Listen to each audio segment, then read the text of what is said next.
The Ghost Specialist. By Incarnated Wisp. Genre, FanFiction. Completed. Strategy. Action. Adventure. Chapter 51. The chill of the darkness felt like it soaked into Sam as he rubbed his head and sighed. Mankey couldn't meet his gaze, and Teddy Ursa scratched at the stone floor. The light from Sam and Reedy's flashlights served as the only source of illumination. Sam knew it would have been easy to be annoyed. It would be easy to lash out and snap at Mankey or complain or whine or shout about how they were now stuck. He didn't do that. Instead, he turned to Haunter. The ghost-type's amorphous body was half obscured by the dim light. "Haunter, you can phase through the ground, right?" The ghost-type nodded excitedly. Haunter looked proud of that ability. "Then, I have a plan," Sam announced, trying to gather everyone's attention. "While I do think we should enter the tunnels, I don't think we should try to explore." But... "We'd get lost," Sam said, interrupting Reedy. She crossed her arms, but she didn't try to argue. "Caves and underground areas have been awful enough for us as it is," Sam continued. "Haunter can help guide us to another exit by going up and down to the surface and leading us towards the other buildings. I can see the tunnel starting to slope down a few feet away, and if we follow it, we'll probably be able to find an exit wherever the floor slopes back up." The building they had entered was partially covered by rock. That rock hid the hallway they were currently in. Likely, other buildings could contain similar secrets. To Sam, having Haunter guide them would give them the best odds of finding a way out. "What if we send Haunter off to get help, and we wait here?" Reedy said. Sam stared at her, and she could barely keep her expression level before breaking into giggles. "Yeah, this is an easy excuse to actually explore, isn't it?" "We're not exploring, we're searching for an exit," Sam half-lied. "That, and I don't think the researchers would appreciate being dragged away just to help a pair of dumb tourists." As he sent the signal to Haunter, Haunter pushed his chin out and brought up a hand in a salute before disappearing into the ceiling. A few seconds passed before he came back down, phasing back through and pointing ahead excitedly. "It's confirmed, then." Haunter could definitely go up and down and use the surface's landmarks to guide them towards potential exits. "Man, I love ghost types," Sam said quietly. "Thanks for the help." "You're amazing, Haunter." Moving to Sam's side, Haunter made a show of bringing his hands behind his back and shyly looking away. Sam briefly checked his flashlight before taking a step forward, but he paused and looked at Mankey and Teddy Ursa. "Follow carefully, all right? Keep an eye out for unknown." He kept his voice light to signal that they weren't in trouble. However, neither of them were able to look him in the eye or respond in general. Both of them knew they shouldn't have engaged in a fight like that. Sam could tell that the guilt they were feeling was punishment enough. Thankfully, they've learned that lesson here and not somewhere more dangerous. If we really get lost, we can still send Haunter out to get help later. Truthfully, a small part of Sam felt that this was his fault. While there was a definite rivalry going on between Mankey and Teddy Ursa, Mankey was also prone to bouts of anger. Sam had helped Mankey develop that anger to fuel his attacks, but they'd barely practiced actually bringing it under his control. Sam had always thought they'd only need to do that when he was about to evolve for the final time. Pressing forward into the underground network of tunnels, Sam saw that its brick walls were lined with carvings of unknown. Letters in nonsensical patterns almost seemed to follow them, lit up by the edges of their flashlights' beams. "The floors are spotless," Reedy suddenly said after a minute or two of walking through the halls. "Sorry, what?" Sam asked, looking down and pointing his flashlight to the floor. "I kind of expected to see footsteps or scuffs or maybe scratches from things being dragged around. You know, obvious clues that'd lead to treasure? There's nothing. Nothing. There's not even dust." She grumbled to herself. Her eyes scanned the area around them but seemed to fail to find anything of interest. Sam couldn't see any hints to any hidden rooms, himself. As far as he could tell, this place was used as a passageway and nothing else. They came to an intersection, and Haunter checked the surface before directing them to the left. While the uniform walls didn't provide any hints on which way to go, Haunter was able to see where the closest building was above them. "So," Sam said, his voice echoing as he desperately sought some kind of topic to keep himself distracted. "Looking forward to the next gym." Reedy sent Sam a look as if he were insane. "Really? You're really gonna ask me that?" "I'm just trying to pass the time," he said sheepishly. Reedy rolled her eyes, or at least Sam was pretty sure she did. It was hard to make out specific details with the shine of her flashlight obscuring them. She said with a scoff. It'll be my 4th gym. That's right, when they start to get hard. You know that I'm looking forward to an actual challenge. But, well, I'm pretty sure it'll be a challenge as long as Porygon doesn't sweep again. Their 4th gym, Violet City Gym, would be the flying type gym, and Porygon was great at electric type moves. It had taken only a single, correct push to get Porygon to understand that new type, and now the Pokémon was capable of setting up and sweeping thanks to both conversion and charge beam. In other words, the Pokémon could sweep with super effective moves pretty easily, especially when accounting for the artificial Pokémon's ridiculous aim. Reedy mumbled something about Porygon before sending the Pokémon out next to her. She seemed to look over the polygonal creature before telling it to keep at her side. She affectionately rubbed its back. As Sam watched, there wasn't an obvious reaction, as expected, but Sam did tilt his head. For a second, he could have sworn he saw Porygon's passive movements slow ever so slightly. Yet, once again, it was hard to make out more details thanks to the bright beam of Reedy's flashlight. I don't think you should worry about whether or not it'll be a challenge, Sam said, turning back to face ahead. I'm pretty sure Violet's Walker is one of the toughest gym leaders in Johto. I mean, yeah, Reedy said, speaking as if it were obvious. I even heard he was offered a position in the Elite Four. He turned it down, though. Rumors say it's 'cause he doesn't like staying in one place. But he's a gym leader? Sam supposed that a gym leader could still go out and patrol the local area. Walker was supposed to be one of the foremost experts on the flying type too, and Sam was excited to see how that translated into a battle. His team's agility could probably give even Porygon trouble. Another turn, and Haunter briefly disappeared once again. They were apparently right underneath a building, but there was no obvious slope or door, so they were forced to keep moving through the tunnels. How about you, Sam? Looking forward to the next gym? Reedy said. He almost made a comment about the obvious question. He chose not to, simply responding with an answer. Absolutely, he said.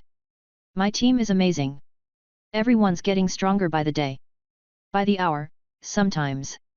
We'll need to continue developing our strategy and pick up new moves, but if we really want to be prepared, we'll need to catch another Pokémon. Sam blinked. For your 5th batch, Walker can use either 4 or 5 Pokémon against you, but you only have 3 Pokémon on your team, Reedy pointed out. I mean, I'm personally happy with my 2 team members, but what about you? You know any specific ghost types you want to catch? Sam hummed, considering. There were a lot of ghost-type Pokémon out there. I have a few species I wouldn't mind, but I don't think I'm going to hunt down anything specific, he said. I think I'd be happy with anything that comes my way, as long as they fit the team or are willing to be my friend. I know I went out of my way to catch a Ghastly, but I don't have that same motivation anymore. I have a ghost type, and he's pretty cool. I know I'll get another one eventually no matter what. I don't feel a need to rush. Haunter preened at Sam's words before disappearing back to the surface. Meanwhile, Reedy hummed, mimicking Sam. He sent her a dirty look. All right. Whatever, she said, snickering. How about we tackle this from a different angle instead of what Pokémon you'd like? What Pokémon do you not want to catch? Sam frowned. With how much he liked ghost types, he wanted to say he needed time to think about it. However, an easy answer came to mind almost right away. Mimikyu, he answered. A Mimi. Hey? What's that Pokémon? Mimikyu. A ghost type. Alolan. It tries to pretend to be a Pikachu to get people to like it, and it has a decent ability, decent moves, decent stats. But, Reedy said for Sam. But, it's part fairy type, he continued, shrugging, not super committed to the idea. I don't know. It's kinda petty, but I don't like the fairy type. It feels, often too cheerful. Almost like it's extra, you know? I'd honestly be fine with never adding a fairy type to my team. Wouldn't complain about that. He couldn't argue against its existence. Hex had worked on Whitney's Clefairy, after all. He just didn't like that over the many years of his life, he had never heard about the fairy type. It didn't feel reasonable that something as major as an entire Pokémon type had avoided his discovery for so long. That, and it was too cheerful, like he had said. The fairy type seemed like the antithesis of the ghost type for him. Reedy snorted at Sam's comment. He didn't have a way to defend himself, so he just shook his head as they continued to follow Haunter's directions. Any normal types you'd like? Sam asked. I know you said you want to keep your team small and focused, but would you ever make an exception? Once more, the light made it hard to see Reedy's exact reaction, but there was obvious thought behind her pause. I don't know, Reedy eventually said. Maybe? I definitely prefer the normal type cause it's so simple to train, but I don't have that same attachment to it as you do with Ghost. Definitely depends on the Pokémon. I'll know when I see them. Sam nodded along. Let's do the same as I did, then, Sam said. Any Pokémon you absolutely don't want to catch? Snorlax, Reedy answered right away. Super strong, but you know how expensive it is to feed. They both laughed. The hallway continued to stretch out in front of them, and the conversation petered out. The only noise was their footsteps. Teddiursa and Mankey were still trying to make themselves small. A few turns broke up the monotony, but these underground hallways felt as if they would go on forever. Sam let out a sigh as he continued to point his flashlight ahead. This is taking a while. He expected to see at least one more unknown, but these hallways were strangely devoid of them. The one that had first allowed them to discover the secret door had utterly disappeared, and Sam had no clue where it might have gone. In a place that was apparently supposed to be the one location the species could be found, Sam wasn't sure why they had all but vanished. Suddenly worried, Sam briefly glanced behind. Both Teddiursa and Mankey were following along without a problem. Sam looked at Mankey and saw how the fighting type still looked pained. His eyes were downcast, and his fur hid a frown. His brow was furrowed in deep thought as if he was considering all the different ways this could have gone. He walked next to Teddiursa without a problem, but he wasn't glaring at the other Pokémon like usual. Hey, Mankey! Sam said. I want you to know this isn't a big deal. Part of this is my fault, anyway. If we'd worked on your anger more. There. Reedy interrupted. Finally. The floor's sloping up. She dashed forward, and Sam was forced to cut himself off to give chase. Mankey and Teddiursa both picked up the pace but still stayed in the back. For some reason, they didn't seem as excited. It was as if the exit reminded them of why everyone was stuck here in the first place. A steep slope split from the main hallway to lead to an entrance nearly identical to one they'd first passed through. A similar secret door was built into the wall in front of them, partially open. Unfortunately, it was only noticeable due to its slight angle barely cracked. There wasn't even a gap for them to slip their fingers into. But there was an exit here. One that hadn't clicked shut. Perfect. Come on, help me push it open. Reedy asked. Once more, she ran ahead and grabbed the door, trying to pull it back. The heavy stone didn't budge. Only the tips of her fingers could find purchase. Sam quickly joined in too, but he struggled just as much to get any sort of grip. After his hands slipped a few times, he walked back to put his flashlight on the ground, and then he returned to try again. Even with Haunter phasing through from the other side and helping, Sam and Reedy didn't have the angle to actually pull it back. Has to weigh at least a ton, Sam mumbled, taking a step back. I mean, at least we have an angle. Reedy dropped her arms and moved to stand by his side. If we need leverage. Have a crowbar. Sam sent her a look. Why would I have a crowbar? To open doors. He scowled as Reedy laughed at his reaction. Although, her chuckles quickly quieted. This sucks. I thought about buying one back in Goldenrod, but I also thought we'd never need it and it'd be better to save the money. Haunter phased back through to rejoin them. He looked miffed that they'd stopped pulling. But, without something to properly grab onto it, they'd need a ridiculous amount of strength to utilize this exit. Almost feels like these doors weren't meant to open, but then why include so many of them in the first place? No handles, no indents, no secret buttons. Only way I can see this working is some kind of telekinesis. Maybe this place was built with a bunch of psychic types helping them. Might explain some of the species nearby. For the Pokémon on Sam's team, Haunter could learn psychic, but there was no way he was figuring out that move here. There was a difference between gaining insight into a new move in battle and randomly learning an attack of a type they'd never practiced. As Sam stared at the barely angled door, a sinking feeling filled his chest. What if the one we entered was the only one open? What if all the other doors are closed? What if we're never able to find a way out? His spiraling train of thought was interrupted by a grunt from behind. Sam turned to see Mankey take a step towards them. The little monkey's expression was hard.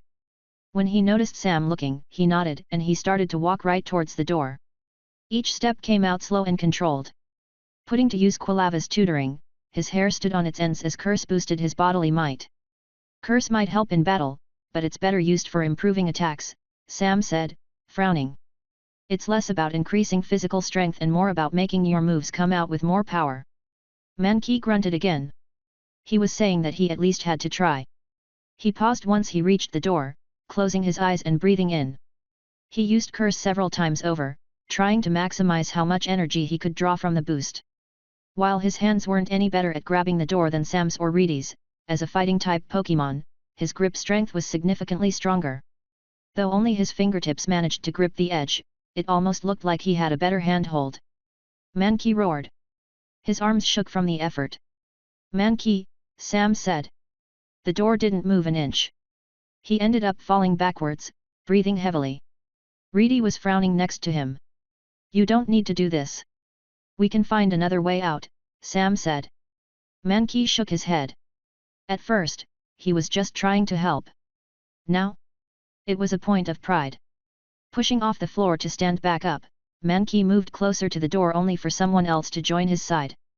Teddy Ursa stepped up, using his claws to dig into it and get an even better handhold, paw-hold, than him. Mankey paused.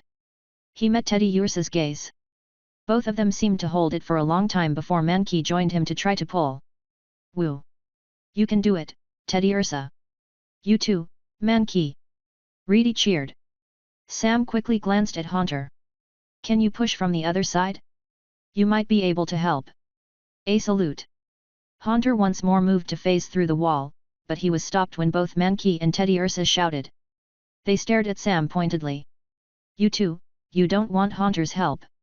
Two simultaneous huffs in response. If Mankey and Teddy Ursa were the reason everyone was stuck in the first place, then they'd be the reason everyone got out. You two don't have to do this on your own, Sam said. We're a team. Let's work together. But when Mankey looked at Sam, Sam knew there was no point. Mankey was adamant he'd open the door. He and Teddy Ursa working together would be more than enough. Sam opened his mouth to fight back against the idea, but he closed his mouth and shook his head, smiling. All right. Good luck, you two. Reedy cheered again as Mankey and Teddy Ursa locked eyes once more. The monkey grunted. The bear growled. The arms of both Pokémon went taut from the effort as their shouts turned to roars. They shook from the strain, forcing as much strength as they could into it. Feet slid against the stone floor as they fought to gain a sturdier stance. Noise echoed around the group. For some reason, the letters on the walls almost seemed to bounce. If Sam didn't know any better, he'd almost say the carvings were cheering them on. The door didn't move. It continued to stay in one place for a long, long time. Past the point Sam would have thought he'd give up, Mankey kept pulling. It might have just been a door, but it was a life-or-death battle for him. Alongside Teddy Ursa, the fighting type was trying to prove a point. Then, finally, there was something. At first, it was just a quiet scratch. It was subtle, but Sam heard it. Something ground together in the walls. They're actually doing it, he whispered. The door began to move. It was only a single, tiny lurch, but it was movement. Most importantly, the added distance let Mankey and Teddy Ursa adjust their hands to get a better grip. That's it. You're so close. Reedy cheered. Sam clenched his hand into a fist. Just a bit further, he whispered. He honestly never thought he'd be so excited to see a door open in his life. Their feet continued to scrape across the ground, and the impossible finally started up. The massive chunk of stone actually started to move. For every inch, Mankey and Teddy Ursa adjusted their grips to better prepare for the next inch. The angle grew larger and larger, and each development started to occur at a brilliant rate. Haunter was outright howling in excitement. Reedy was cheering along. As for Sam, he silently watched. He continued to silently watch as both Pokémon were consumed by a brilliant light. It wasn't light from the outside sun. No, the light was coming from inside the tunnel. Both Mankey and Teddy Ursa glowed as their evolution fever reached its final form, a progression of stage. Teddy Ursa had the most drastic shift, as his height skyrocketed upwards. Where he was once 2 feet tall, he exploded to be around 6. Small paws became threatening claws, and his shoulders became much broader to support his new strength. He grabbed the top of the door as it creaked open, as Sam's Pokémon stayed grabbing the bottom.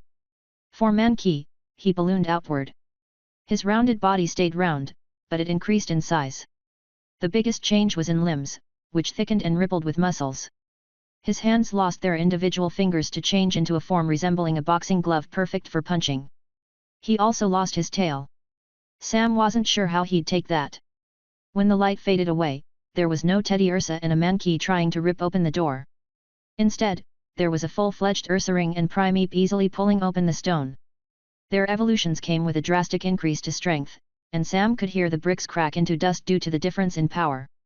Together, one last roar saw the door thrown open. A half-collapsed building waited before them.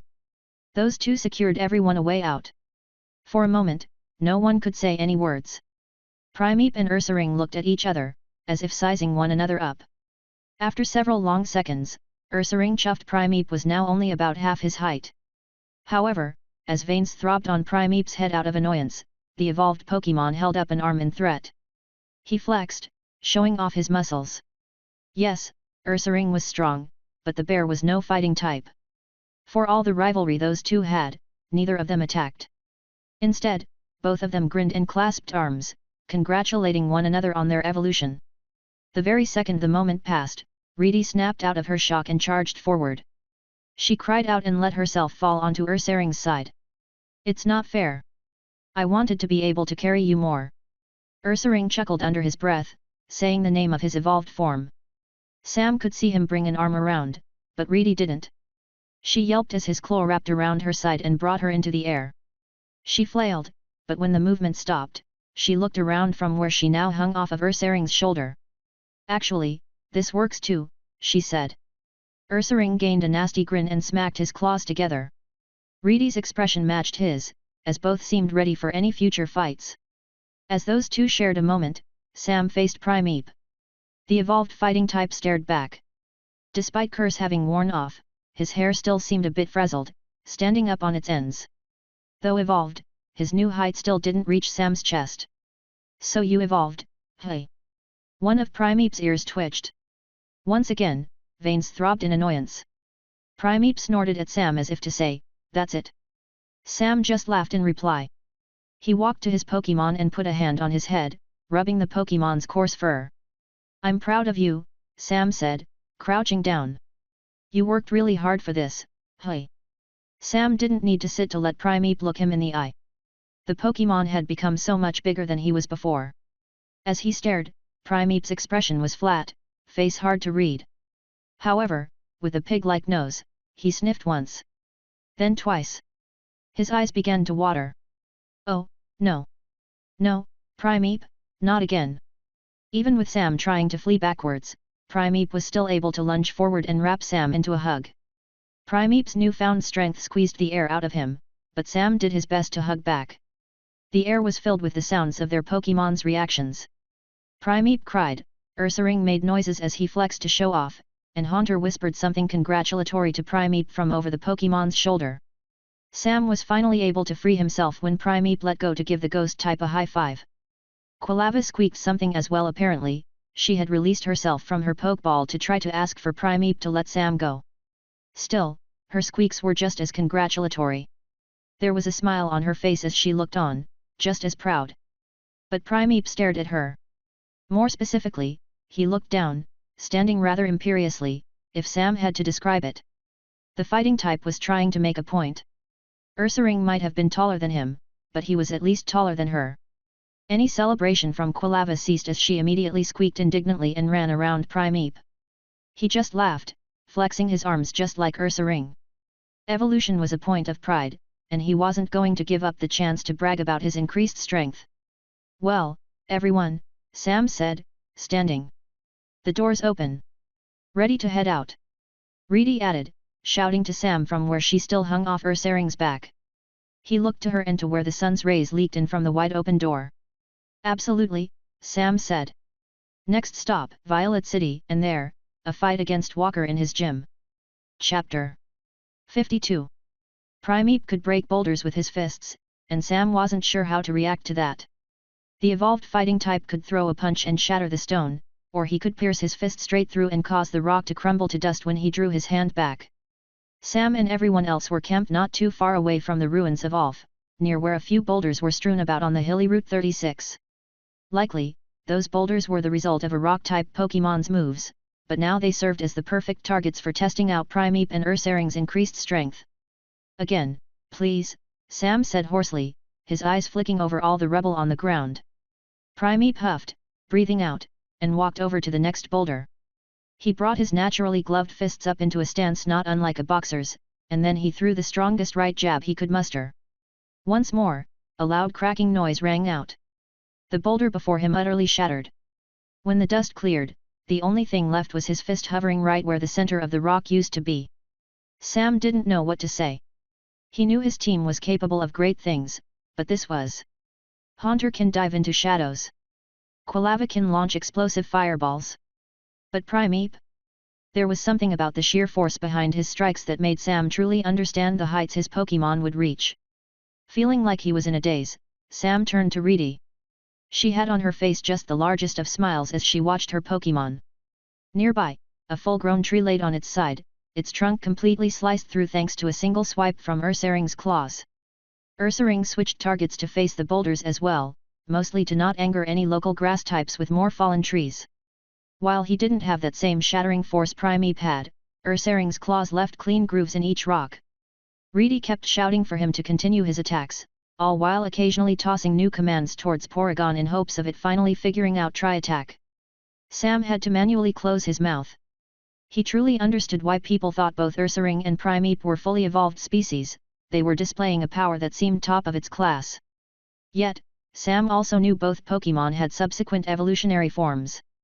The Indigo League would not be prepared for the power these two would wield. Primeape, Sam said, turning back to face his Pokémon, we'll be working on better controlling your anger soon. Alongside that Enrage Fist and Bulk Up, you'll be a monster. An unbeatable monster. Sam was terrified for his future opponents, but Primeape had a much different reaction. He snorted, almost uninterested. Of course that'd be the case. Primeape didn't even look that excited. At this point, evolving again was a given fact, he just needed to be patient. Sam let the newly evolved ape destroy one last boulder before he returned him. Then, Sam walked over to Reedy to tell her it was about time to head out. She also gave her Pokémon a final command. With just a single slash, Ursaring might as well have cleaved his boulder perfectly in two. She returned Porygon, but not that enormous bear. So we're heading out, now? Reedy asked. Her hair was still a bit of a mess after waking up so recently.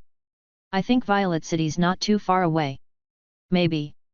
I think we'll arrive just after lunch. Ugh, I can't wait that long. After this, I wanna fight Walker A.S.A.P. Ursaring's height let him loom over Sam. There was a natural snarl to his face, and sharp eyes tracked Sam's movements. Evolution generally came with personality changes, usually minor. Likely, Ursaring would be a bit more angry but also a bit more protective. Thankfully, despite his outward appearance, Ursaring didn't have a single aggressive bone in his body right now. The bear had a thoughtful smile as he brought up a paw to appreciate his own strength. Under his brown fur, muscle rippled and flexed to become hard as stone. The way his claws glinted in the sunlight made the act feel like a threat. If Ursaring wanted to threaten someone, he'd never be that indirect. That, and Ursaring was too well trained to ever accidentally hurt anyone he wasn't ordered to. It'll be a short trip, Sam replied after breaking his gaze away from Ursaring. Once we're there should be a few trainers we can battle to test our Pokémon. Wouldn't hurt to shore up our funds, too. I'm really looking forward to it, Reedy said with a nasty grin. She looked over to Ursaring. Actually Sam, gimme a minute. Facing Ursaring, Reedy held up her arms in the same way Quilava would when she wanted to be picked up. Ursaring saw that and loyally grabbed her, helping her onto his back. He was about the height of a tall, adult man, but given that he was a bear, he had much broader shoulders, one of which now served as Reedy's seat. She kicked her legs happily. All right. Reedy's ready to go, she cheered. A total inversion of who usually carried whom, but Ursaring seemed proud to be able to take on this role. Our teams are getting ridiculous, Sam said under his breath, shaking his head. Reedy affectionately scratched Ursaring's head, the bear letting out a contented growl as he followed Sam to the nearby road. This close to the city, the path was more well-traveled, giving the group a distinct route to follow to reach the city. Wild Pokémon wouldn't be as common, but what kind of insane wild Pokémon would attack a group with an Ursaring traveling with them? The earth seemed to shake with each of Ursaring's steps. Reedy hummed as she looked over Ursaring's hulking form. Food's gonna be a bit more annoying after this, but it should be fine. We'll be able to fight tougher trainers and make larger bets. That'll make up the difference. But that means we could lose more money on those bets, too, Sam pointed out. PSH. So what? We just have to win more than we lose. Sam's thoughts went back to the future of their team's development. As he thought of how their two bruisers would get even stronger. An Ursaring can evolve again, Sam said. Not sure how anyone's gonna be able to fight against that. A squeak left Reedy's throat. Sam looked over as she quickly coughed into her fist. Oh. Yeah. I definitely remembered that, she said quickly. I just Ursaluna. She gained a dreamy look in her eyes as she stared off into the distance. What an amazing Pokémon, Reedy breathed. If I had to choose only one thing to learn from your Pokédex, well, I'd probably still choose Porygon. They're pretty great. Ursaring let out an annoyed growl. Reedy laughed, trying to wave him off. Oh, come on. Come on. You know we'd figure it out. You really think I'd be satisfied with just this? Ursaring replied by grumbling his name under his breath. Sam half understood his point. Reedy would have needed to learn about Ursaluna through reading historical accounts. Reading books was something she still didn't really do. According to the new Pokédex, evolving into Ursaluna doesn't actually grant a drastic increase to strength, but it makes it so you're better at tanking physical moves, Sam said. Your special attacks would be a bit weaker, but the trade-off is worth it, I feel. Yup. That's half the reason I wanted Porygon. They'll be able to handle anyone Ursaring can't fight. He growled happily, and Reedy scratched his head once more. But you brought up money earlier, and I want to touch on that, Sam said. If you're evolving Ursaring, we'll need a peat block from Sinnoh. That's going to have to require some sort of custom order to have someone fetch it for us. That means cross-region communication and transport, which means Olivine, which means a lot of money is gonna need to be spent. Add even more on top of that since no one's ever really gone out of their way to buy something like that. For once, Sam saw Reedy not even blink at the prospect of spending money. Instead, she just leaned over and affectionately wrapped an arm around the back of Ursaring's head, not bothering to respond to Sam. Oh, you're gonna be so cool. Ursaring made another pleased noise and stopped walking to flex. Reedy gushed about how excited she was and all the brute force strategies she wanted them to rely on, and she did that for the rest of the way down the road. Reaching Violet City took less time than they'd thought. Reedy was wrong when she said they'd reach there after lunch, it was barely even noon when they arrived. The city was close enough that they could have likely arrived on the same day they reached the ruins of Olf.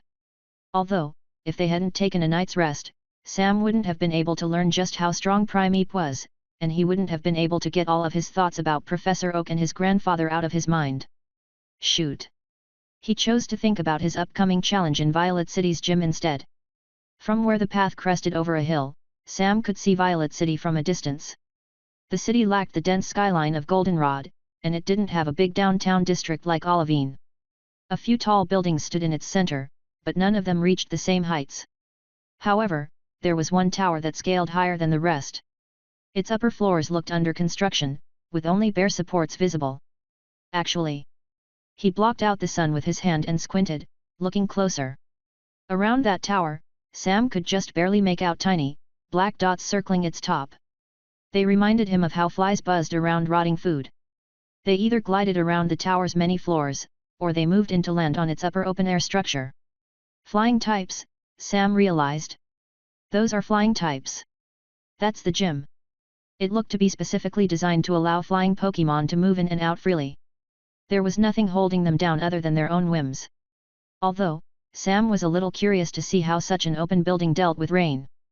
Eyes still lingering on that tower, Sam started to follow the road down with Reedy and Ursaring following behind.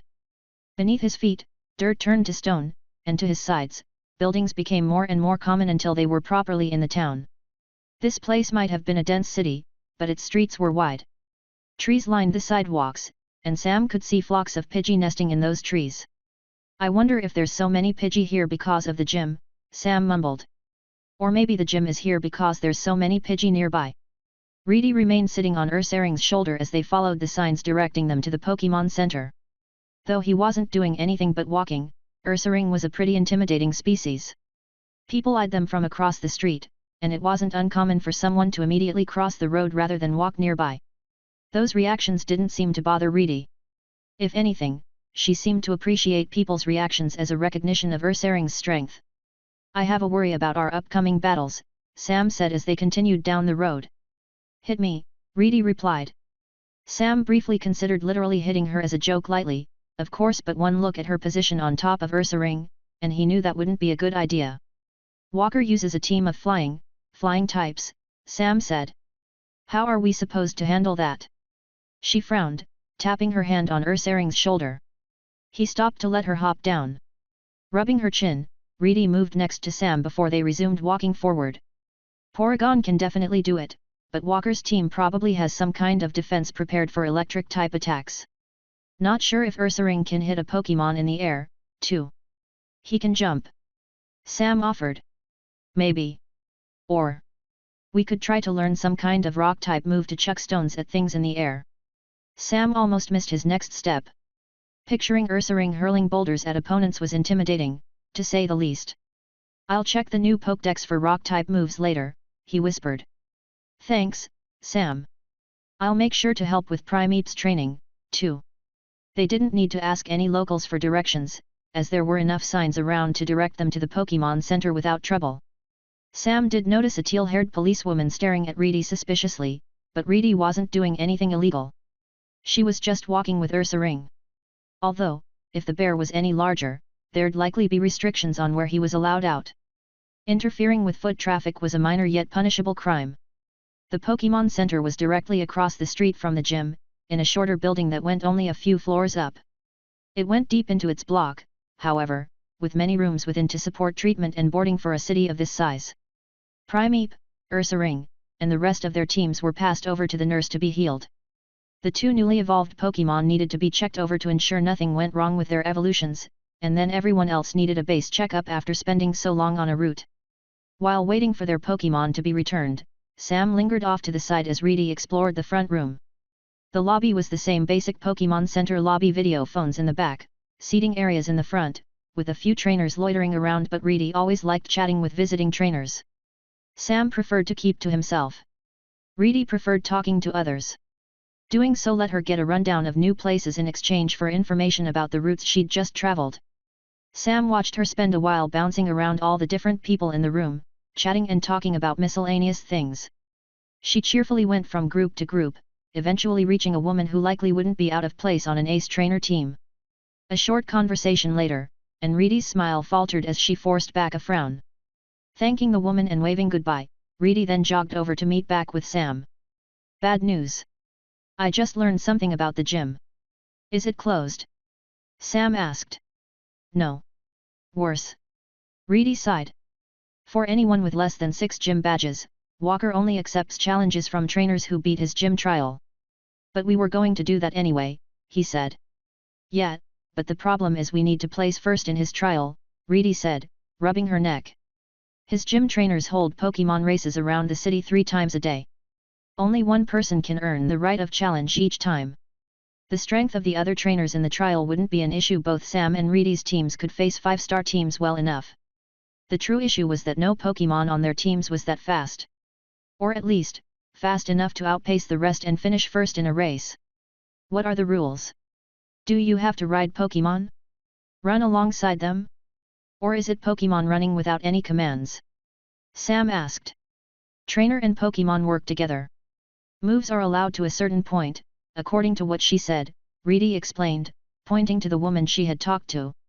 I can ride Ursaring, and you can run alongside your Pokémon, but even if just a basic Ponyta joins the race. Sam groaned under his breath. He shouldn't have been surprised that the flying-type gym leader heavily encouraged speed in his trial. Considering it, he could see 2 obvious solutions. They could either figure out a strategy to help them win obviously, or they had to repeatedly take on the trial until they won, effectively brute forcing it.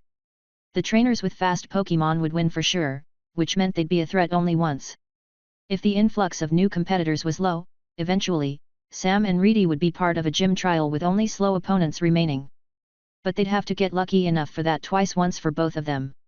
Not to mention that with only 3 trials taking place each day, this city was likely a bottleneck for lower-tiered trainers. It would be possible to head elsewhere and come back after earning more badges effectively skipping this gym trial, but that was a big reroute for a gym they were literally right next to. As he considered his options, Sam glanced at Reedy. She was trying to hide it, but the smallest of smirks twitched onto her face as she watched him think. "You're smiling. Why are you smiling?" Sam accused. Reedy merely hummed, rocking back and forth on her feet. "Am I?" she said in a sing-song voice. "Oh, if only I already had some kind of solution in mind." He stared at her until she laughed, enjoying Sam's bemused reaction. All right. No one directly told me this, but I overheard a few people talking about it. I think there's an advertisement for it on the job board, so let's make sure it's happening before making any plans." The board attached to the Pokémon Center wall wasn't as picked clean as it was back in Olivine. There were a lot of trainers here, but now that the season had been going on for a while, most active trainers had earned the funds they needed to support their teams. Sam and Reedy had all but stopped taking on jobs, themselves. Gym earnings, the occasional trainer battle earnings, and Reedy's mind for budgeting was enough to let them feed their teams. It helped that they finished purchasing needed supplies back in Goldenrod, and outside of ongoing costs, the only future items they needed to buy were maybe TMS.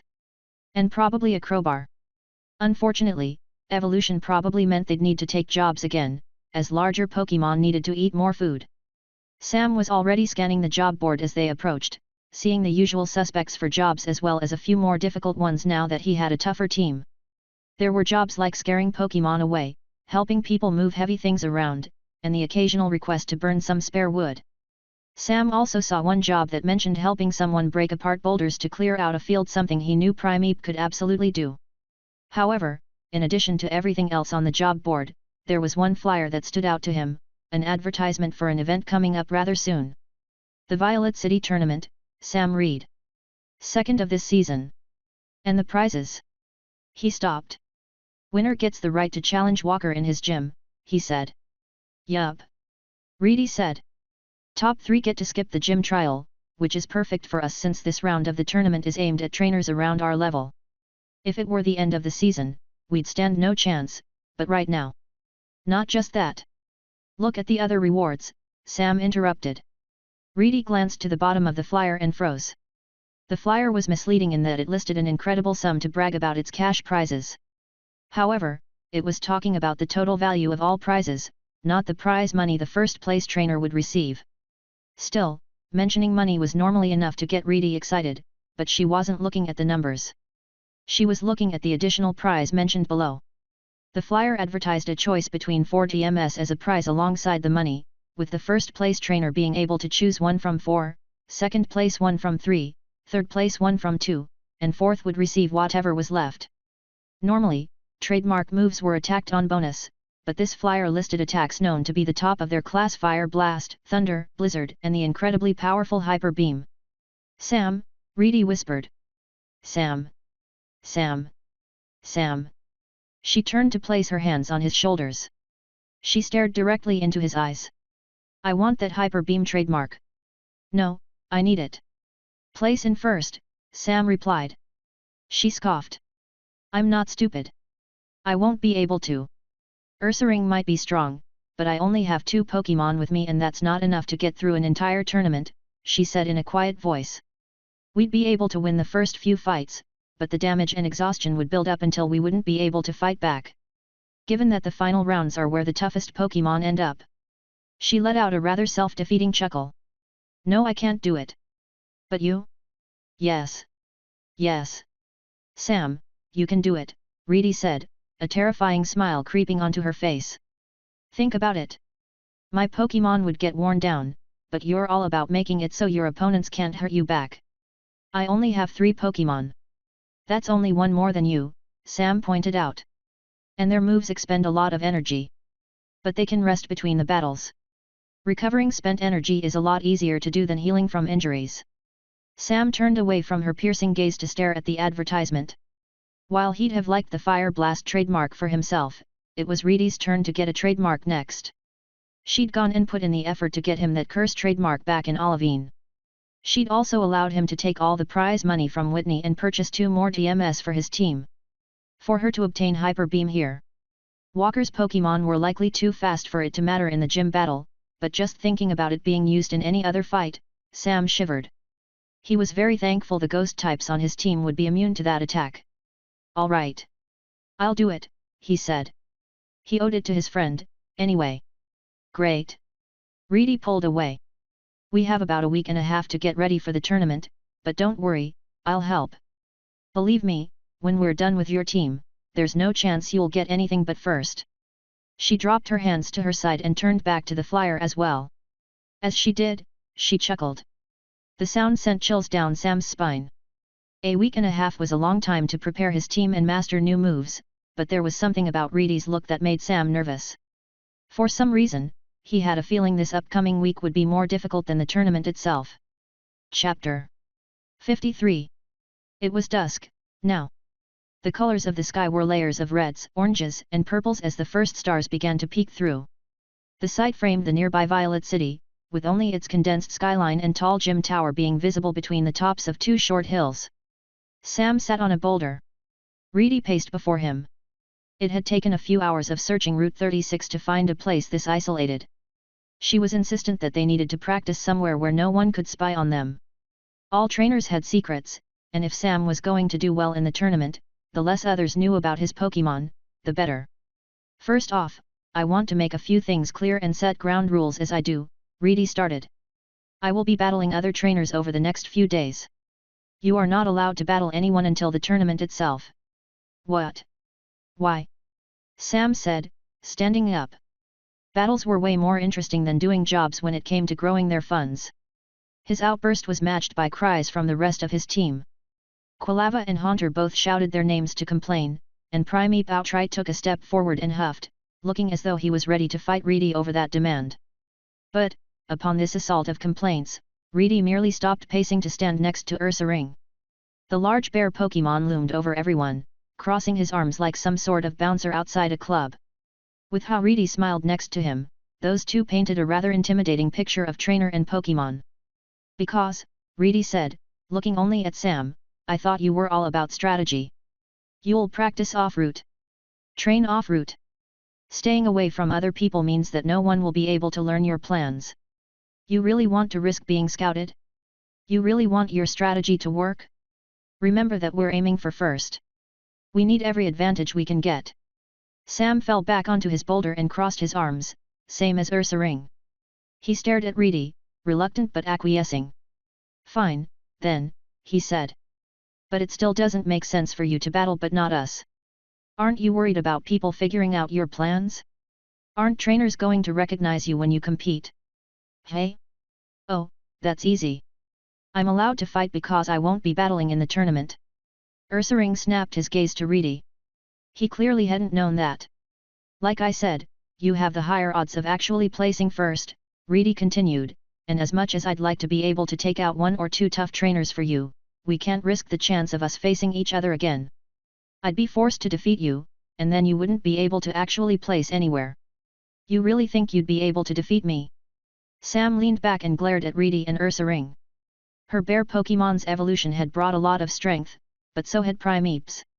Sam could think of many different ways each and every Pokémon on his team could beat them, although Haunter was an issue.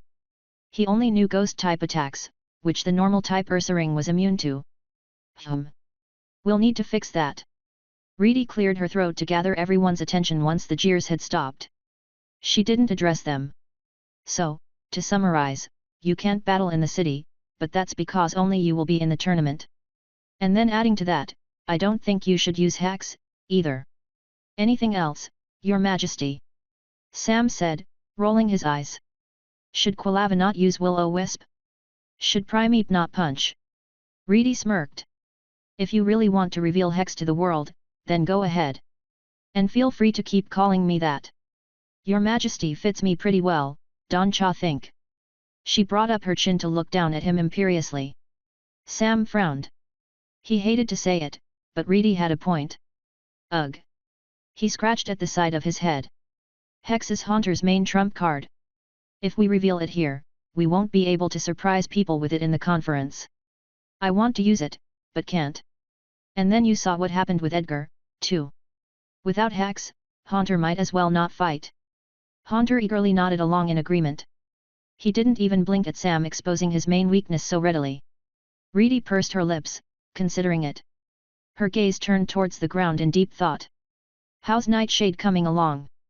And Smog? You were trying to copy Edgar, right? Not well, but we at least have something, Sam said.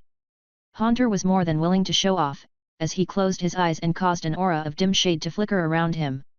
It wasn't too steady, but a base version of Nightshade was at least there. The move probably wasn't good enough to use in battle, but it was getting close. I'm hoping Shadow Ball will come after. We've made the mistake of hyper-specializing Haunter too much into Hex, Sam said. His ghost-type control is basically just that and spite, so our current goal is to rework his understanding. Smog is important, but it might be a bit much. Something more direct like Sludge Bomb might be better. Sam sighed. At least we have Quilava. She's actually a great guide when it comes to using ghost-type energy. Quilava sheepishly sat on her hind legs and rubbed the back of her head. It was a good sign for her future evolution that she was now better with ghost-type energy than the actual ghost-type on the team.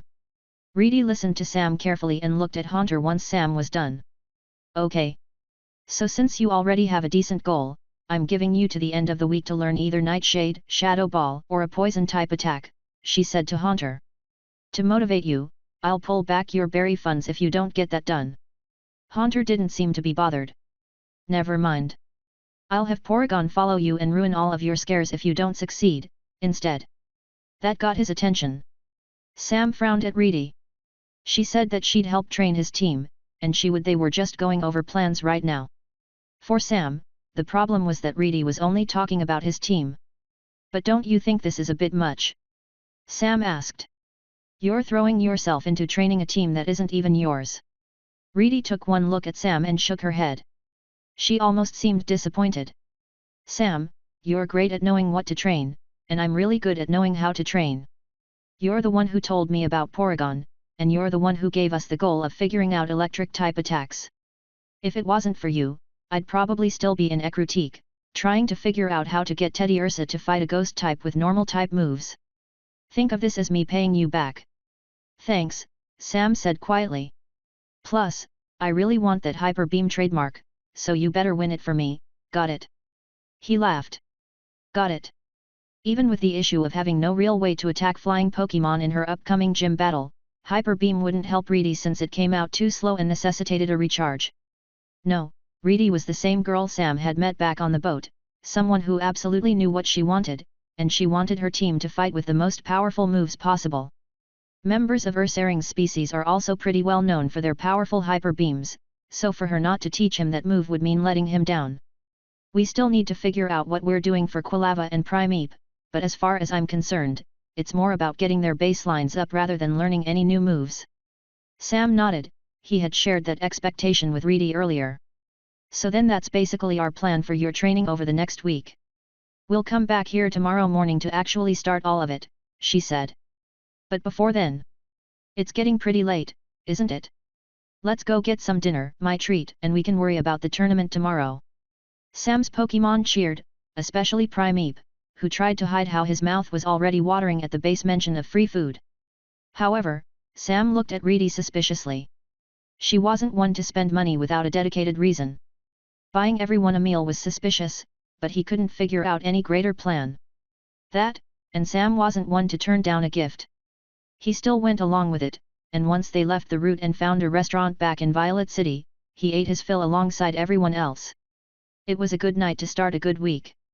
The real practice would start tomorrow. I should have known. The meal was a trap. Sam should have been more wary of Reedy's encouragement. She told everyone to eat as much as they wanted, and she even splurged and bought everyone dessert. Primeape was nearly comatose when they got back. Even Quilava had trouble walking. Haunter didn't necessarily need to eat, but he had his share of the dessert, and his speed in the air was significantly slower than before. Morning should have been spent in recovery, but they were woken up early by a knock alongside the first hint of dawn.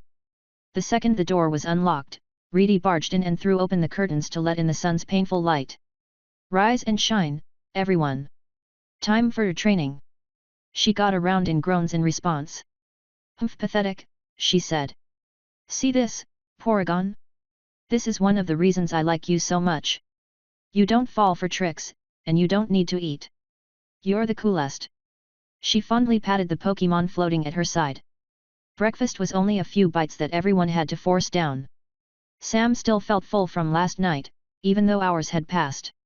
Reedy ignored their complaints and led them on a nausea-inducing march back to their spot on Route 36, and then she gave them only a moment to catch their breath before forcing everyone to train. They practiced for an hour straight. Once done, they took an hour's break and headed back into the city. After following Reedy around for a while, it was time for another hour of practice, then after that, an hour off, then an hour on, then off, then on and off and so on and so forth. Harsh conditions were the goal. The free meal was a treat and a subtle, preemptive apology, but it was also a way to ensure everyone would have a more difficult time moving around the next day. Pokémon grew the most when stressed, which was why battles were such an effective way to develop skills. Reedy purposefully set this all up to make sure everyone had to push themselves as much as possible. She wanted to maximize the amount of growth everyone experienced before the tournament, and she wanted to start off strong. Individual practice. Come on, everyone. Sam's strategy might be all about team synergy, but you still have to be able to fight on your own, too. Reedy regularly had Sam's Pokémon split up and push themselves on their own. During this time, she walked around and called out improvements they could be making. Sam followed and furiously took notes based on his observations, both planning for the future and recording his Pokémon's current strengths so he could see just how much they'd developed by the end of this. Reedy also made sure to explain her plans for each of Sam's Pokémon as they walked around. "First off, Quilava," she said. Quilava was paired with Ursaring, and those two were locked in a desperate melee. Well, the desperation was solely on Quilava's part, as she wasn't allowed to attack. Quick Attack was perfect for quick bursts of movement, and the flashes of insight provided by Detect helped her learn the best way to dodge. Will-O-Wisp wasn't technically an attack, so she was allowed to use it. However, the more the burn affected Ursaring, the more his adrenaline built and fueled his swipes. She'd fallen for a classic mistake. Now, both she and her opponent were training. Evolved, Ursaring had the potential to train Guts, an ability that drastically increased his attack when he suffered from a status condition. For every improvement Quilava managed, Ursaring grew stronger as well. She learned to better dodge, he learned to better aim, and Ursaring's ability grew in effectiveness as well. You're right that Quilava doesn't need to learn new attack moves for now. Yes, keep working on moves she can use as support, but I think she'd get the most out of training the attacks she already has, Reedy said, watching the two Pokémon spar. It's kind of like that quote from the old gym leader of Saffron City. Fear not the Pokémon that's practiced 10,000 moves once. Fear the Pokémon that has practiced one move 10,000 times. She chuckled. Funny part is, the guy was right. He got challenged to a battle for his authority as a gym leader, and he lost the role to a guy whose team had absolutely mastered Psychic. Reedy paused. The attack, I mean. Not the type. One of Ursaring's Fury swipes ended up catching Quilava in the side. His brute strength sent her flying, where she landed hard on the ground about a dozen feet away. Sam took a step closer, intending to help her up, but Reedy put a hand on his chest to hold him back. Quilava, shaking, pushed to her feet and charged at Ursaring without an ounce of hesitation. So determined to continue her training, she didn't even notice how her flames moved around her to heat her up and cause her to return at a greater speed. Grats on figuring out flame charge, Reedy said, patting Sam's shoulder as he continued to hang back. Now then. Next Pokémon. Primeape was on his own, but he wasn't punching or attacking or training any of his moves. Instead, he sat alone with his legs crossed, his hands on his knees, and his eyes closed in an attempt to meditate. Unlike with everyone else, this practice was Sam's idea, because Primeape needed to train in a way unusual for his species if he ever wanted to evolve. You wanna explain this one to me, again? Reedy asked. Sam stopped writing in his journal and looked up. Primeape will evolve once he has absolute mastery over his own rage, Sam said. The new Pokédex says we'll know that's true when he's able to use Rage Fist 20 times in a row without any mistakes. The problem is, we've trained Anger Point. That ability is all about allowing his anger to consume and control him, and we need to do the opposite. Once we have that, we'll be able to move on to moves like Bulk Up and Rage Fist. But before then... A vein throbbed on Primeape's head. His fur bristled no matter how hard he tried, the Pokémon wasn't able to enter a calm state with true control over his emotions. Unfortunately for him, it was an uphill battle. His species meant that he was always enraged. Reedy silently nodded along, eyeing the angry Pokémon. Primeape twitched as he struggled to sit still. She mumbled. Hey Primeape, can you come here? He snapped open his eyes and grumbled to himself, not even fighting Reedy's request.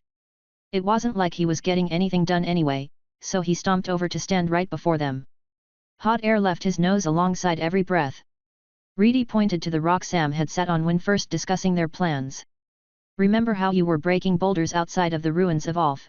She asked. Can you do the same thing to that rock over there, but channel more fighting-type energy into it while using Karate Chop? Primeape eyed her suspiciously before huffing and marching over to the rock. He raised a hand up, and Sam stayed quiet, wanting to see exactly what Reedy had planned. With a force he hadn't been able to apply before his evolution, Primeape chopped downwards, his hand crashing into the stone. A horrific cracking noise rang out, causing the rest of the Pokémon to briefly pause. The boulder he hit split perfectly in two, a cleave right through its middle. Bam! Brick break!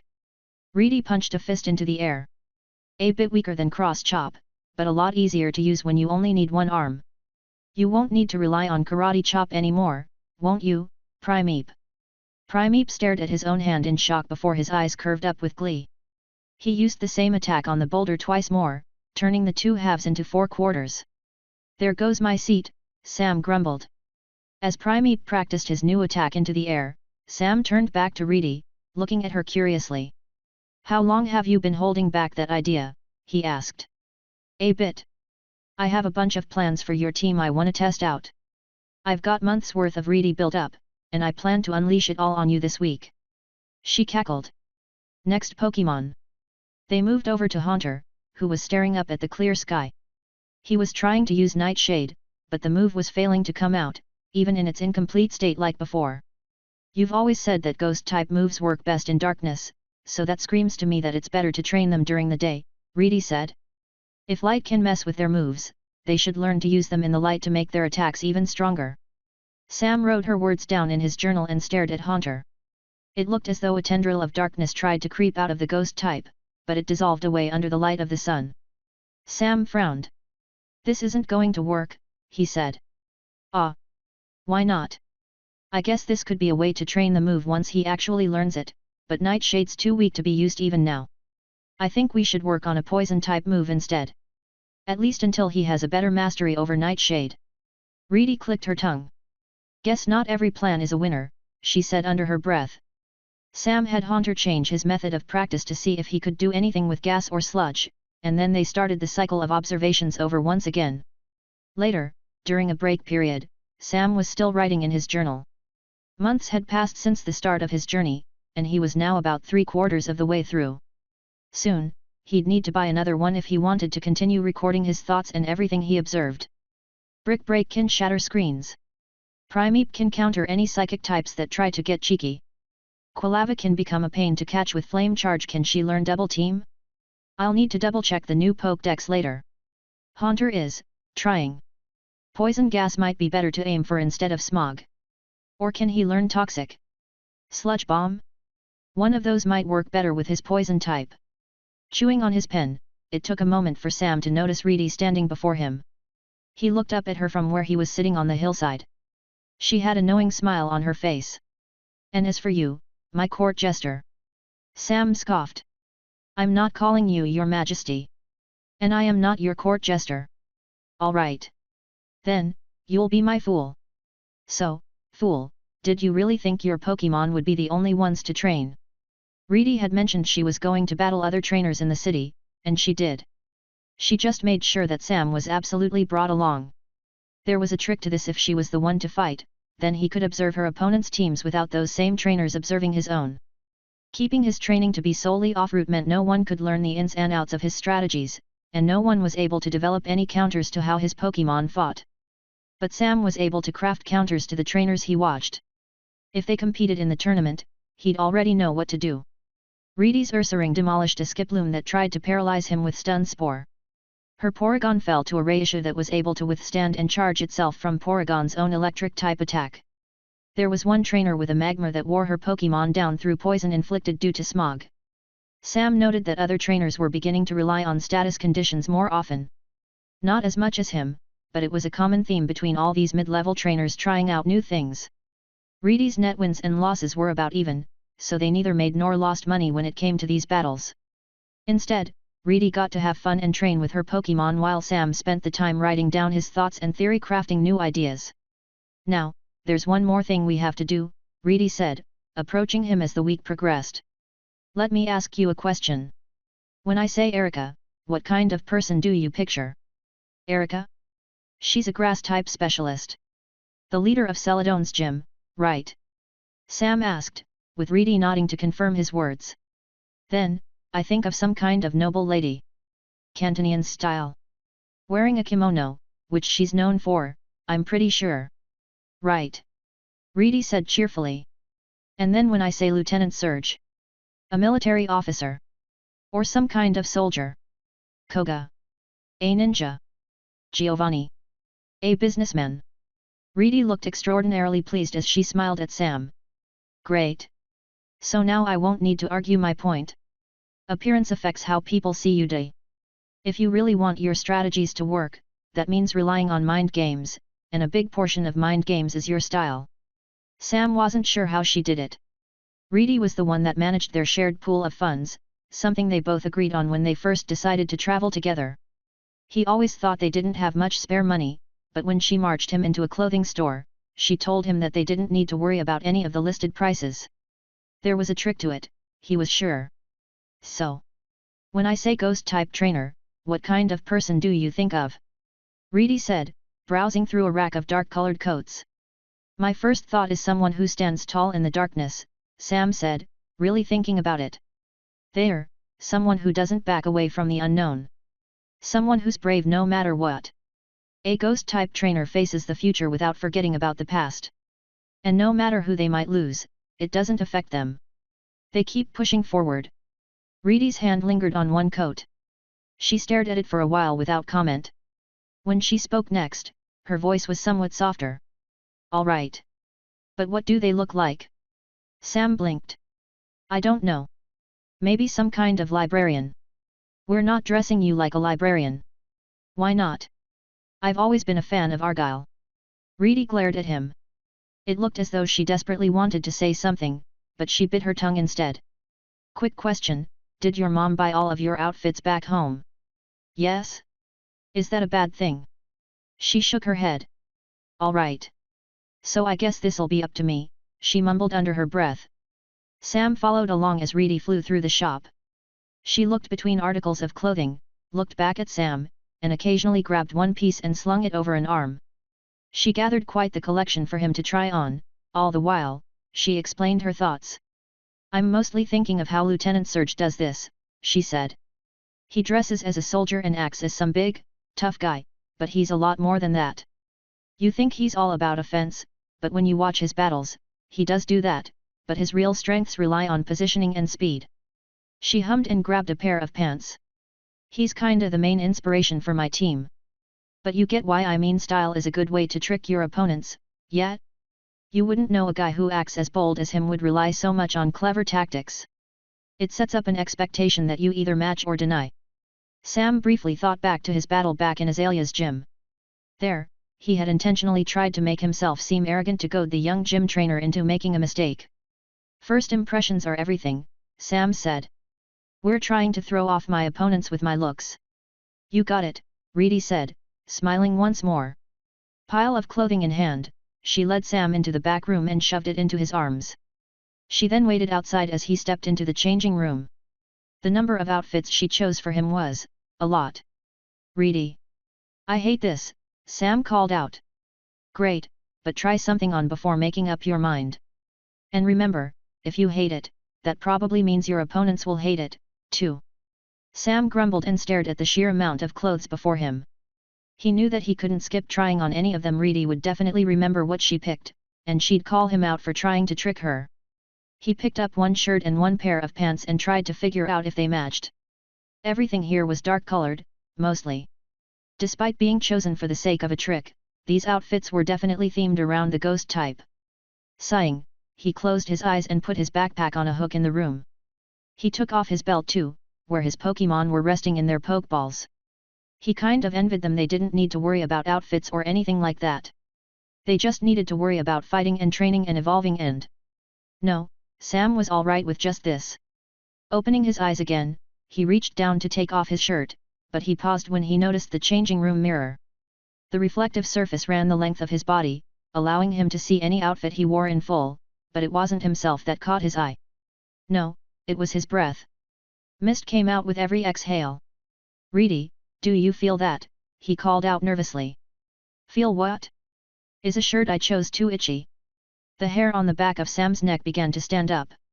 He felt a tingling in his spine. Looking around, he saw nothing, but he was expecting it. Sam wasn't alone in this room. Slowly, he took a nervous step closer to where his belt hung, debating whether or not he should release a Pokémon into this room. He was just about to grab a Pokeball when he saw a flash of darkness out of the corner of his eye, a shadowy fuzz reflected in the mirror. He jumped around and locked eyes with something else. A sharp gaze pierced right through him. A shadow slowly pushed out of the wall with hair waving in an unseen breeze. Around its neck, red glowing pearls pulsed and did nothing. Sam's teeth chattered. "Why, Yuri? You're from the forest," he mumbled. "It's revenge, isn't it? Revenge for scaring you off." He faced it, trying to keep his head held high. His heart was pounding in his chest as the ghost type stared back. With it suddenly so close, he wouldn't be able to grab a Pokeball before any attacks. Mischievous. The same Pokémon he had once encountered was now here. Sam wanted to call out to Reedy. He wanted to call out to his friends. He wasn't sure what the wild Pokémon was going to do, or why it was here, but it was right there, even after all of this time. Why is it here? Has it been following us? For how long? It's been weeks since we left the Ilex forest. We didn't do anything to it. Why is it so motivated to go after me? Mischievous cautiously looked around the room, not even bothered by Sam staring right at it. A smile crept onto its face as it seemed to confirm that, yes, no one else was around. It fully left the wall, moving closer. Sam really disliked how it looked satisfied. Sam tried to take a step back but hit the wall instead. Using his body to hide the motion, he tried to subtly raise an arm behind his back to grab a Pokeball. But the Mischievous moved closer, inching towards him in the air. If his team had the energy, they'd have released themselves to defend him, but as it stood, they were all too tired from Reedy's training sessions to notice what was going on right outside of their Pokeballs. So this is it, huh? I wonder if I scream I'll be able to get help before it can attack. He was waiting for it to lunge, waiting for it to use a move. Tense beyond belief, he readied himself for when the Mischievous attacked. But it didn't. Instead, he felt something warm press into his chest. Any form of chill vanished from the air. Mischievous didn't attack. It pressed itself into his chest. She nuzzled him affectionately. A sound not unlike a purr left her short throat. Sam's brain ground to a halt. He was only able to make a croaking noise as the Mischievous rubbed against him. Not once in his life had he shown this Pokémon any kindness. He didn't have the brain power to be able to start asking questions. Unable to speak, he couldn't stop the Mischievous from continuing to happily rub against him. She chattered her name, as if trying to speak, sharing a story he couldn't understand with no one nearby to listen. She continued on until one point, where she looked up at him as if waiting for a reaction. He had none. Sam could see his expression in the mirror. It was a mix of bewilderment, confusion, and most of all, fear. She saw that, and her mouth closed. Something in Mischievous's expression faltered. Her eyes started to mist as she stared up into Sam's own. "Mischievous?" she asked. Sam responded the same way he did before. He made a croaking noise and nothing else. At first, Mischievous pulled back as if she didn't understand. The wild ghost type looked at him as if she was looking at him for the first time. Tears started to leave her eyes as she furiously shook her head. "Are you okay?" Sam finally asked. But Miss Drevis didn't stick around. Before anything else, she turned around and fled back through the wall. Sam wasn't sure how long he stood there, staring, once it was gone. He was alone in the room once more, the strange ghost type having utterly run away. They were miles away from Ilex Forest, with multiple routes between Violet City and there. The Miss Drevis had to have been following them all that way. Otherwise, how did she find them? Are you going to answer me? Is everything all right in there? Reedy's voice suddenly rang out. Sam, it's not funny. Did you hurt yourself? I guess I can come in if you... No. Sam interrupted. No, sorry. I'm fine. He wasn't sure why, but he chose to say nothing. Sam tried on a few outfits, got Reedy's opinion, and then they bought the cheapest, closest outfit from a different, second-hand store. But as training continued through the rest of the day, Sam found himself unable to focus. All he could think about was that strange encounter with the Miss Drevis. Chapter 54. A week was spent training. A week was spent practicing moves, testing new strategies, and pushing everyone beyond the norm. Sam had a journal's worth of observations and notes, allowing him to know exactly what he needed his Pokémon to develop. Reedy was all about strength, and she knew how to give their practice that bit of extra oomph to push his Pokémon further. 2 sets of eyes were better than 1, and together, Sam's team had the chance to grow more than if he trained them on his own. When the final day came rolling around, the results were obvious. Primeape strikes shattered anything they hit. Quilava moved with an agility she hadn't had before. As for Haunter, his Nightshade was definitely battle-ready, and as for the Poison-type move he learned. Well, Sam planned to save that one for the tournament. Sam initially discovered the Violet City tournament in a rather abrupt manner, all things considering. Other trainers could have learned about it earlier than him, and that would have given them more time to prepare. No victory was guaranteed, but Sam had to say he liked his team's chances. The day before, they didn't train. Instead, they chose to rest. On the eve of the tournament, Sam and Reedy gathered everyone up, and they had a picnic to celebrate. A picnic wasn't fancy as eating at an expensive restaurant, and the food wasn't as good as food made by professional chefs. They bought breads and ingredients from a local grocery store and set up a blanket at the edge of the hill. The area they'd suffered in for the past week and a half sat below them. In the distance, the sun slowly set and cast the sky into shades of reds, oranges, and purples. This meal might not have been something expensive, but a picnic felt better. It was a way to simply relax among friends. Quilava munched on a salad, Primeape devoured 2 hoagies, one held in each hand, and Haunter made himself a sandwich only to pick it apart like some kind of dissection. Doing so brought him great joy. Meanwhile, Ursaring was passed out in a food coma, and Porygon sat inside of its calculator, eating programs Reedy had said looked especially tasty, whatever that meant. And the best part of this picnic was that it was a goodbye. Once they were done eating, they could leave this valley of suffering and never come back. Good riddance. You know, I think I'm getting annoyed by the other trainers, Sam said, sitting back and munching on a sandwich of his own at the edge of the hill. Reedy made a half-hearted attempt to swallow her bite, but there was still food left in her mouth when she spoke. Yet. Like, I don't know. I mean, I've watched you battle literally dozens of people over the past few days, and they're definitely trainers, but it's like they don't know what they're doing.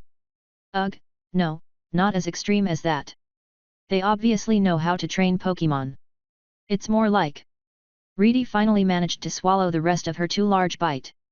They're missing something, she offered. Yet. It's like they're training Pokémon and that's it. They're not trying to work on a greater strategy or build the best team. They're just enjoying themselves. Traveling. Going on a journey, Reedy said, finishing the statement for Sam. He nodded, holding his sandwich in his hands and staring at the marks left from his last bite.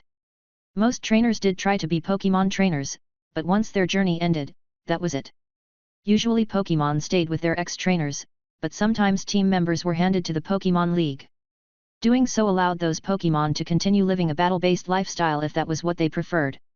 But generally speaking, most people moved on to join the workforce or go back to school.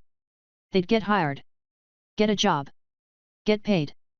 Battling became a hobby at most. Of course, a few trainers never retired. They kept pushing and training their teams, and then they'd either become Pokémon Rangers, like Sam's father, or they ended up working under a gym leader as a gym trainer. The exceptional ones among them received personal training from the league to become ace trainers, where they helped keep regions safe. Often, ace trainers even repeated gym circuit challenges and competed in high-level tournaments, but actually seeing something like that was rare in the grand scheme of things. People would just explore a region, make some friends, and then go home and effectively retire. Sam wasn't sure how many trainers had dropped out at this point. It was about halfway through Johto's 9-month-long season. Most would have surely earned a few badges by now, but how many planned to keep going? Something about the relative skill level of Reedy's opponents made Sam feel like there'd be a big drop-off, and soon. Reedy took another big bite of her sandwich and managed to swallow all of it this time around. "Do you have a plan for after your journey?" she asked idly. Sam looked up. "After my journey? I don't know." He was going to be a ghost-type specialist, no, a ghost-type master. He planned to build an unbeatable team. That was his goal, his reason for traveling. The idea of his journey eventually ending was, past him. Ghost types were forever, and in his mind, he'd always pictured himself as being forever, too. "Being a Pokémon Ranger doesn't feel right," he said slowly. "An ace trainer, then? Or maybe I can apply to work in Morty's gym. But those feel limiting. I could try to join the Elite Four." Both Hone and Kanto had ghost-type specialists in their Elite Four, Phoebe and Agatha being the region's respective members. Those two were powerful trainers, with Phoebe being the most recent addition to Hone's leadership and Agatha being the eldest member of Kanto's Elite Four. They were an inspiration to many, but to Sam, however, those two were. Well, they didn't quite match up to how he perceived the ghost type. Agatha seemed too mean. She was too self-assured and almost seemed to disregard the playful nature of ghosts. Meanwhile, Phoebe was the complete opposite. Her cheerful demeanor didn't quite match the solemn nature of the type, either. It wasn't just their outward appearances that fit those mindsets, everything about how those two battled and interacted with the public aligned with their ideals. Both Agatha and Phoebe might have been peak ghost-type specialists, but they also both felt too extreme. Sam didn't plan to follow the footsteps of either of them. No, he wanted to find his own understanding somewhere in the middle. When he and his team eventually reached those same heights, he would stand with his own mindset instead of one based off of them. He drifted off into thought, unable to truly answer Reedy's question. She saw that and grinned, bringing up her chin to point at herself with her thumb. "Need inspiration? Look to me. What I'm going to do is enter a bunch of high-profile tournaments with my peak-level team. I'm gonna be one of those wandering, sponsored trainers, but my sponsorship is my family's company. I'll travel the world and advertise it, and then everyone is gonna want to hire us." "So then are you going to work construction between tournaments?" Sam asked. Reedy deflated. "Oh, probably. I'm eventually going to inherit the company," she said. "It wouldn't make sense to spend all my time away, you know." "Yeah," Sam said, "but you could always moonlight as an ace trainer."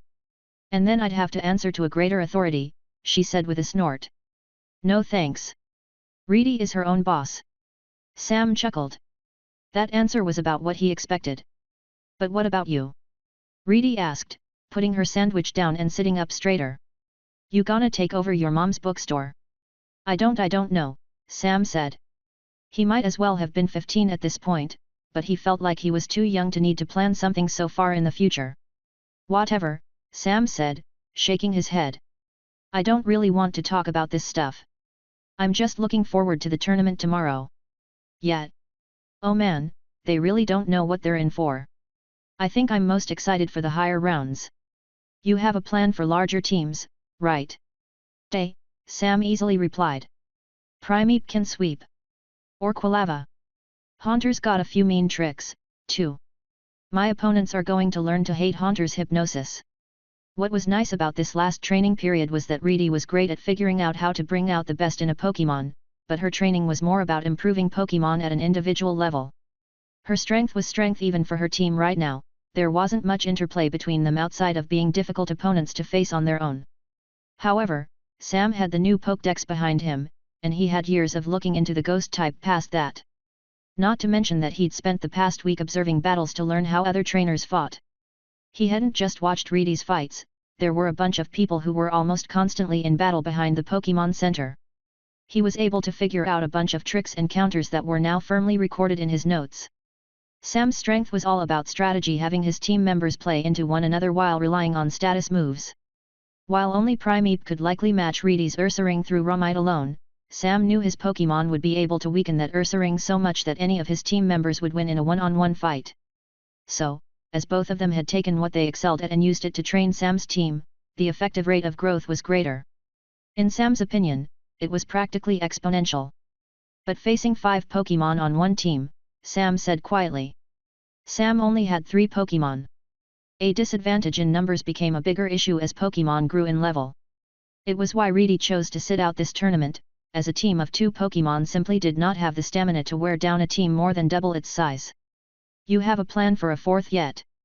Reedy asked. Sam sputtered. His encounter with the Misdreavus flashed through his head. No, he shouted. He quickly cleared his throat in an attempt to recover.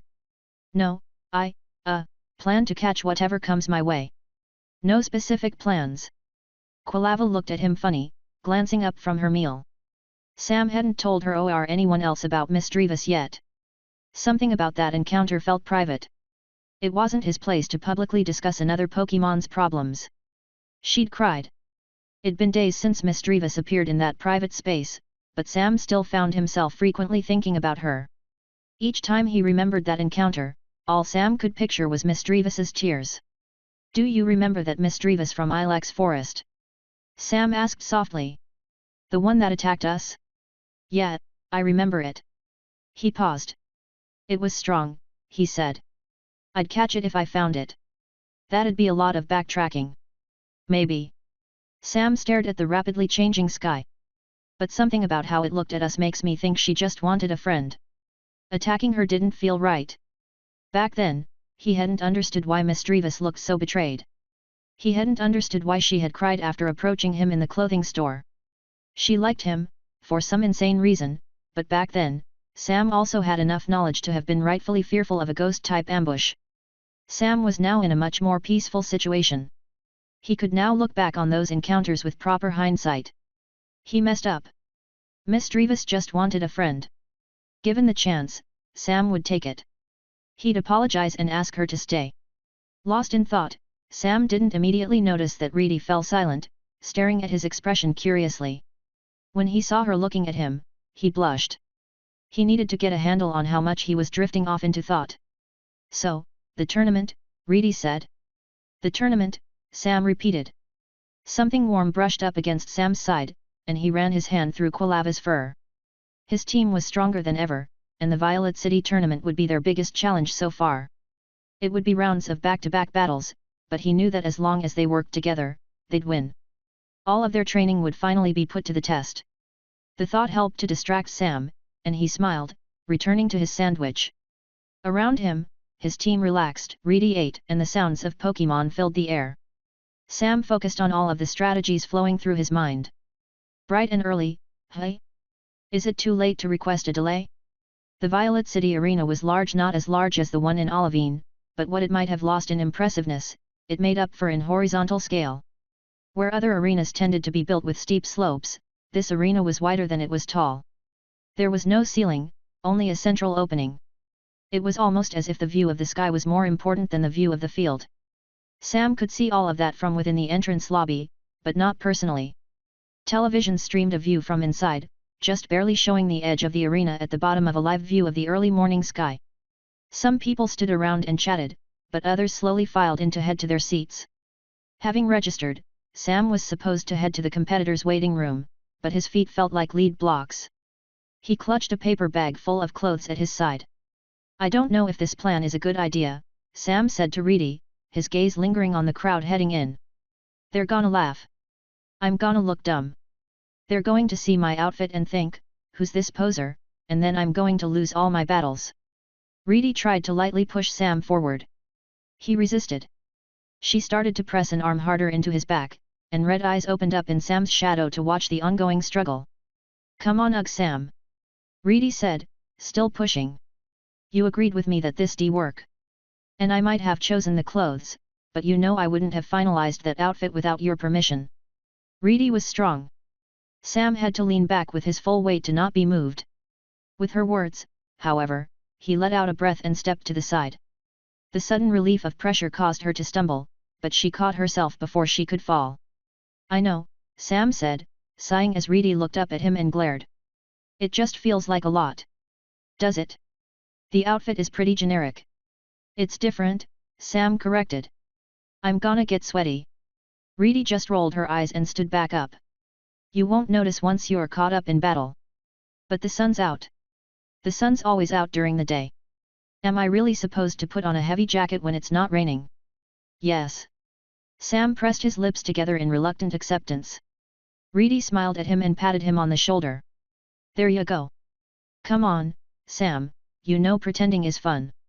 You just gotta take a single step forward, and the rest will come easy. Grumbling to himself, Sam did as she said, placing a single foot in front of the other. Reedy beamed at him, and she nodded her head once, utterly satisfied. All right, I'll be cheering for you in the audience, she continued. I'll be right in the front, the section reserved for Pokémon, so that Ursaring can watch. Look for us.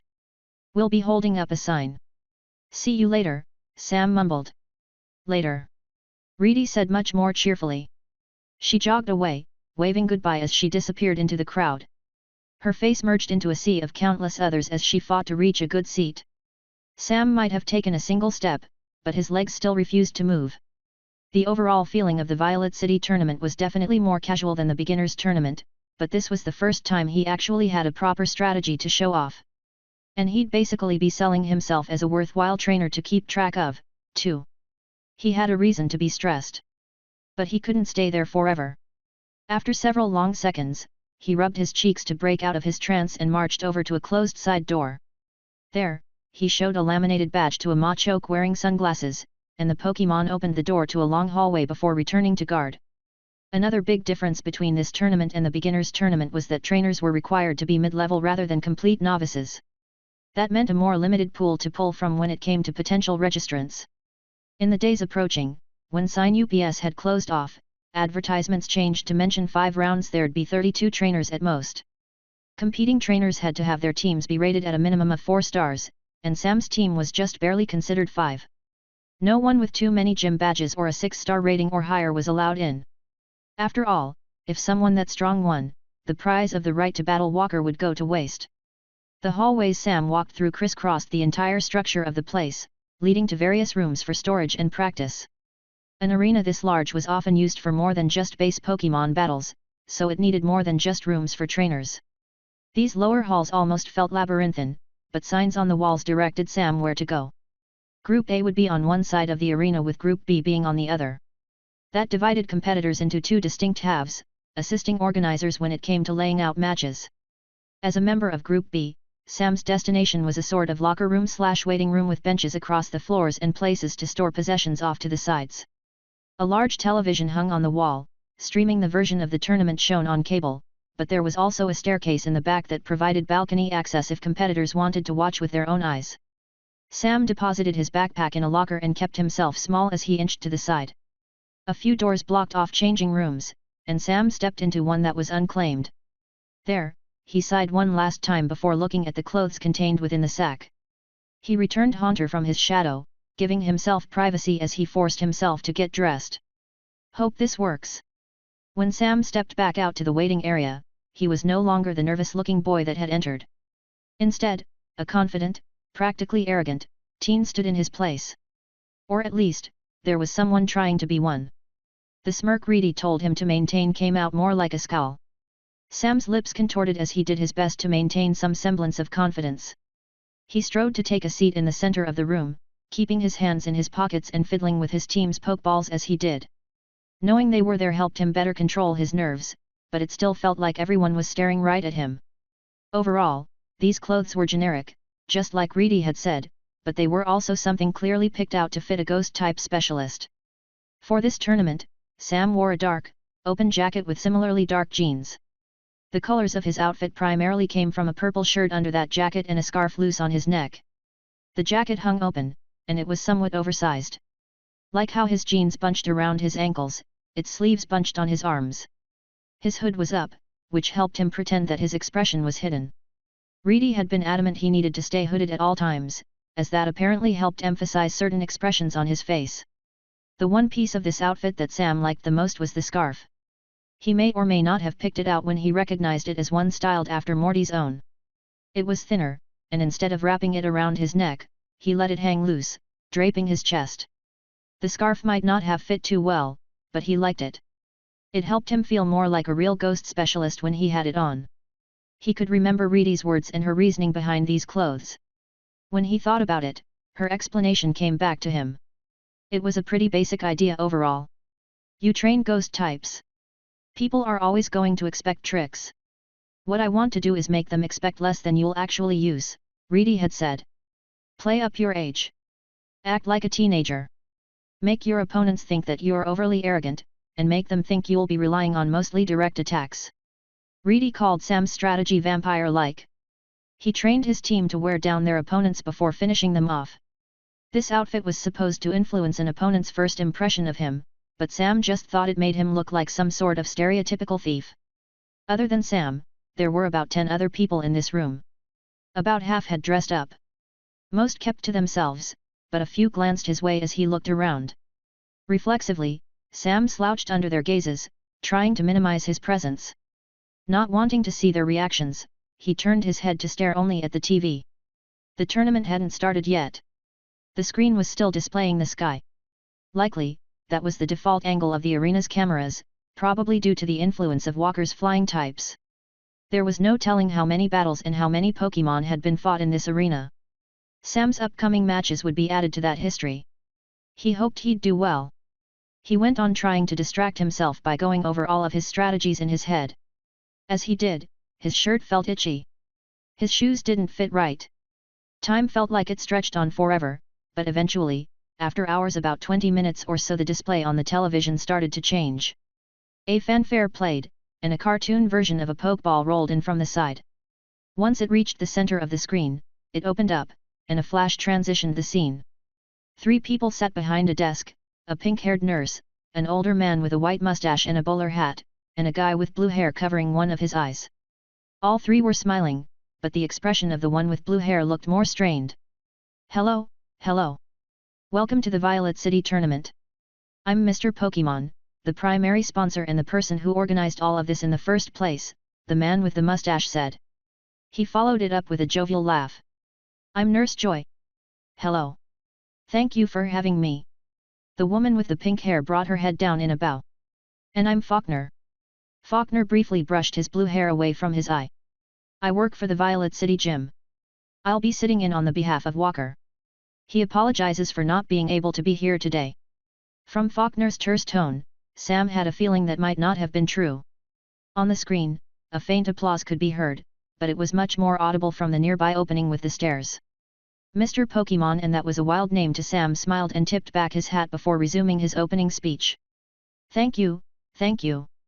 We will serve as your announcers for this tournament, and what a wonderful tournament it'll be.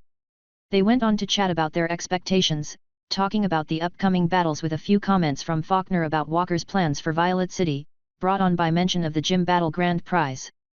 Just based on the discussed topics alone, it was abundantly clear that the Violet City tournament was more of a local tournament than a region-wide one. Mr. Pokémon himself provided the prizes. While he might not have been a true local, he lived nearby and ran many events in both Violet City and Cherry Grove City to the south. In total, we have 31 registered competitors, for a total of 5 rounds, Mr. Pokémon said after a few minutes of talking. The rules for this tournament are a bit different than those of the usual league-approved tournament, so why don't we turn to our head referee below? The scene transitioned with that same rolling Pokeball graphic to now show a man wearing a sky blue turtleneck. He stood in the middle of the arena's battlefield with an expression on his face that showed he had no room for jokes. He wasn't too old, but he was bald, and a few lines on his face hinted at his age. Around him, the field wasn't as smooth as the usual compacted dirt. It had a few small stones scattered around, but they weren't anything large enough to hide behind or be useful for Sam's strategies in general, unfortunately. Hello, the man said. I will be serving as the head referee for this tournament, assisted by 2 others. I will briefly go over the rules. Please, listen carefully. For these first rounds, I'll only be explaining them once. Battles will start with small teams, with team allowances increasing over time. At first, trainers will be permitted 3 Pokémon and 0 switches per battle, but both numbers will go up as the rounds progress. He went on to explain in more detail. The first round would see trainers using 3 Pokémon with no switches allowed. The second round would also see 3 Pokémon, but each trainer would gain access to a single switch.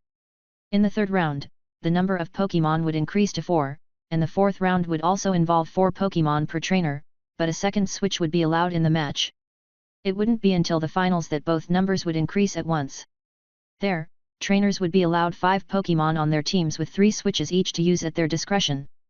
Knowing that there wouldn't be a full 6-on-6 match did make Sam feel better, as that meant his team would never need to feint an average of 2 Pokémon each. Still, he had to suppress a grimace. The minimal amount of switching restricted his team more than he'd like. His team was all about interplay, with team members generally setting up for one another. Usually that worked out fine, as league standard rules saw a number of available switches equal to 1 less than the maximum number of Pokémon on a team. Here, they clearly wanted faster battles, as switching usually made matches take longer. Sam would need to adjust, but he could at least fight somewhat normally once he made it to the later rounds. Though, that means getting to the semifinals if I want a second switch. After this past week, we can definitely do that. The head referee continued on to go over a few more rules, mostly just explaining the league's expectations.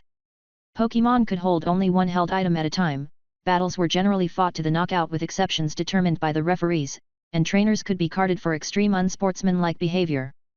Explaining all of this right now was mostly for the audience's benefit, making sure they didn't have to hear the same thing repeated before every match, especially since there'd be a lot of battles in the first few rounds. As the head referee finished his explanation, he bowed his head and wished the competitors luck. The scene then changed once more to show an aerial shot of the field, and the first 2 trainers were asked to come out. 2 people stepped onto the field. At the same time, a member of the arena's staff opened the waiting room door and named a person to come along to wait on standby. On the screen itself, once the 2 trainers were in position, they each sent out a Pokémon. The Violet City tournament started with a shout for the battle to begin. Sam leaned forward in his seat, eyes and ears utterly locked onto the television screen. He needed to gather as much information as he could about all of his future opponents. This tournament was as much of a test of endurance as it was a test of strength. 5 battles with a team of 3. If Sam wanted to make it to the top, he needed to approach each and every match with a plan. Chapter 55. In one match, a Skiploom used the air pressure caused by water guns to dance around a frustrated Corsola. In another match, a Jinx's powder snow froze the horns of a Stantler laying illusions. A Hitmonchan exchanged many, furious blows with a laughing Machoke. More and more Pokémon fought and fainted as the first round of the Violet City tournament progressed. Every trainer was strong. All were worthy of their appropriate star rating. Attacks landed with audible impacts. Moves were aimed with impressive accuracy. Sam watched it all from the screen in the locker room, carefully observing each and every fight. While he couldn't stomach the idea of stepping onto the balcony, he could at least watch the television. Doing so let him learn about the Pokémon of potential future opponents. He didn't have his journal with him. Writing down his observations wouldn't matter now that the tournament had started. Most of his notes, he'd already memorized. He had spent a while going over the new Pokédex to look up what moves common species could use, too. No, Sam solely focused on the television, not letting his mind wander for even a second. His entire focus was on preparing himself and psyching himself up. He was so involved in staring at the screen that he didn't initially hear his name be called. Samuel. Samuel. He looked up. A woman holding a clipboard stood in the doorway, searching the room. Will a Samuel Greyson please come with me? You're on deck. When Sam stood up, his heart was already pounding in his chest. He'd watched several battles, but it was now his turn to fight. I'm here. Sam approached as she nodded at him, leading him out of the room. With 31 competitors, there were 15 matches in the first round. One lucky person got to skip their first match. Unfortunately, that person wasn't him. He was brought through a series of hallways before descending a staircase that connected to a tunnel that led to the field. Not too far away, the bright light of the late morning sun seemed to be blinding when compared to the far dimmer interior lights. A nurse stood off to the side pushing a cart, waiting for the current battle to end so she could heal the competitor's Pokémon. You'll wait here until you are asked to step out. Don't emerge early, and wait until the signal, got it? the woman with the clipboard asked. Got it, Sam said. His voice felt hoarse. From his position in the tunnel, he could just barely see the match taking place, as a Pidgeotto struggled to face off against a Raichu.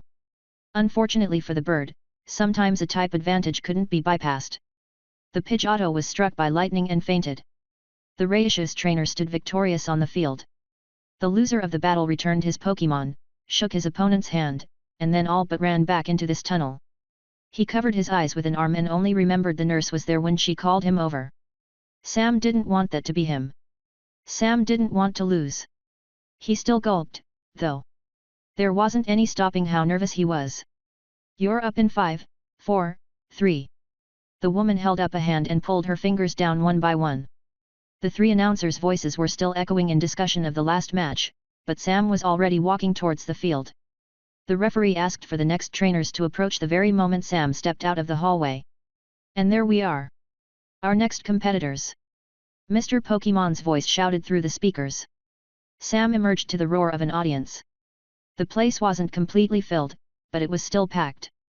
With it being the middle of the day, there was no need for a spotlight to shine on Sam, but he was still half of the center of attention.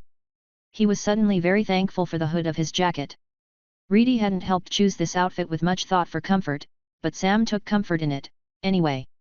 The edges of his hood served as a sort of blinder that helped him ignore how many people were staring. Keeping his hands in his jacket's pockets hid just how white his knuckles were as well.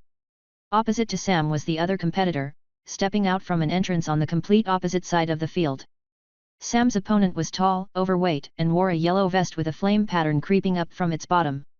The way his balding hair stuck up on its ends made him resemble a sort of clown. The man walked with the confidence Reedy told Sam to have, and Sam already didn't like him. Yes, it was partly due to that assured confidence, but it was mostly due to how much of his opponent's chest was exposed. The announcers' voices continued to speak above them as they both approached the field. For this battle, we have one Samuel Greyson and one fire breather Otis, Faulkner said, the names coming across stilted, as if he were reading off a card. Wait, is his first name Fire Breather, last name Otis? Nurse Joy asked. No, he asked for that title. It's what he put on his registration card. Sam was a bit more robotic in how he walked, and he reached his trainer box first. There, he stared at Otis. For some reason, the heavy-set man looked somewhat familiar. Otis didn't blink at Sam, however, and he slowed to delay his arrival to the trainer box. He held up a hand, both waving to the audience and asking for everyone to wait, before taking out a wooden stick and somehow managing to light it by scraping it against the ground. There, torch in hand, Otis then proceeded to dramatically hold it out in front of his face. He breathed in before letting loose a massive exhale. A gout of flame blew a dozen feet ahead. Impressive, Mr. Pokemon said. With skills like that, will young Samuel find Otis's team too hot to handle? He chortled, and Faulkner groaned. Samuel has a good chance to win, Nurse Joy said. His summary says he's from Hone, and everyone knows trainers from Hone always know how to withstand the heat. I have a summary? I guess I've been in a major tournament once before. They didn't mention that, however. The comment about Hone kind of rankled Sam, too. Hone didn't get that hot. It got humid sometimes, at most. If anything, Johto was just a colder place. Hone's weather was normal between the two regions. Sam's annoyance continued until he was frowning. He hadn't smirked even a single time when walking out on the field. He considered trying to salvage this with a smile, but in the end, he chose to keep his lips pressed together in a thin line. Apparently, he'd be going for a more solemn appearance for his debut. Finally, Otis reached his trainer box, still holding that flaming torch in one hand. He held his arms out wide as the audience cheered for him. They were here for entertainment, and he clearly planned to provide. The referee cleared his throat. Competitor Otis, please put out your fire, the referee said. Ah, my apologies. Certainly. Otis smiled and stabbed it into the ground. Hitting the dirt, the flames were immediately snuffed out, and tendrils of smoke crept into the air. There was something about how violently he shoved it to the floor that made the act feel like a threat. And with how he stared at Sam, it was like he was implying he was about to do the same to Sam's team. Otis left the smoking stick of wood next to him as he grabbed a pokeball from inside his vest's interior pocket. Sam did the same, retrieving a pokeball from his jacket pocket, but he couldn't look away from the guy. While the outfit was definitely new, Sam swore he had seen Otis before. The head referee, professional, had no such compunctions with either competitor's identity. "Trainers, please send out your Pokémon," the referee shouted. Knowing Otis likely relied on fire types, Sam grabbed Quilava's Pokeball first and tossed it into the air. Otis did the same, and when two Pokémon appeared on the field, Sam finally understood what was so familiar about his opponent. "Oh," he realized, "that's why I know this guy." Reedy challenged him to a fight. More importantly, Sam realized something else. "Hey! I actually know what I need to do to win." Quilava might have been on the field, her flames already blazing as strong as they could go, but Haunter was the solution to the battle. Sam needed him and no one else. But that didn't mean Otis's Pokémon wasn't intimidating. Appearing across from Quilava was a red, flaming Pokémon as expected.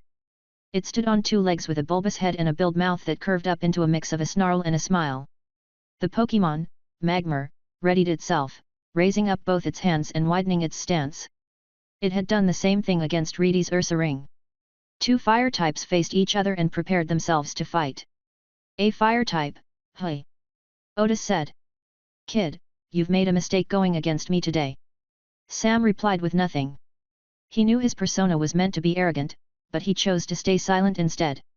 He merely continued to look over Magmar, making sure it'd behave exactly as he expected.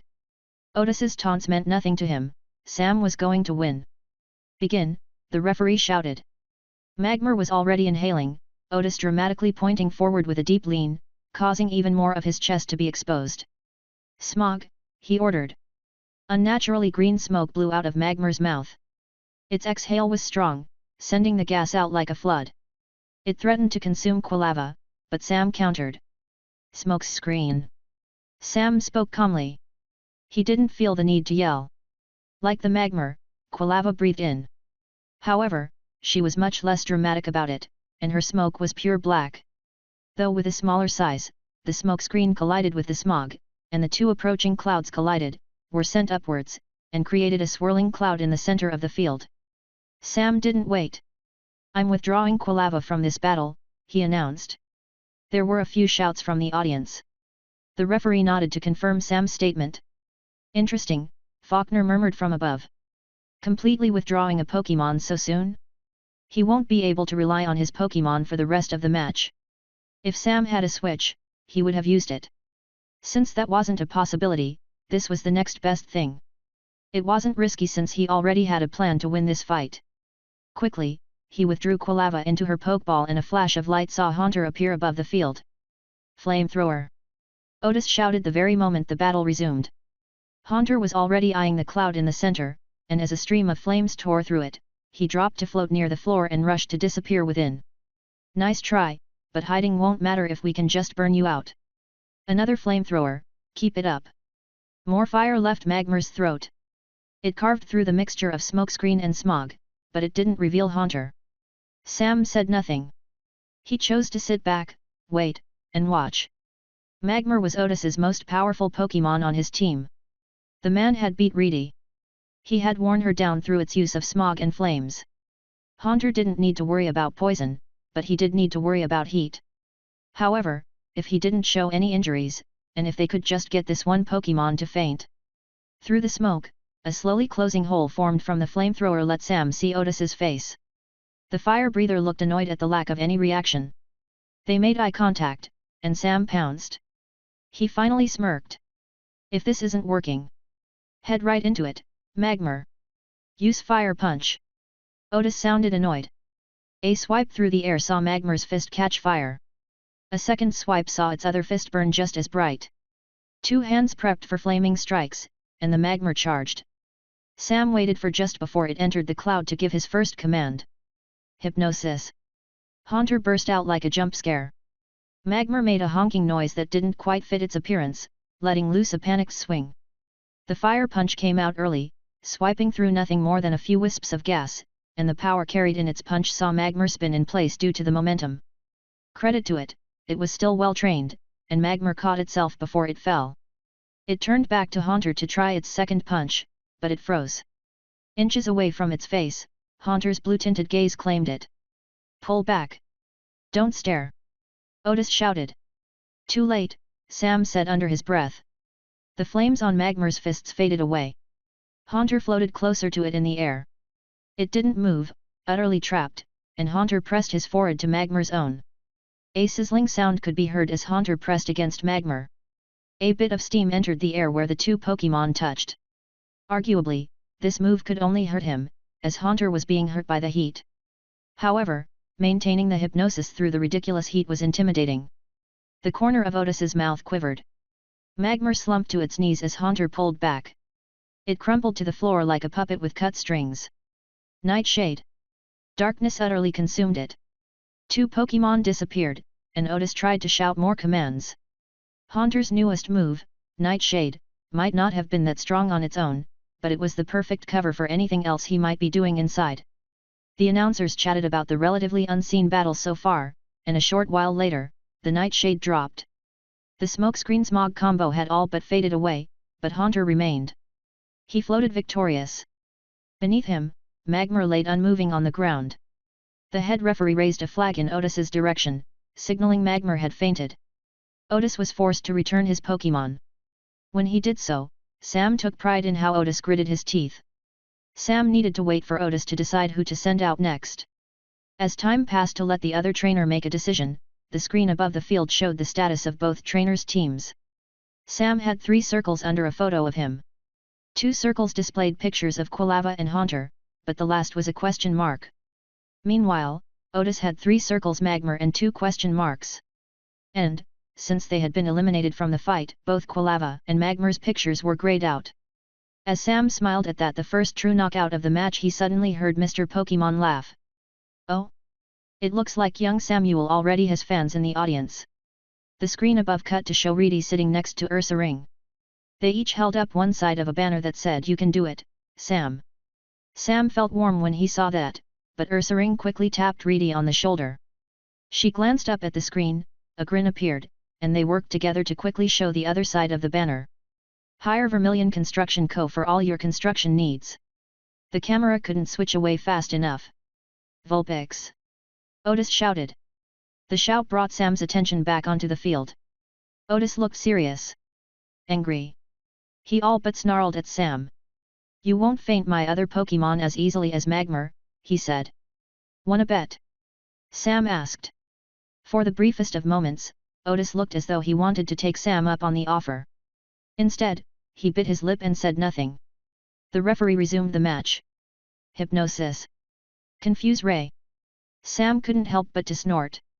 Clearly, Otis wanted to try to trap Haunter in illusions before he could do the same to Vulpix. Unfortunately for him, Haunter easily rolled away from the red fox's grayish beam, and upon making eye contact, the little Pokémon immediately collapsed. "Oh, come on!" Otis shouted.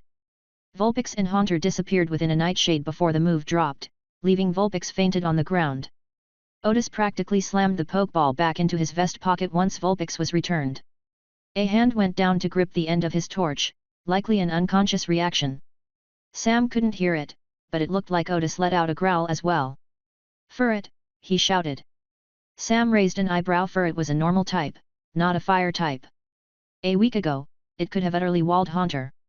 Now, he actually had a way to fight back. "Hypnosis," Sam said the moment the battle resumed. "No you don't.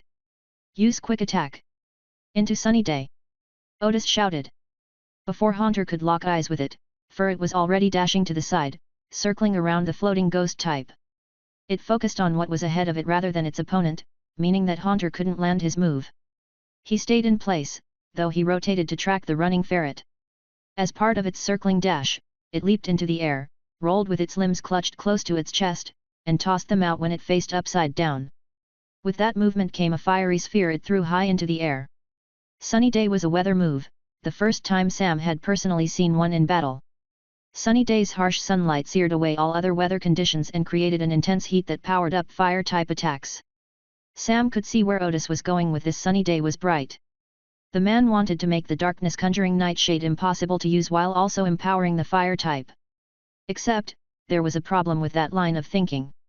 Sure, nightshade is a decent way for Haunter to hide, but why would we use it against a normal type? Ferret is immune. His confidence regained, Otis shouted for one more command. Fire punch! And use your speed to guide you. Close your eyes. Furret turned on a dime, its noodly body briefly twisting into a sharp, right angle. It bounded forward and jumped, sailing right towards Haunter with a paw consumed by flame. Clearly, Sam wasn't the only one to have relied on a trademark move in the past, but it didn't matter. Time to make a splash. This would be the first time Sam used something from the new Pokédex in such a public battle. Smiling, he called for Haunter's poison-type attack. The crowd went wild. Haunter pulled back, the blind fire punch becoming nothing more than a graze. As Furret continued its arc and began to fall, he quickly breathed in and grinned, exposing his teeth. Then, like a kid playing with water, he pressed his tongue forward to cause liquid to spray out through the gaps between his teeth. It splashed onto Furret's fur, and when the Pokémon landed, a bit of steam drifted off of its body. What move was that? Faulkner's voice echoed out, surprised. Nurse Joy hummed but didn't answer. Sam couldn't see him, but the pause in the announcers' voices made him think that Mr. Pokémon was rubbing his mustache. Acid spray, the man said. I believe I've heard of that move before. Mostly from foreign poison-type trainers, but if I recall correctly, Kanto's Koga has displayed it in his fights. While acid spray might not be the most damaging move, its acid scours its target's flesh. The result is that the move scales in power, rendering opponents quite vulnerable to further special attacks. There was a pregnant pause after Mr. Pokémon's explanation. That's brutal, Nurse Joy said. Some of the audience quieted down. Truthfully, Sam hadn't intended to teach Haunter this move. He had started with smog, but that had been put aside as Quilava's smokescreen worked well enough to create dark clouds. He instead tried for Sludge Bomb, as that was a powerful poison-type attack. However, their attempts to make use of Haunter's poison type resulted in a happy accident. By first attempting to learn the gaseous smog before moving into the more solid Sludge Bomb, Haunter's poisons came out like thin liquids. Sam used the new Pokédex to scan for alternatives before settling on this attack. Acid spray could come out like a splattering glob or as a spray from the teeth. Either way, it was rather caustic. It burned foes and made them more vulnerable to follow-up moves from any special attackers on Sam's team. You know, maybe Otis should have called for Furret to open its eyes, huh? Furret was still sizzling, even now. The acid spray lingered on its body and burned at both its flesh and fur. It wiggled unhappily, and instead of resuming its dash, Furret fell on its side and rolled across the dirt to try to rub off all of the lingering acid. What did you do to Furret? Otis accused. Sam shrugged. Oh, you know. Used acid spray. With that phrasing, Haunter attacked again, this time spitting out a glob. Furret dodged with quick attack, but that was all it could do. Haunter didn't let up his assault. Due to the barrage of acid sprays coming its way, Furret could no longer attack. It was forced to keep running to avoid Haunter's moves. With it being Otis's last Pokémon and with the potential build-up of acid spray's effects, it couldn't afford to take any damage. However, while it never took any direct attacks, each attack still caused a few droplets to splash onto its fur. Its defeat would be inevitable if it kept this up. Ugh, that's it. Go for a fire punch, head on. And that was the mistake Sam was waiting for. He watched as Furret turned, rolled, and jumped into the air, and once its trajectory was set, he called out a move. Hypnosis. Otis smacked his own face. So focused on acid spray, they forgot about the real reason Haunter was out. He made eye contact with the soaring Furret, and the Pokémon slumped without attacking. When it hit the ground, asleep, it had no way to avoid one last, direct hit. A final acid spray finished it off. And in an impressive battle, Samuel Greyson and Haunter have utterly dominated Otis's team. Mr. Pokémon shouted. An incredible show of techniques, both new and old. Won't everyone give a hand for these two trainers? As Otis returned his Pokémon, and as the audience cheered, Sam could have sworn he heard Reedy excitedly shouting his name over the noise of the crowd. Sam returned Haunter, who disappeared in the middle of a salute. He walked onto the field, making sure to avoid anywhere the acid spray landed, and shook Otis's hand. Good battle, Sam said. Otis just grunted. Sam casually waved to the audience one last time before stepping off the field. Haunter was passed over to the awaiting nurse to get treated, and instead of returning to the waiting room, Sam left. He had time before the next round, and he wanted to talk to Reedy before his next match began. Chapter 56. Sam was ambushed the moment he left the lower hallways. The macho standing guard stepped to the side to let him out only for him to be rushed by a pair of reporters. "Hi, Samuel. I'm Marilyn with the Johto News Network. Would you be interested in a quick interview? The public is dying for answers." The blonde woman's eyes sparkled with hope as she held a microphone under her chin. Behind her, a heavy-set man balanced a camera on one shoulder, keeping it pointed right at Sam. His mind went blank. He'd never been in an interview before. Sure, he'd had fantasies of being interviewed once he was a rich and famous ghost-type specialist, but right now? We're interviewing every competitor we can catch. Don't worry. You aren't the only one going to be on T.V. Be on TV. Okay. Sam said, speaking before realizing what was leaving his mouth. Great. Marilyn all but dragged Sam to a corner of the arena's front lobby, where a few people were still occasionally heading in. Groups passed by to pick up confections from vendors in the upper level, and a few of them pointed at Sam from a railing that overlooked the entrance. None of them approached, but a few people did stop to watch the impending interview from the side. Marilyn fluffed her hair. The reporter adjusted her suit jacket and stood up a bit straighter while staring at the camera's lens. "Everything ready?" she asked. The cameraman, a hanging card naming him as Monroe, gave her a thumbs up before using his hand to start counting down from 5. "Is this live?" Sam asked. No, this is pre-recorded. You'll be able to catch yourself on a segment tonight. And don't worry, we'll fix any blemishes in post." Blemishes. A red light on the camera turned on, and Marilyn gave it a blinding smile. "Hello.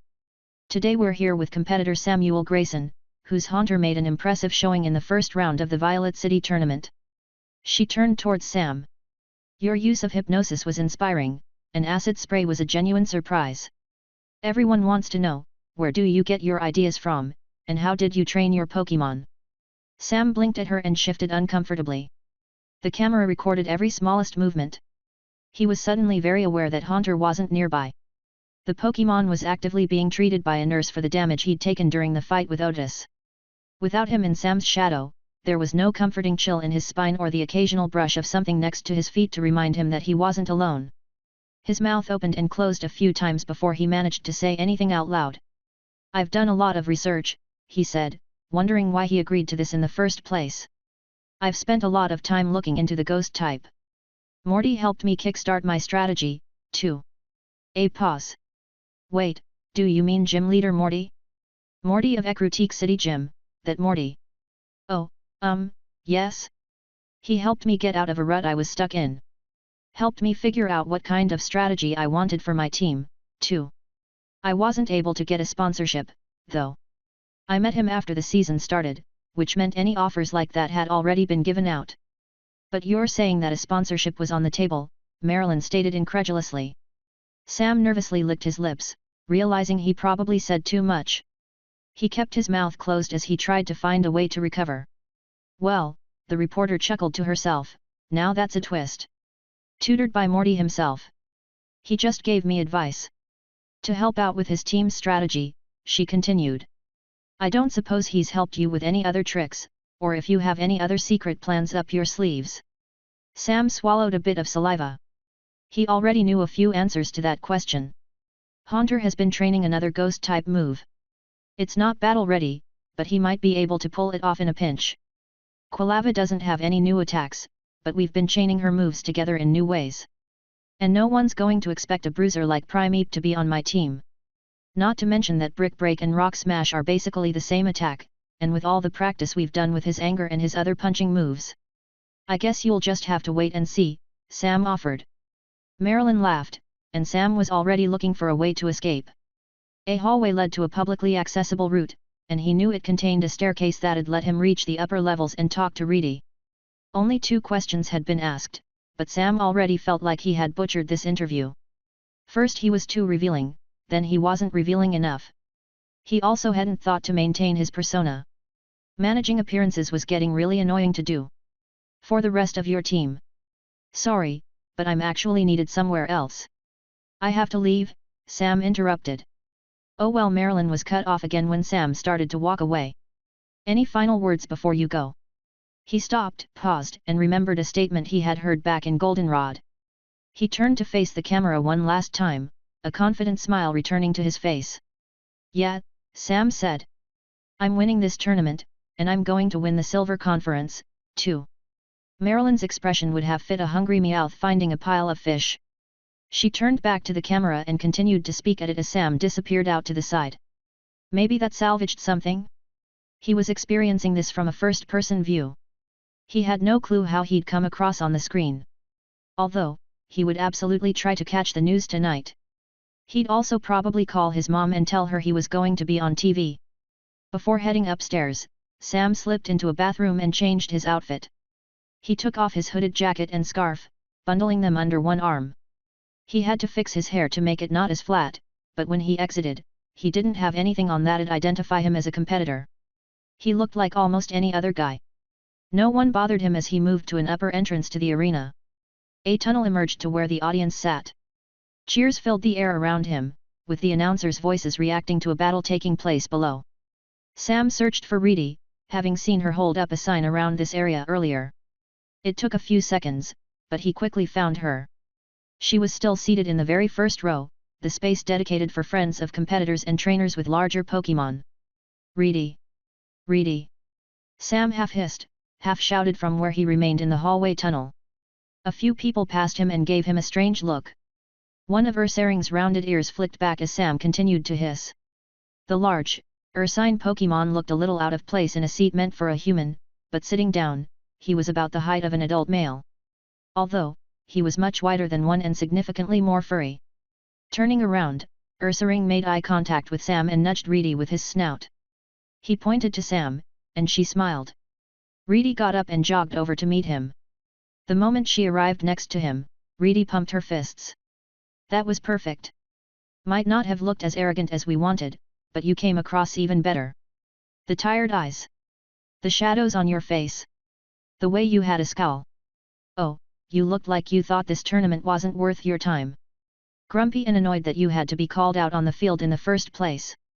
"I was trying to look serious," Sam said quietly. Reedy waved her hand. "You did. But you also looked confident. If you want to trick your opponents, it'll definitely work. Honestly, if I saw you, I'd think you would try to rely on strong attacks to end the battle early. But now that you showed off Haunter." She grinned. "People will expect him to have tricks, but they won't have even an inkling of what Quilava and Primeape are capable of." She wiped her mouth. Sam was pretty sure she was drooling at the thought of that Hyper Beam trademark as a reward. "Anyway," Reedy continued, "where is Haunter, anyway? I wanna congratulate him on his match. He's getting healed. He spent a lot of time in the smoke cloud dodging flamethrowers, and he got really close to Magmar's flame body, too. It was pretty hot out there, and just being around fire can be draining. You know, because of the heat." Haunter wasn't burned, but Sam wasn't going to make any assumptions. Between each match, he wanted his Pokémon to rest as much as they could to be in tip-top shape for their next one.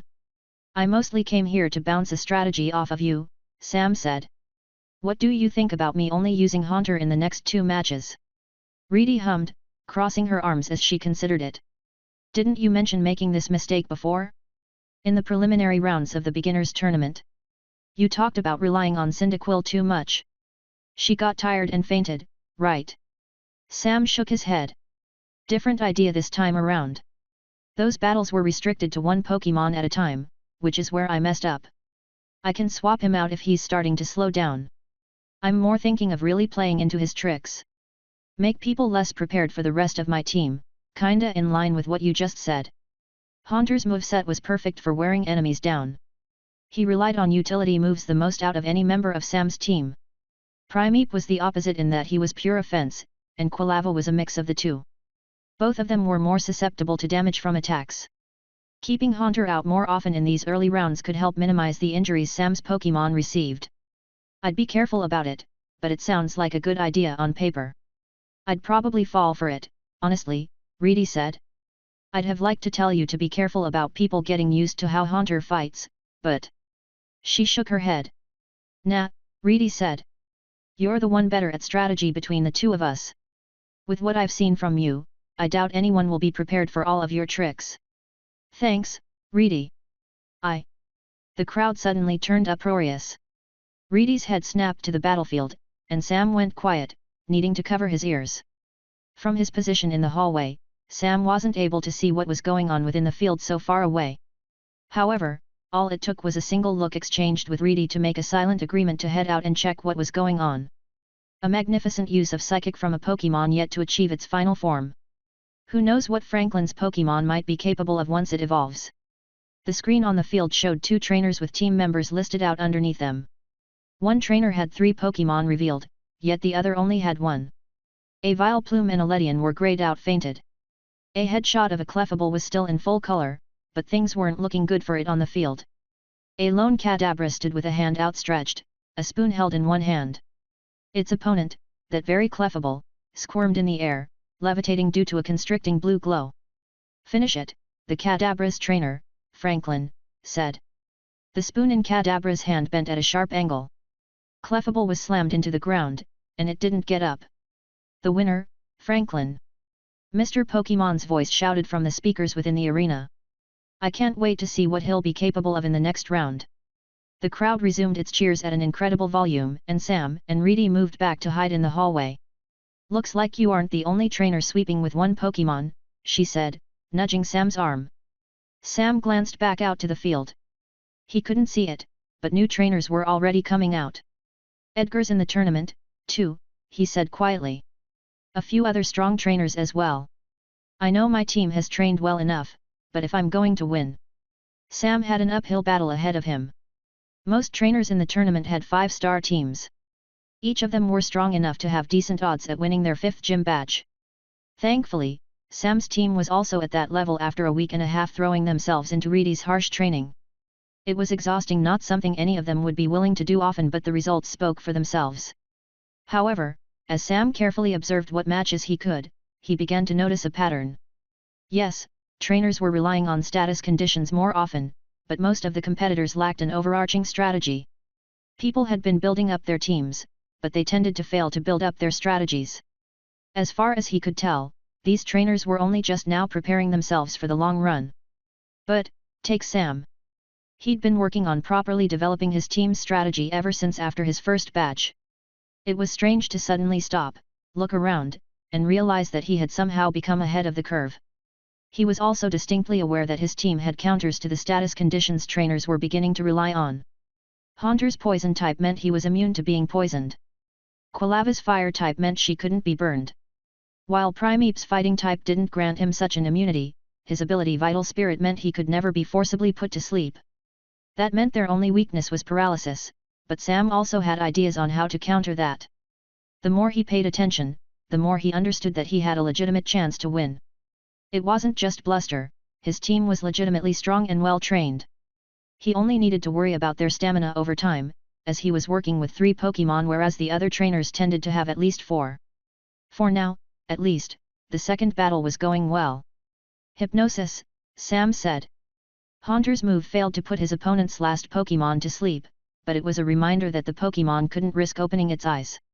At the start, a Bellossom was sent into unconsciousness after Haunter floated too far up for its stun spore to reach. A Dugtrio was able to avoid the move for a while, but it still had to surface if it wanted to attack with something Haunter wasn't immune to thanks to his levitate.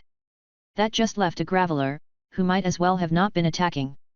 It dug its forearms into the ground, ripped free chunks of earth, and chucked them at Haunter with rapid-fire rock throws. Unfortunately for it, it was attacking blind. "Keep it up. It can't dodge forever," the Graveler's trainer shouted. Sam kept his mouth closed. His opponent was just exhausting himself and praying for a miracle hit. Haunter was having a great time, meanwhile, laughing and cackling and shouting his name as he easily avoided every toss. They either went too wide or moved through the air too slowly. The Graveler was too focused on keeping its eyes closed to actually adjust its aim. Sam had to admit that hypnosis wasn't a perfect strategy, but he was content to abuse it while opponents weren't prepared to counter the move. Hypnosis tended to come out slowly, taking a while to take full effect. After all, in training, Haunter had prioritized accuracy over speed. Here, a Pokémon more used to hypnosis's effects could likely break out of it. Alternatively, they could simply outpace it, like how Otis's Furret had done.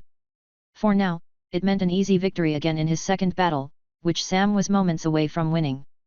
The sound of Haunter's laughter seemed to come from everywhere but him, and his movement in the air was perfectly silent. Graveler didn't have a way to know where he was. Eventually, the rock type was forced to peek open an eye to try to see where Haunter was, but the moment it did, Haunter was ready.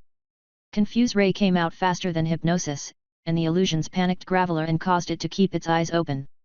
A magnitude did no damage to the floating Haunter, and its use of the attack gave Haunter plenty of time to zip over, make eye contact, and cause Graveler to slump to the ground. Moves like Dream Eater or Nightmare would pair better with Sleep, but those were moves to be learned later. Nightshade worked well enough for now, and, not moving, Graveler was an easy target for Haunter's continued assault. Just like the two Pokémon before it, Graveler fainted without putting up a decent fight. Samuel is victorious, the head referee shouted. As the crowd cheered, Sam smiled and raised a single hand to wave at the audience. He tried to maintain a nonchalant look, but Haunter rushed him. The ghost type affectionately pushed against his face. "Hold on, wait Haunter. My persona!" Sam hissed in a whisper. People laughed. One of the commenters said something. As Haunter continued his half-feigned show of affection, he sent Sam a pointed look. Though this had only been the second match, Hypnosis was an intensive move. Using it so frequently was taking a lot out of him. He needed time to rest. Relying on this strategy again in the next round would likely take him out of the tournament. "Got it. Thanks," Sam whispered. He nodded slightly, hiding the motion in his hood as he returned his Pokémon. He put the Pokeball back into his pocket before shaking his opponent's hand and leaving the field. Back in the waiting room, Sam went over alternate strategies in his mind as he observed the remaining battles. 31 had been turned to 16, and now that 16 was turning to 8. The room was significantly emptier this time around, and it didn't take long for the next few matches to take place and conclude. "What an exciting tournament!" Mr. Pokémon said, speaking while the Pokeball graphic transitioned the screen to a shot of the three announcers in their box. "I have to say, there have been quite a number of surprises and upsets. So many different strategies." Next to him, Nurse Joy sighed. "I was rooting for Travis. It's a shame he was eliminated. His opponent definitely deserved that win, however. Abe's my favorite," Faulkner added, but he didn't go into any details. Mr. Pokémon laughed again and picked up a stack of papers sitting on the desk in front of him.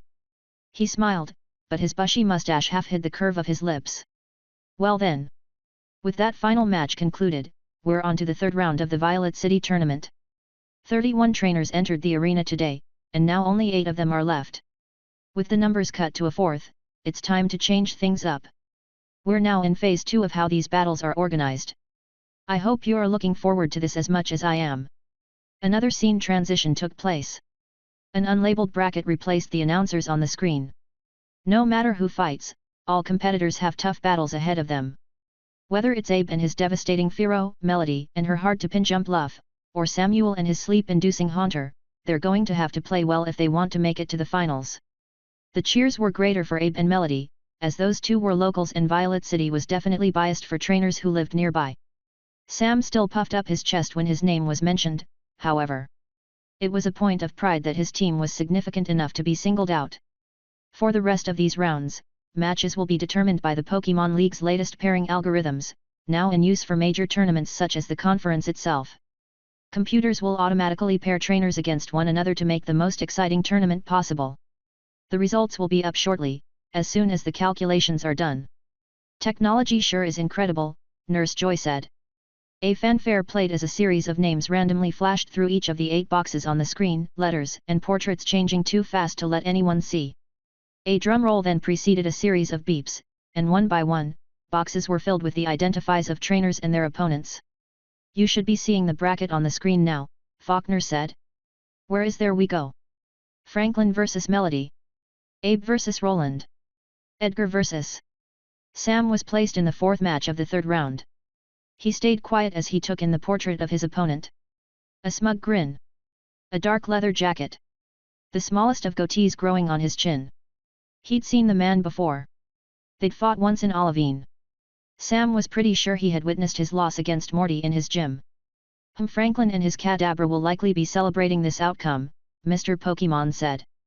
"Looks like his two most difficult opponents facing each other. For the last battle of round 3, it'll be Samuel vs Victor in a Ghost vs Dark type match for the ages. Chapter 57. When the announcers described the bracket, they had described the battles in order. They started with Franklin's battle in the top left and ended with Sam's battle in the bottom right. Sam had the advantage of being assigned the last battle of the 4, meaning he could spend time observing and preparing for the other trainers' teams. However, with how the bracket was essentially divided into halves to determine the finalists, only one person on each side of the bracket would actually matter. Sam didn't truly need to observe any of the first 4 trainers just yet. He only needed to worry about them once he beat Victor and had the potential to defeat Edgar and move on. Because, honestly, if Edgar doesn't win his next match, there's something major missing in my understanding of Pokémon. If he loses, I might as well drop out because there's no way I'd be able to win with an understanding that flawed. Sam was also pretty sure his final opponent would be Franklin, but that was only an assumption. He didn't mean any offense to the rest of the competitors, but Franklin was the only trainer among them who hadn't revealed more than one Pokémon. He was doing the same as Sam, having a single team member easily sweep anyone he faced. If he displayed a Pokémon other than his Kadabra in the impending match, Sam could still hear about it from Reedy later. No, what Sam needed to do right now was ensure a win against Victor. He needed to plan if he wanted to reach the top 4 and guarantee himself at least one of those insanely valuable prize TMS. After retrieving his stuff from a locker, Sam slipped out of the waiting room as the sounds of quiet conversations continued behind him. Most of the trainers here had already been eliminated, but that didn't mean they were suddenly banned from the room. They also had belongings stored in the lockers, and the exterior balcony gave them a far better view of the battlefield than if they went and found a seat in the stands. Intending to find a private space to plan, Sam returned to the lowest hallways to pick up the healed Haunter and began searching for an empty room. Doors to single-person dressing rooms were common, though they were in fewer numbers than in the Olivines arena. Sam waited until no one was around to release his ghost type, who appeared with a somewhat tired nod of his head. "Can you get the door?" Sam asked. Haunter phased through and opened it with a click from the other side. Sam stepped in and smiled at him gratefully before making sure the entrance was locked behind him. "Come on out, everyone," Sam said, tossing 2 more Pokeballs into the air. Now safe, his team appeared. Quilava arched her back, and Primeape bashed his fists together. He looked up at Sam expectantly. "You'll get your time to shine in the next round. Haunter needs to rest." Primeape grinned under his thick fur, though the Pokémon did send a subtle, concerned glance towards Haunter. It wasn't that Haunter was weak, but his relative amorphousness came with a certain lack of stamina. So many uses of an intensive move like Hypnosis could be draining, and he'd pushed himself to not take damage from any direct attacks. "We're having a team planning session," Sam announced, swinging his backpack over his shoulder and beginning to dig through. "Haunter's already taken out 2 teams for us, but we still have 3 more coming up. Victor and his dark types are our immediate concern. Edgar and his poison types will be after. We'll do this again when the finals come up, but now, let's see what our next opponents have to offer." Once he found it, Sam placed the new Pokédex on a stool in the center of the room. Primeape dragged another one over to give him the height needed to let him see. As the stool's legs squeaked across the tile, Sam scooped up Quilava and deposited her on his shoulders so that she could look on as well. "The new Pokédex has a ridiculous number of species, but I'm getting better at remembering where and what the entries are," Sam said as everyone gathered around. "I've mostly been focusing on nearby species, but between Kanto, Johto, Sinnoh, and Hone, that's at least 500 different Pokémon to memorize, especially when you count all the variants and alternate evolutions." Sam almost licked his finger to turn the page but stopped. That kind of action risked damaging the old book. Instead, he just carefully parsed through to find the entries he wanted. As he did, he mumbled to go over the relevant species he could remember. If Victor's specializing in the dark type, there's only so many Pokémon he can have. He's shown off a Murkrow, a Houndoom, and a Sneasel, but then he might be hiding an Umbreon or a Tyranitar. Sam shivered, but he doubted such a rare and powerful Pokémon would make an appearance in this tournament. As for any other species, he'll likely only have Pokémon found in Johto. I mean, he only had 2 Pokémon back in the beginners tournament, and unless he made a pit stop in Hone or traded for a new species, which doesn't seem like something he'd do, he'll probably have some sort of mix of those 5. Sam glanced around at his team. He quickly flipped through the pages to show them drawings of each of the species he'd mentioned. Primeape made a noise when he saw Murkrow, he'd been the one to knock it out with a strike to the throat back in the beginners tournament preliminaries. Sam was also pretty sure he had seen Victor use his unevolved Houndour against Morty, but Victor had lost that battle, and that entire day might as well have been a blur, anyway. He cleared his throat and began to state more specific details, starting with the obvious. Murkrow's a flying type. Quick and agile, capable of strikes that make use of its speed. Just going off the new Pokédex, I'd say we'd need to worry about it harassing us from range, but it's only ever shown off-contact moves. Most of its listed moves are still unknown. We should be able to attack it right before it gets close. Primeape punched his fists together again. Sam sent him a nod. Even though Murkrow's flying type gave it an advantage, Primeape would make for a good counter. However, Sam also shifted his head to nudge Quilava. If Murkrow had to get close to strike, then it'd also have trouble avoiding Quilava's flames. As for its abilities were tougher to judge since so many remained undiscovered. There was no way to tell what a Pokémon had trained until its abilities became relevant in a fight. Kinda doubt it'll have Super Luck or Prankster trained. Haven't heard of Super Luck before, and Prankster is its hidden ability. Only like 10 species actually have their hidden abilities known, and even then I doubt the average trainer has bothered to research them. Really, it's Insomnia we need to worry about. That means for you, Haunter. The ghost type nodded his head. Insomnia meant a Pokémon had great difficulties falling asleep. Something like hypnosis wouldn't work. While Sam planned to hold Haunter back as much as possible in this upcoming match, if he was sent out against Murkrow, they'd need to resort to something other than the one strategy they've relied on so far. Which is fine. If anything, I wouldn't mind being able to branch out for once. Up next is Victor's Houndoom, Sam said, turning to the next entry. It's a classic fire type with a dark type twist. Expect attacks from range, but also expect devastating bites. Really, what we need to worry about most is Flash Fire. It'll be able to absorb and empower itself with any flames thrown at it, so remember that ability, and then Early Bird will let it wake up from hypnosis right away, too. With that comment, Haunter huffed, miming crossing a set of invisible arms. The revealed Pokémon on Victor's team practically no-sold his hypnosis so far, but he did have a considering look on his face. Against Houndoom, ranged attacks would remain a problem, but Haunter could float and avoid the dark type's bites. Not just that, but Acid Spray was still a strong attacking move. If Houndoom proved to be too strong, even a single use of Acid Spray could prime the Pokémon to be taken out by Quilava's Swift. Sam took note of Haunter's reminder, but he doubted he'd need to send Haunter out in this battle. So that just leaves his Sneasel, Sam said next. I don't have a lot to say about it. Ice and Dark type, a very fast physical attacker. It's also pretty frail, so one super effective move should be able to take it out. Primeape and Quilava would be the most useful in this next battle, with the super effective advantage of Primeape's fighting type putting the odds firmly in his favor. However, with 2 more rounds, Sam was wary of revealing too much more and letting future opponents plan. Sure, he could probably beat Victor, but if he showed off too much of what his Pokémon could do, anyone he faced next would be able to prepare counters like he was doing right now. However, Sam focused his thoughts back on the task at hand. This upcoming third round would allow 4 Pokémon to be used, which meant Victor had one last, unrevealed team member that needed to be figured out. Victor might have an Umbreon or maybe a Pupitar next, but those 2 are really rare. He might also have a non-dark type Pokémon on his team, but that means any other species might show up. There are too many options to bother preparing for right now. Umbreon tended to be tanky Pokémon that were hard to take out, and while Sam doubted Victor had any Pokémon in Tyranitar's evolutionary line, they were all still weak to Primeape's fighting type moves. That, and they leaned towards physical moves. Quilava's Will-O-Wisp would be absolutely crippling. Sam frowned after discussing that.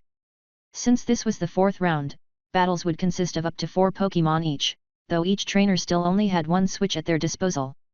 That meant only one Pokémon had the potential to be recalled while setting up for the next team member.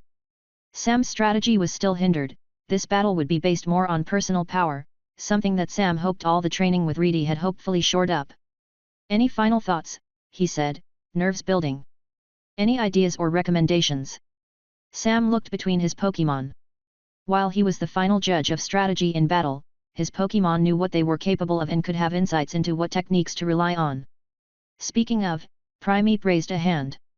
His fur began to stick out as he pulsed a quick use of curse and followed it up with a few light punches. The implication was clear, Primeape wanted to set himself up and sweep through Victor's team. Maybe, Sam said. It's the Houndoom that'd give you trouble. That, and curse reduces your speed, and Victor's other two known Pokémon are really speedy. If you had bulk up. Primeape snorted to say he could do it regardless. Sam hesitantly nodded, but unless something went wrong, he wasn't sure it was wise to have Primeape expend so much energy in one battle. It'd basically mean Primeape would be useless against Edgar. But, given that Primeape wouldn't be able to do much against an onslaught of poison anyway. I'll think about it. At least for now, Sam had been able to go over what Victor could do. You remember our strategies, and I'll do my best to call them out when needed in battle. Don't be afraid to think for yourself. We've already discussed our use conditions for most of your techniques before the tournament started, Sam said. For now, we also have Edgar's team of poison types coming up, and I think for that we'll be able to rely on. Hey! Loud thumps shook the room's door. Room's locked for a reason. I have half a mind to disqualify you from the tournament for this. Shouts of worry came out from Sam's Pokémon as he hurriedly returned his team. He shoved the new Pokédex into his backpack while Haunter disappeared into his shadow, finishing just in time for the jingling of keys to mark the opening of the door. An overweight security man glared at Sam, sending him a flat look. Kid, we have security cameras all over the place. We can see just about the entire arena at once, he said. Competitors need to stick to their zones for a reason. If you were gone when it was your turn to go up. I'm sorry. Sam stood up and bent forward into a full body bow. Head turned towards the ground, he watched the nervous sweat on his face drip to the floor, and the man in the doorway sigh. Craning his neck up, Sam saw the security guard tiredly rub the back of his neck. It's fine. I don't actually have the authority to disqualify you. Just. Next time, if you really need a private space, know that you're allowed to ask. I see. Thank you. Sam awkwardly chuckled, a little guilty about being caught. As he walked out of the room, the security guard crossed his arms and watched Sam go. The dressing room was locked behind him, but it had at least given Sam the chance to use the new Pokédex to prepare for his next match. When he returned to the locker room, he found he had missed Franklin's battle, though he hadn't missed any new information. The other trainer still only needed to use his Kadabra to pull off a win. Sam was able to catch the last half of the second battle, and he watched Edgar's battle after that. Then, it was his turn to head out. His match against Victor was up next. Sam was already walking out of the waiting room the moment the third battle's outcome was obvious. Edgar had modified his Haunter's strategy. Now, instead of waiting for an opponent to enter his Haunter's smog, the ghost type used the smog to disguise its body while attacking with shadow punches that homed. Sam didn't see the final Pokémon faint, but he could hear the muffled cheers from within the hallways themselves. Every step he took contained a nervous energy. He could feel how his heart thrummed in line with the audience's shouts. He almost ran into the same staff member from last time. Still holding her clipboard, she blinked at him before nodding once respectfully. No words needed to be exchanged as Sam was led over to the tunnel that exited onto the field. The woman left alongside the defeated trainer from the previous match, who passed his Pokémon to the awaiting nurse and followed her out. With them gone, Sam was now the only person in this hallway. Breathing out, he moved back and leaned against the wall. One match left, he whispered. At least, until we've earned ourselves a new trademark. No guarantees that it'd be the hyper beam Reedy sought, but it'd at least be something. Even if Sam was awarded with a less in-demand move like Thunder or Blizzard, there was a chance they could trade for that hyper beam trademark if they threw something extra in for exchange. But if he could win the next 3 battles. Advertisements played outside. Time without a battle pass to show commercials and to let people use the bathroom and get snacks. The noises of the arena washed over Sam as he went through all of his strategies in his mind. He actually found it a bit funny that while dark types usually had the advantage over ghost types, his current team lacked such a weakness. Only Haunter was vulnerable. The rest of his team had decent odds of fighting with an advantage. Breathing in once more, he closed his eyes and felt the weight of his Pokémon's Pokeballs in his pockets. There was a chill in the air that he tried to ward off by pulling his jacket tighter. His eyes snapped open. A chill in the air? Standing back up, Sam breathed out and saw mist leave his throat. Too many times, Sam had felt this chill. Too many times, This had happened for Sam to not know what this feeling meant. When he looked around, he saw nothing, but the unnatural chill was utterly out of place in this hallway. The hair on the back of his neck stood on its ends. That confirmed for Sam that he was being watched. "Mischievous," he said. There wasn't a response, but a subtle shift told Sam he had been heard. His words briefly caught in his throat. "I know that you're there." Nothing. The chill remained, but it almost felt focused. If he could guess, it was now entirely directed on him. "You came to see me off, didn't you? You've been watching the tournament. You've been nearby for a while, I think." Sam breathed in. "I appreciate that. I just want you to know that I never intended to make you cry. And back in the forest, you didn't attack until we attacked. You were just trying to approach me like you did in the changing room." A pokeball in Sam's pocket shook slightly. He already knew it was Quilava getting ready to release herself if needed. However, he brought his hand down to grasp it. He didn't intend to send her out. He wanted to try to signal that she should hold back. "I think what I really want to say is that I'm sorry," Sam continued quietly. "We didn't know, but we still shouldn't have attacked. Looking back on it, I recognize that we should have talked first. You didn't deserve to be pushed away like that." He paused to better gather his next words. "I've never been stalk-followed before," he said carefully. "So, again, thank you for seeing me off. I'll be winning this next match. I'll actually be winning this entire tournament. And if you really want to." The chill vanished in an instant. It pulled back the same way a child would pull back from a flame. The usual warmth of the hallway returned as footsteps echoed from deeper in. That same woman from before approached. "You'll be on shortly," she said. Sam rubbed his face. "Thanks," he said quietly. "I'll come back a winner." She looked at him funny, but he didn't say that for the woman. He said it for himself. He said it for his team. Most importantly, Sam said it for Mischievous. Eventually, the break between matches finished, and the woman counted down on her fingers to signal when Sam needed to walk out.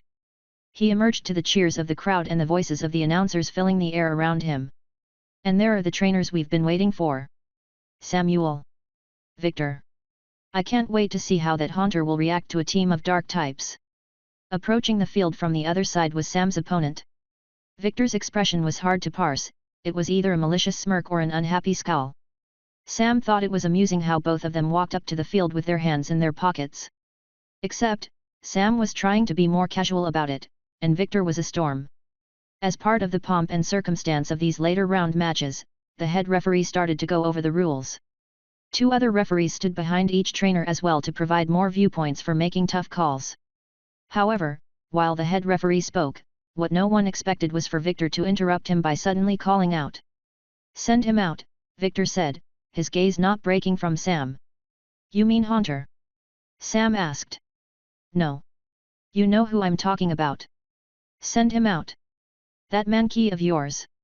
Murkrow's been dying for revenge." The audience became energetic. They'd come to witness battles.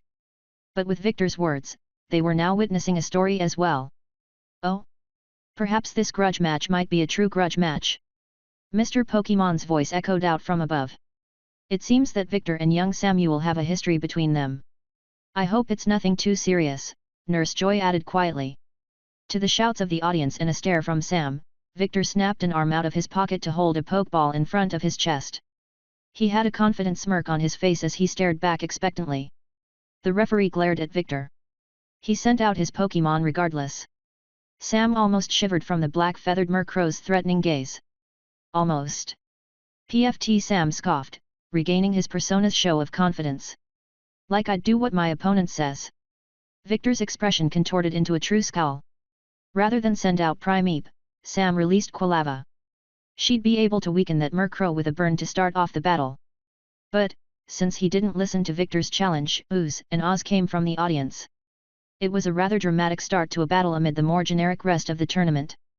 Though both sides had sent out their Pokémon without his permission, the head referee managed to keep a professional look on his face. The rules might not have been described as he intended, but they'd been shared several times before. Everyone here already knew what to expect. "Normally, I'd ask you to send out your Pokémon, but since you two have already seen fit to do so, Sam shrugged to say, "What can you do?" Victor's smile exposed his teeth. "Trainers," the head referee shouted instead, raising his arms to bring up a pair of flags. "Are you ready?" "Ready," Sam shouted. "Born ready," Victor snarled. The referee looked between them once more and nodded. "Then, let the battle begin." Chapter 58. Sam called for a smokescreen, and Quilava's flames flared to life. She breathed in deep as across from her, the Murkrow took off into the sky. The center of the field became obscured by a murky, black cloud. Victor seemed unbothered. "Aerial Ace," he shouted. Aerial Ace consisted of a loop and a dive that allowed its user to locate a target and slam into it with pinpoint accuracy. With Murkrow pulling up higher into the air, its speed would let it pierce through almost any move that it otherwise let Quilava dodge. Thankfully, she did know at least one. "Detect," Sam said quickly. "Into flame charge." "Incinerate." She stood still. The smokescreen lingered on the field.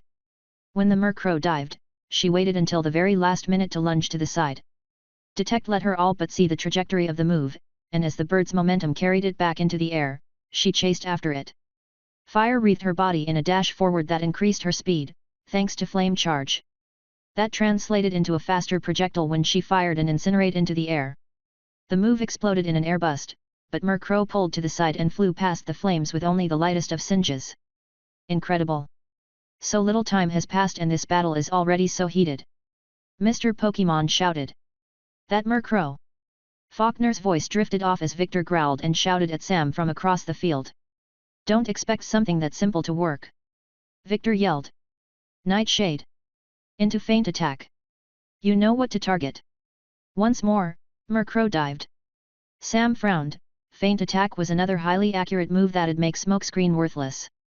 The cloud was already beginning to dissipate without Quilava's influence, and Sam wasn't going to bother telling her to use it again. "Our normal strategy," Sam said. Quilava would know what that meant, and disguising his order would prevent Victor and Murkrow from reacting. This time, when Murkrow dived back down, darkness flickered up around it. As a non-ghost type, its nightshade wasn't as pitch black as Haunter's, but the move still came out dark enough to hide its exact position. Murkrow's speed let its conjured shadows consume Quilava, and for a few seconds, the only things visible within were faint silhouettes and tiny pinpricks of light that pierced through thanks to Will-O-Wisp. There was definite movement, but the specific details couldn't be made out. Will-O-Wisps flickered out, and cries came from both Pokémon. After the clash, both Pokémon pulled back. Murkrow was burned. Quilava winced, there was a nasty cut into her fur on her side. After flying upwards once more, Murkrow didn't come back down. Victor spoke up once again. "Send him out," he said. "No," Sam replied. "I'm exactly where I want to be." "Fine then. Return." Murkrow disappeared. Sam expected to see Victor's Houndoom. Its flash fire would let it counter Quilava's flames incredibly well, but what he absolutely didn't expect was the man's Sneasel to make an appearance. "What's this?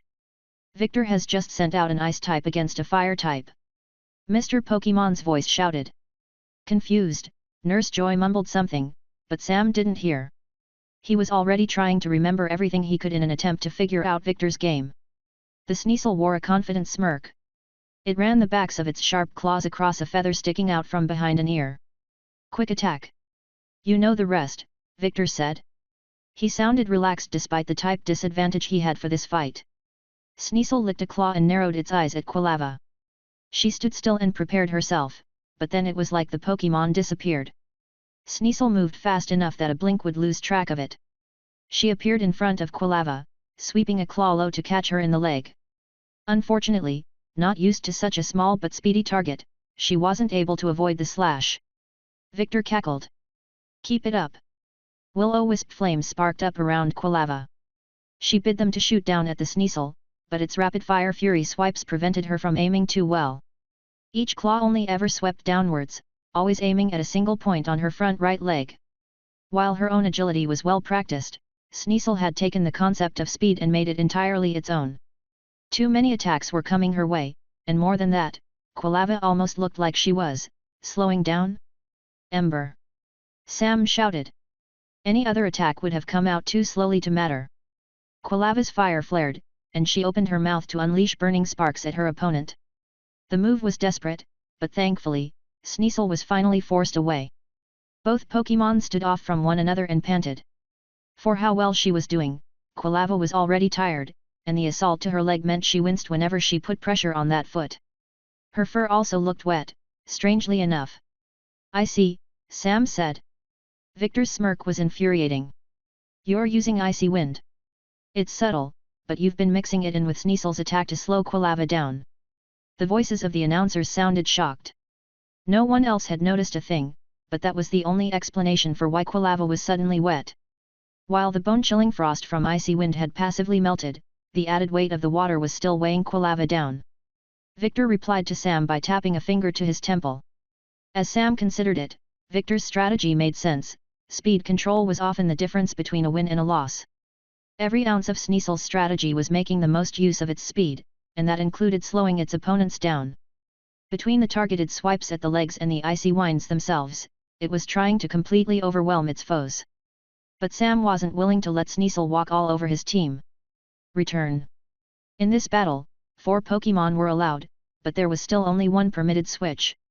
It made sense to bring back Quilava now before she took more damage. Doing so would keep her healthy for any future opponents and also allow her to rest for when she was sent out next. But returning her was a mistake. The very moment Sam grabbed Quilava's Pokeball, Victor's gaze sharpened. Before Quilava could be turned to light, the Dark-type trainer shouted a single-word command. Pursuit. Sneasel lunged, holding its claws high.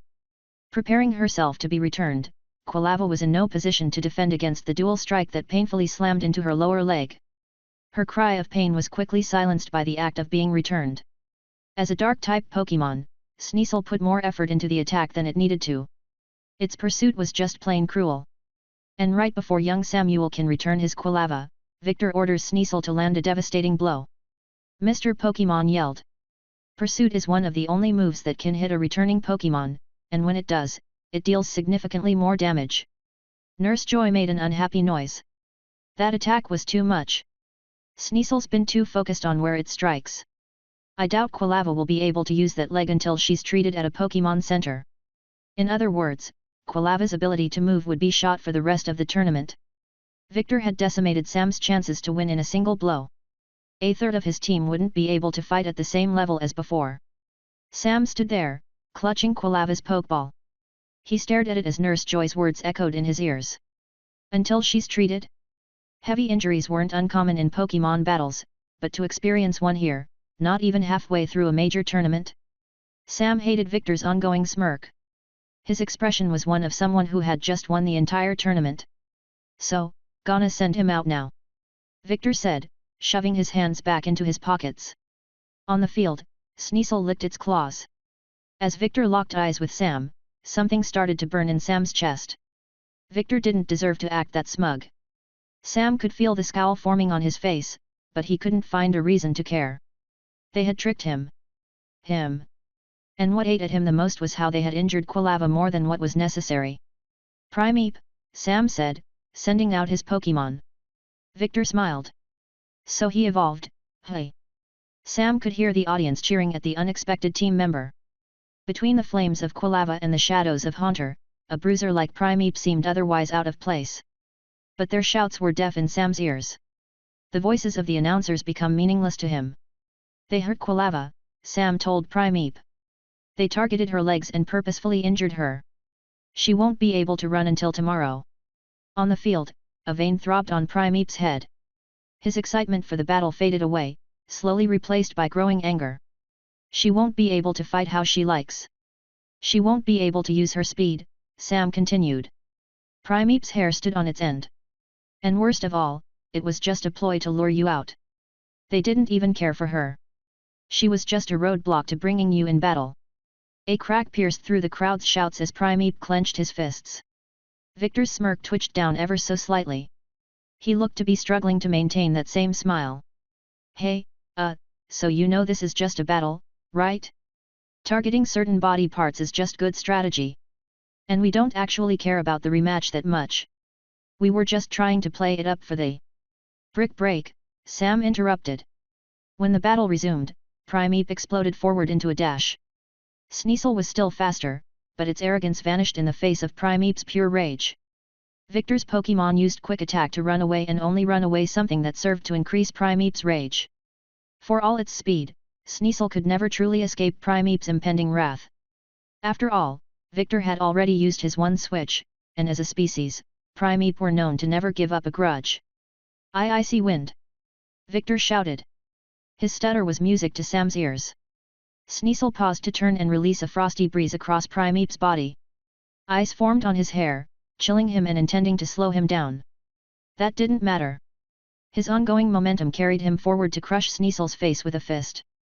The Pokémon bounced. For a moment, it was almost like Primeape's strike caused its face to cave in. Dust was thrown into the air as it skidded over the ground, and when it came to a stop, Sneasel was motionless outside of its breathing. The audience fell into a dead silence for the briefest of moments before erupting into cheers. Fine. If you want to play it like that, come out, Murkrow. The bird reappeared, replacing Sneasel on the field. Curse, Primeape, Sam said. On repeat. Aerial Ace. Don't stay nearby. Primeape closed his eyes and breathed in, focusing. While not a bulk up, a week of meditation allowed him to pull off this move much more easily than before. He let the energy flow through him as Murkrow flew and pulled up into the air. When it dived down, there was a pause. Primeape snapped open his eyes and struck with a fist. Before Murkrow could even reach him, he snatched it right out of the air. Finish it, Sam ordered. And Nightshade. Victor tried to shout. Though dim darkness briefly popped up around Primeape, the move fell just as quickly as it started. Primeape's free hand slammed into Murkrow's gut, and he tossed the unconscious Pokémon to the side a second later. Next, Sam said. One of Victor's eyes twitched. He didn't grab his next Pokeball right away. I've never seen a Primeape that brutal.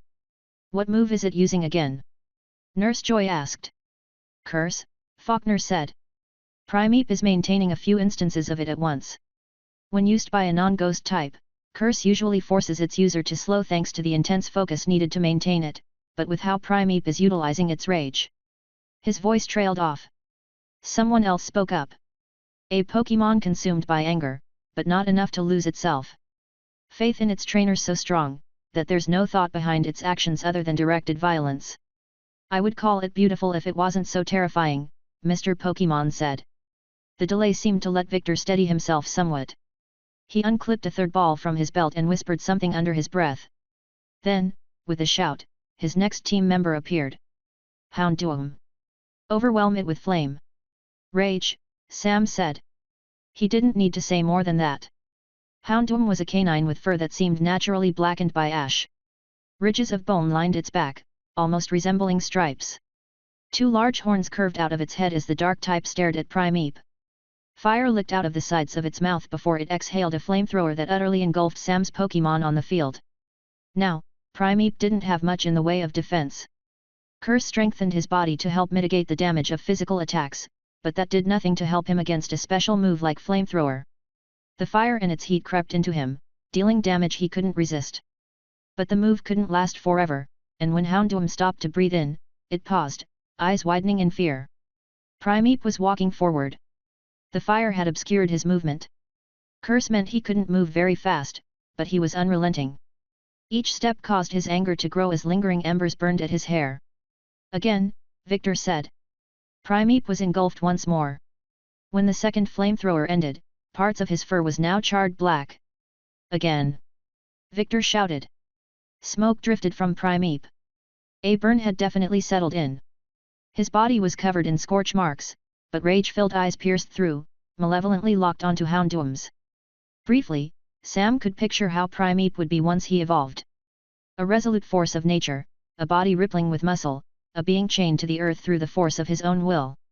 A material spectre of pure rage. One day, Primeape would be unstoppable, but today was not that day. This was just a glimpse, come and gone like the embers of Houndoom's flames. Just, take it out, Houndoom. One last flamethrower, before it can. Too late. Primeape lurched forward, the last few feet skipping by in a dash. His hand snapped up to grip Houndoom's mouth shut, preventing flamethrower from being used again. The dog's whines were pitiful. It tried to pull away, but Primeape was just too strong. Like he had done with Murkrow, Primeape held his opponent in place and drew a hand back. Nothing happened. No attack hit. Houndoom disappeared in a flash. A few members of the crowd booed as Victor let out a long breath. Frowning, the referee turned towards him. You have already recalled Murkrow. By returning Houndoom here, you've withdrawn it from the fight.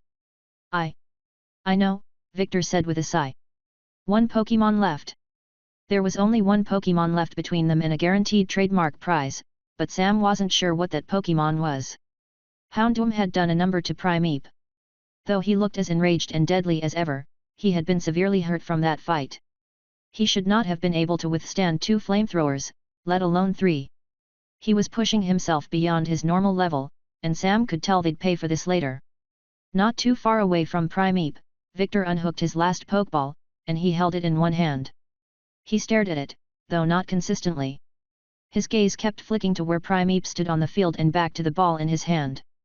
I have a Golbat, Victor said. That made sense to Sam. While not a dark type, the species was capable of powerful bites that played well alongside dark type strategies. Primeape is on my side of the field, Victor continued. He marched here when he approached Houndoom. I can only send out Golbat so far away. No matter where he appears, my Pokémon will be in range of Primeape's attacks, and since he's drastically boosted by Curse. No way. Hold on. I don't have a way to win this. I don't want my Pokémon getting hurt if it's not necessary, Victor said. I forfeit. The audience exploded into an uproar. The announcers were shouting someone forfeiting in such a manner was generally unheard of. But Victor was defeated, if not through Pokémon, then through the sheer intimidation. Plus, he still has Quilava and Haunter. Even if I knocked out Primeape, Golbat's a recent catch.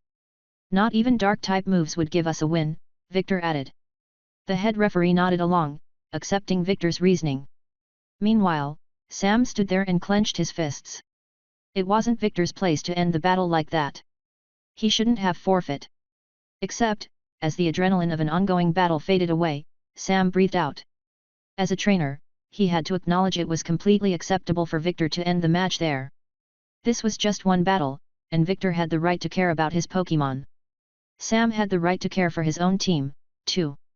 The injury to Quilava might require a night to properly heal, but it was only a single night and a single injury. Holding a grudge over it would be unreasonable, even though he really wanted to. Without a target for his anger, Primeape started to wobble on his feet. Sam returned him before Victor noticed. Likely, Primeape was a single light touch away from falling onto his back. Stepping onto the field, Sam met Victor in the center. The referee specifically declared Sam the winner of the match, purposefully not using the word Victor to avoid confusion. Your team is, Victor smiled morosely and shook Sam's hand. Good fight. I'll do better next time. Good fight. And I will, too. Something about Sam's words caused Victor to flinch. He stiffly turned around to leave the field. Sam waved to the audience before returning to the waiting room, himself. He passed over Quilava and Primeape to be healed, but he was now stuck with a dilemma. Sure, he was in the top 4, and sure, Sam had guaranteed himself at least one trademark. However, with 2 of his Pokémon so injured and exhausted, he felt as though his odds of winning overall had dropped to 0. Edgar was Sam's next opponent, of course. Though Sam felt emotionally spent after the match against Victor, he knew he still needed to spend the time between battles planning for his upcoming fight. He grabbed his stuff from a locker and made sure he had Haunter's Pokeball with him. His other team members were healing, but Sam could at least still read through the entries of the poison-type species he knew of. As he started towards the exit of the waiting room, he heard a voice. Let me in. I'm a friend of one of the competitors. I have to go inside. He exited the room to see Reedy trying to convince a burly security guard to let her pass. Reedy, Sam greeted. See? Told you. She stuck out her tongue at the guard before moving to the side of the hallway with Sam. How's Quilava? And Primeape? Reedy asked in a worried tone. They're being healed. But Primeape won't have the energy to push himself like that again. And Quilava's leg probably won't be healed until tomorrow. She should be able to run, at least, but she won't be able to do anything too intense. Reedy grumbled, unhappily crossing her arms. Stupid Victor. Stupid dark types. If I ever get my hands on him. It's fine. If we weren't in a tournament, I probably wouldn't have even blinked after that battle. Still. She eyed Sam before sighing, falling with a slump even though she wasn't the one battling. I'm going to need to rely on Haunter again after this, Sam continued. He's been able to rest at least, so he should be fine for the next match. It's against Edgar, though, and we know he's put Shadow Punch to use. Are you going to use Hex? Maybe, Sam said slowly. We could sweep with that. But I don't know if I want to pull it out here instead of waiting until the bigger tournament. Doing so would help him win, but it'd cost him in the long run. The Violet City tournament wasn't as important as the Silver Conference, but Sam did want to see if some of his Pokémon could learn Hyper Beam, too. Thinking about it, it's not like we're destined to lose to Edgar. It'll be an uphill battle, but we do at least have some chance of winning. Man, Reedy groaned. Too bad you don't have some secret, fourth Pokémon. Something you can pull out of your pocket and surprise everyone here. That was supposed to be Primeape, but Sam paused, cutting himself off. Hold on. What if I do? Reedy blinked. What? What if I told you I could get a fourth Pokémon on my team? Teams had to be approved to enter this tournament, but from what Sam had read, there was nothing against using a Pokémon you'd just caught. It was a specific exception only left out because it wasn't necessary. After all, how many people would ever be able to catch a new Pokémon in between rounds? The only other rule that might be relevant was one that prevented trainers from using traded Pokémon obtained during the tournament itself. What are you talking about, Sam? Reedy asked. There's a Pokémon here. A ghost type. Convincing her to join my team could give my Pokémon the breathing room we need to win. We already know she's strong, and if I can just find her. He snapped his gaze to his friend. Reedy, Miss Drevis is in the building with us right now. If she's willing to help, we'd be able to beat Edgar and move on to the finals, no problem at all. Chapter 59. If Sam wanted to win this tournament, he couldn't ignore the current status of his team. Quilava had an injured leg, which prevented her from moving at her usual top speed. Also, Primeape had pushed himself far past the norm and was now utterly exhausted. He teetered in place whenever he was sent out. As for Haunter, he was, fine, a bit tired at most, but Sam had a feeling his future opponents would be expecting the ghost type. Haunter would definitely be able to fight, but people would likely have counters in mind. And given that my next opponent is Edgar, of all people, the effectiveness of Sam's team had been cut. The other remaining trainers might have had injured Pokémon as well, but they also had the advantage of a larger team to draw from. Heavily injured Pokémon could rest while others fought on the field. Not to mention that it wouldn't be difficult at all to keep one or two Pokémon untouched and at full health, able to sweep when sent out thanks to their fully rested energy. Sam's sole saving grace was that he'd only need to get through 4 Pokémon rather than 6 in the next round. Unfortunately, his odds were minimal at best. Breathing in, Sam stared at Reedy, aware of all of those facts as he spoke his mind. He knew what he had said, and he stood by his decision. Sam, what? Reedy asked in a bewildered voice. Miss Drevis isn't here. It's back in Ilex Forest, where it attacked us. Are you saying it followed us? She did, Sam answered. A moment of silence. So you're telling me that a wild Pokémon has been following us for weeks? Through Azalea? Through Union Cave? Through Route 32 and the ruins of Alf and Route 36? Yes. Reedy frowned. Sam breathed out and shifted in place, feeling the heft of his backpack behind him and the new Pokédex within. Miss Drevis has been following us. The whole time, like you said. There've been a few points where I've felt watched, and then, he paused. She showed up when we were clothes shopping. Approached me when I was alone and when everyone was passed out in their Pokeballs. I thought she'd attack, but she didn't. She pressed into my chest as if I were a friend before realizing how terrified I was and running away. She saw me off to the last battle, too. Reedy stared at Sam, a disbelieving look in her eyes. He could see her suppress a shiver. Sam couldn't deny how terrifying it was to find out they'd been followed by a ghost type all this time. When she approached me back at the clothing store, she was, Sam lowered his voice. I don't know. She cried. I think she's lonely. Reedy leaned against the wall, stabilizing herself. She took a moment to collect her thoughts before her eyes snapped to Sam with newfound focus. So your solution to this tournament is to catch Miss Drevis? Add her to your team so you have another Pokémon to rely on. Yet, we know that she's strong. Back in Ilex, she only ran away once we really started to fight her, but she could have definitely swept our teams back then. I don't plan to use her on her own to win every fight. She'd just help give everyone else breathing room and lessen the pressure on their shoulders. He rubbed his head, a little uncomfortable. Sam also didn't like the idea of Misdreavus still being on her own when he had the chance to do something about that. And like I said, she's in the arena. If I can just find her and convince her to help. All right, Reedy said, clapping her hands. What do we need to do? Sam couldn't help but to smile at the determination that filled his friend's voice. This tournament was stressful, but he was glad Reedy was around. Even if he lost, he'd still have someone to talk to. But he didn't want to think about the possibility of losing right now. He took a moment to look quickly around. Unfortunately, while Sam could tell he wasn't actively being watched, he knew Misdreavus wouldn't want to appear with so many people nearby. A security guard stood in front of the competitors' waiting room, and the occasional arena employee hustled by. It was too noisy and too crowded for a wild ghost type to be comfortable. That, and Sam doubted Misdreavus spent all her time following him. She was likely nearby in the arena, but they needed to find exactly where she was. Silently trying to dredge up everything he could remember about ghost-type behavior, Sam grabbed Reedy's hand and started to drag her away, intending to explain everything relevant where no one could listen in. What? Wait! Hold on! He charged through the hall before reaching an unoccupied stairwell. He pulled Reedy in and glanced around to make sure no one would hear there. Okay. The basic idea is that we'll need to search, but I know a bunch of helpful advice about ghost types from Sam blinked. Why is your face red? Reedy pulled back, awkwardly coughing into her hand. Out of breath, she said. But we only ran for a few seconds. Just tell me what we're doing, she shouted, though she quickly quieted down when distant footsteps echoed in the hall. Sam waited to make sure whoever was walking wasn't coming their way before nodding once. His expression turned serious. Misdreavus is somewhere in this building. She's likely going to try to watch my next battle. While we could definitely find her then, we can't afford to wait that long.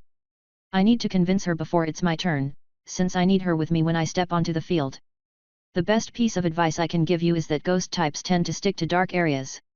Specifically, look out for places where she can hide. Sam went on to describe the hiding spots that most frequently contained ghost types. That meant darkened corners, gaps beneath furniture, closets, empty rooms, spaces inside of walls, and, surprisingly, in the ceilings above people's heads. When Sam finished describing all those locations and what to look for, both of them went silent. They briefly glanced up, but nothing was there. Since I'll be able to recognize what to look for more easily, I want you to take Haunter and search with him, Sam said. Quilava and Primeape are still being healed, but that's a good thing. If I'm completely on my own, Misdreavus might be more motivated to approach me. Reedy frowned, pausing. You're giving me Haunter? Sam, you won't have any Pokémon on you. What happens if it's your turn to go up and we're not anywhere nearby? He merely shrugged. Then it won't matter. Edgar's a skilled trainer, my disagreements with his mindset or not. 3 Pokémon won't cut it. I'll lose whether or not Haunter is with me. But a 4th Pokémon, especially one as strong as Misdreavus, could make all the difference when it came to pulling off a win. Reedy pressed her lips into a thin line, but she didn't refuse Sam's offer. He reached into his pocket to bring out Haunter's Pokeball. He held it out, but she didn't immediately grab it. We don't have much time, he said. Reluctantly, Reedy picked up the Pokeball from Sam's hand and held it in her own. I know we need to start looking, but I do want to know, Reedy said quietly. Do you really want to catch her like this? Without talking to your team and only so you can use her to win a tournament? No. It's not just that. It's also because of... Sam went quiet. He remembered her expression back in both the forest and in the clothing store. It's because of her face, he whispered. I know that sounds weird, but... She just seemed so sad. Lonely. Like she was following me for a reason. I think she just wants a friend. I want to be that for her. Reedy seemed to inspect Sam, taking in his entire expression. She must have liked what she saw, because she nodded once and smiled. All right. Let's do this. We'll be back soon. You go up, I'll go down. And send Haunter out as soon as you can. He's great at urban exploration. Got it. Both of them rushed out of the stairwell. Reedy started to run through the upper halls, a flash of light releasing Sam's Pokémon at her side. Meanwhile, Sam disappeared downstairs to search the arena's underground floors. Between them, there was only one goal: find Misdreavus. Once found, Sam hoped she'd be willing to join his team. But truthfully, Sam's goal had changed. He'd already earned himself at least one of the prize TMS. With Misdreavus so close nearby, the topic of his thoughts had changed. He wasn't worried about the tournament anymore. Reedy's heart was already pounding in her chest, but she ignored that feeling as she raced through the arena's spiderweb of hallways, checking every door she could. Sam was the expert with ghost types, not her. Haunter helped fill in the gaps for the things Reedy didn't know. Next door, she said. It was locked, so Reedy wasn't able to glance in. Haunter phased through to check on her behalf. She waited a few seconds, and he came back out. Unfortunately, just like the several times before, Haunter mournfully shook his head. Not in there either? Ugh, Reedy groaned. Stairwells had been searched. Hallways had been run through. Open lockers had been checked, but Reedy still hadn't found Misdreavus. She'd found many other things, though. Stuff like wild Pokémon, lost items, and even a couple who had thought they were better hidden than they actually were. Wild Pokémon were present in the crisscross of service hallways that went through the walls and underneath the arena. She had seen species like Rattata, Spinarak, Centaurette, and even a lone Zubat hanging from a room's rafters, but none were the individual she was looking for. Reedy ended up stopping, putting her hands on her knees to catch her breath. She'd been running for what felt like hours, but how much time had really passed? The muffled cheers coming from the center arena answered her question. The first of the two semi-final matches was ongoing. Sam's battle was next. There was only the rest of this match and a short break to go. Come on. Can't waste any time, Reedy said. Haunter saluted her and easily kept up as she resumed her mad dash forward. The pressure of the situation weighed on her shoulders, making her feel like she was in some sort of panic. More and more stress settled in as she failed to find even the slightest hint of her target. She almost wanted to call out Misdreavus's name, but she couldn't. Some part inside of her said doing so would just scare the wild Pokémon away. Sam's the one who has all the clever strategies. I'm just the dumb girl who always brute forces everything. Her run started to slow as painful memories cropped up. Sam had made a big deal saying that she was his first human friend. But with how all the other girls in Vermilion treated her, Sam was her first human friend, too. They didn't like what she liked.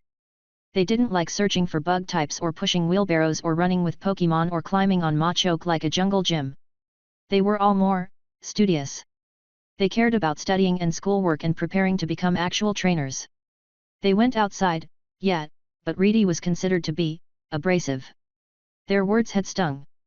At a young age, Reedy decided it'd be fine if her only friends were her family's Pokémon. She didn't want to let Sam down. He was competing in this tournament for her, and that meant something, especially since she was the one who eliminated him back in Olivine. If she wasn't able to find Misdreavus, he wouldn't be able to win. He wouldn't be able to beat Edgar, he wouldn't place first, and he wouldn't get the trademark he was specifically trying to get for her. And if it wasn't for him, I wouldn't have evolved Ursaring or known about Ursaluna or met Porygon or... Reedy sighed, arched her back, and stretched while catching her breath. Friends were meant to help each other, and Reedy wanted to help Sam. She wanted to do something right in her life for once. She didn't want to be little, annoying Meredith anymore. Something about Reedy's paw seemed to stir Haunter. Sam's ghost type floated down and put his hand on her shoulder. Thanks, Haunter, she said. I'm fine. Just the nerves stirring up old memories. We have a few more rooms left on this side of the arena, and then we can move on to... Something glinted in the corner of Reedy's eye. She turned, thinking she'd found a hint, but it wasn't a Pokémon that had caught her attention. Instead, a lone security camera pointed directly at her, with her own reflection staring back within its dark lens. Hey, Reedy said. This place has a lot of those around, doesn't it? The arena probably has a room to keep an eye on all of them too, yet. Haunter looked at her a little strangely, but he still nodded along. As Reedy considered it, she felt herself begin to smile once more. I actually think I have a plan. Her pace picked up twice over as Reedy's charge evolved into a one-girl stampede. The occasional person in these hallways just about had to dive out of her way to avoid being trampled. Section by section, Reedy searched, trying to find a specific, labeled room. Haunter followed, and she ran as fast as she could right up until... Hey! Reedy skidded to a halt to see a man in a security uniform glaring daggers at her. These hallways are for staff and competitors only. You're not supposed to be here, and it isn't safe to run. Do you know where the main security room is? The guard blinked. What? I found a lost Pokeball, Reedy lied. I thought it made the most sense to hand it over to a professional, you know. The security guard suddenly looked very awkward. He tried to adjust his belt. However, he wasn't in the best of shape, as the act itself only seemed to serve to make his stomach jiggle. Well, if you hand it here. I can't. Reedy interrupted, taking on a desperate voice. It has a Pokémon in it. I have to see them off myself. Please. I've just been so worried. Pushing out her lower lip, Reedy held up Haunter's Pokeball. The ghost type himself had disappeared when the security guard made himself known, and now the man was scratching his head under his hat. Reedy threw everything into her act, playing up the role of a poor, oh so worried young girl the best she could. Ugh! I can taste the bile in my throat. But it worked. The security guard's harsh glare dropped, and he let out a soft sigh. Our office isn't too far away. Just 2 floors up and a turn to the left. But I'm here. If you're so worried, I can take. Thanks. Reedy shouted, holding back her snickers when she cut off the security guard yet again. I'll drop it off real quick before returning to the stands, K. K, the man said, repeating the word in a near daze. Reedy took off, all but leaving the overweight security guard in the dust, as she followed his directions the best she could. Haunter re-emerged from a wall to help, and in almost no time at all, they came to a halt right outside a door labeled security. Reedy knocked on it. Shuffling came from inside. The door opened up, and a different, gaunt-looking man in a uniform stared at her. Yeah, he said. I think this place might be haunted. What? He suddenly stiffened as his eyes locked onto something behind Reedy. His eyes glazed over thanks to Haunter's hypnosis piercing right into him. The guard slumped to the floor, sound asleep, letting Reedy freely slip into the restricted space and lock the door behind her. Great job, she whispered. Haunter brought up a hand for a high five, but Reedy's arm passed right through when she tried to respond. He cackled, and she grumbled. Slowly, Reedy hefted the man over to the rotating chair in the center, putting all of her strength into positioning him just right. She made sure to tip his hat over his eyes, so that way when he woke up, he'd think he'd simply taken a nap. And now, the benefits. Turning around, Reedy was immediately met with a wide array of camera screens before her. Countless monitors showed views from all across the arena. From this room, there was nowhere to hide. She could see everywhere and everything at once. Man, Sam's gonna be ticked off if he ever finds out we did this. Also, I might get arrested if this security guard remembers me. Whatever. That was a problem for future Reedy, and she did her best to search for any signs of mischievous, no longer needing to run around. Her eyes flicked from monitor to monitor to monitor to monitor to monitor. Reedy felt dizzy. There were too many screens to search through with just one person. It didn't help that after a few seconds, each one tended to flicker with static and change to a new picture. If only I had yet. Right. Reedy sent out Porygon. Porygon, I need your help. You remember Miss Drevis, yet? Well. To Reedy's surprise, she didn't need to go into specifics like normal. Porygon, where they floated in the air, turned towards the screens and phased right in. She wasn't really sure how this worked. Porygon was a computer-made Pokémon, so that meant they could go into computers. But then were these monitors computers? Reedy had thought they were a camera system. Then again, so many electronics were technically computers nowadays. She even remembered hearing something about how music-playing birthday cards were more advanced than the computers first used to send probes into space. All of that summed into a singular truth: Porygon was able to enter these electronics and search through their displays on Reedy's behalf. When one monitor screen flickered, Reedy smiled when she saw that part of it was now staying the same. A pixelated sprite of Porygon remained in the corner and began moving from one device to the next. In the time it would have taken Reedy to search only a handful of screens, Porygon ran through every single one. Pictures flashed in and out as the Pokémon changed what was being displayed to parse through the entire arena in seconds. Then, like a view from the compound eyes of a bug type, every monitor flashed to now show the same image at once. It was the view of a camera in the lowest level.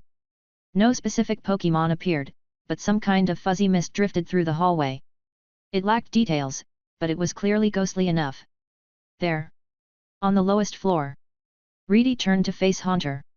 "Think you can tell Sam?" Her words didn't matter, Haunter was already gone. That just left Reedy and Porygon, alone in this room, next to the security guard who was rapidly waking up.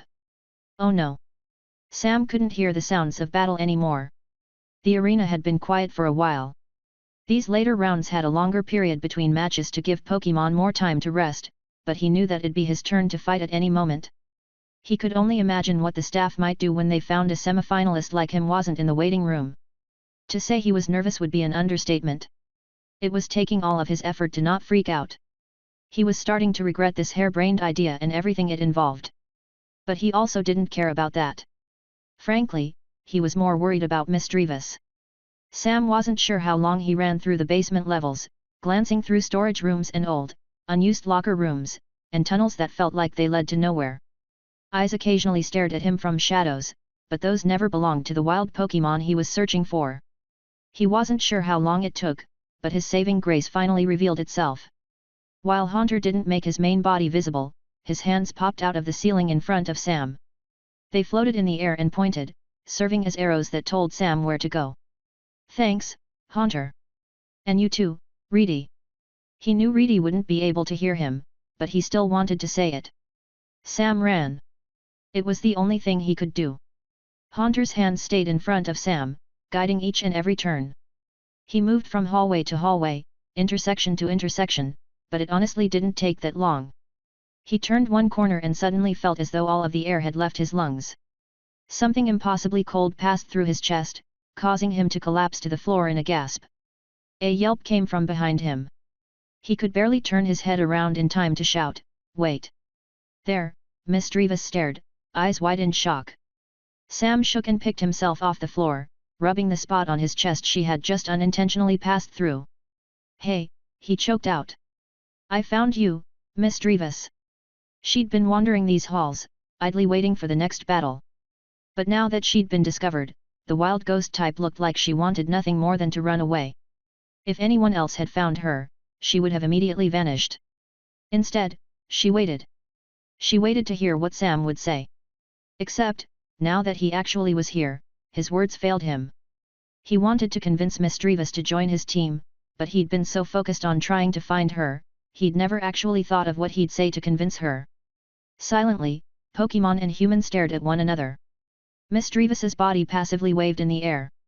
It was ghostly, she looked like she was under the effects of some unseen breeze. But neither of them talked. Misdreavus nervously floated back an inch. Sam gulped. "If he messed up here. "Wanna join me?" he said. He winced at his own words. "I mean, no, ugh. I'm just trying to say that I really need your help, but I also want you to be my friend." Misdreavus blinked at him. "Quilava is injured.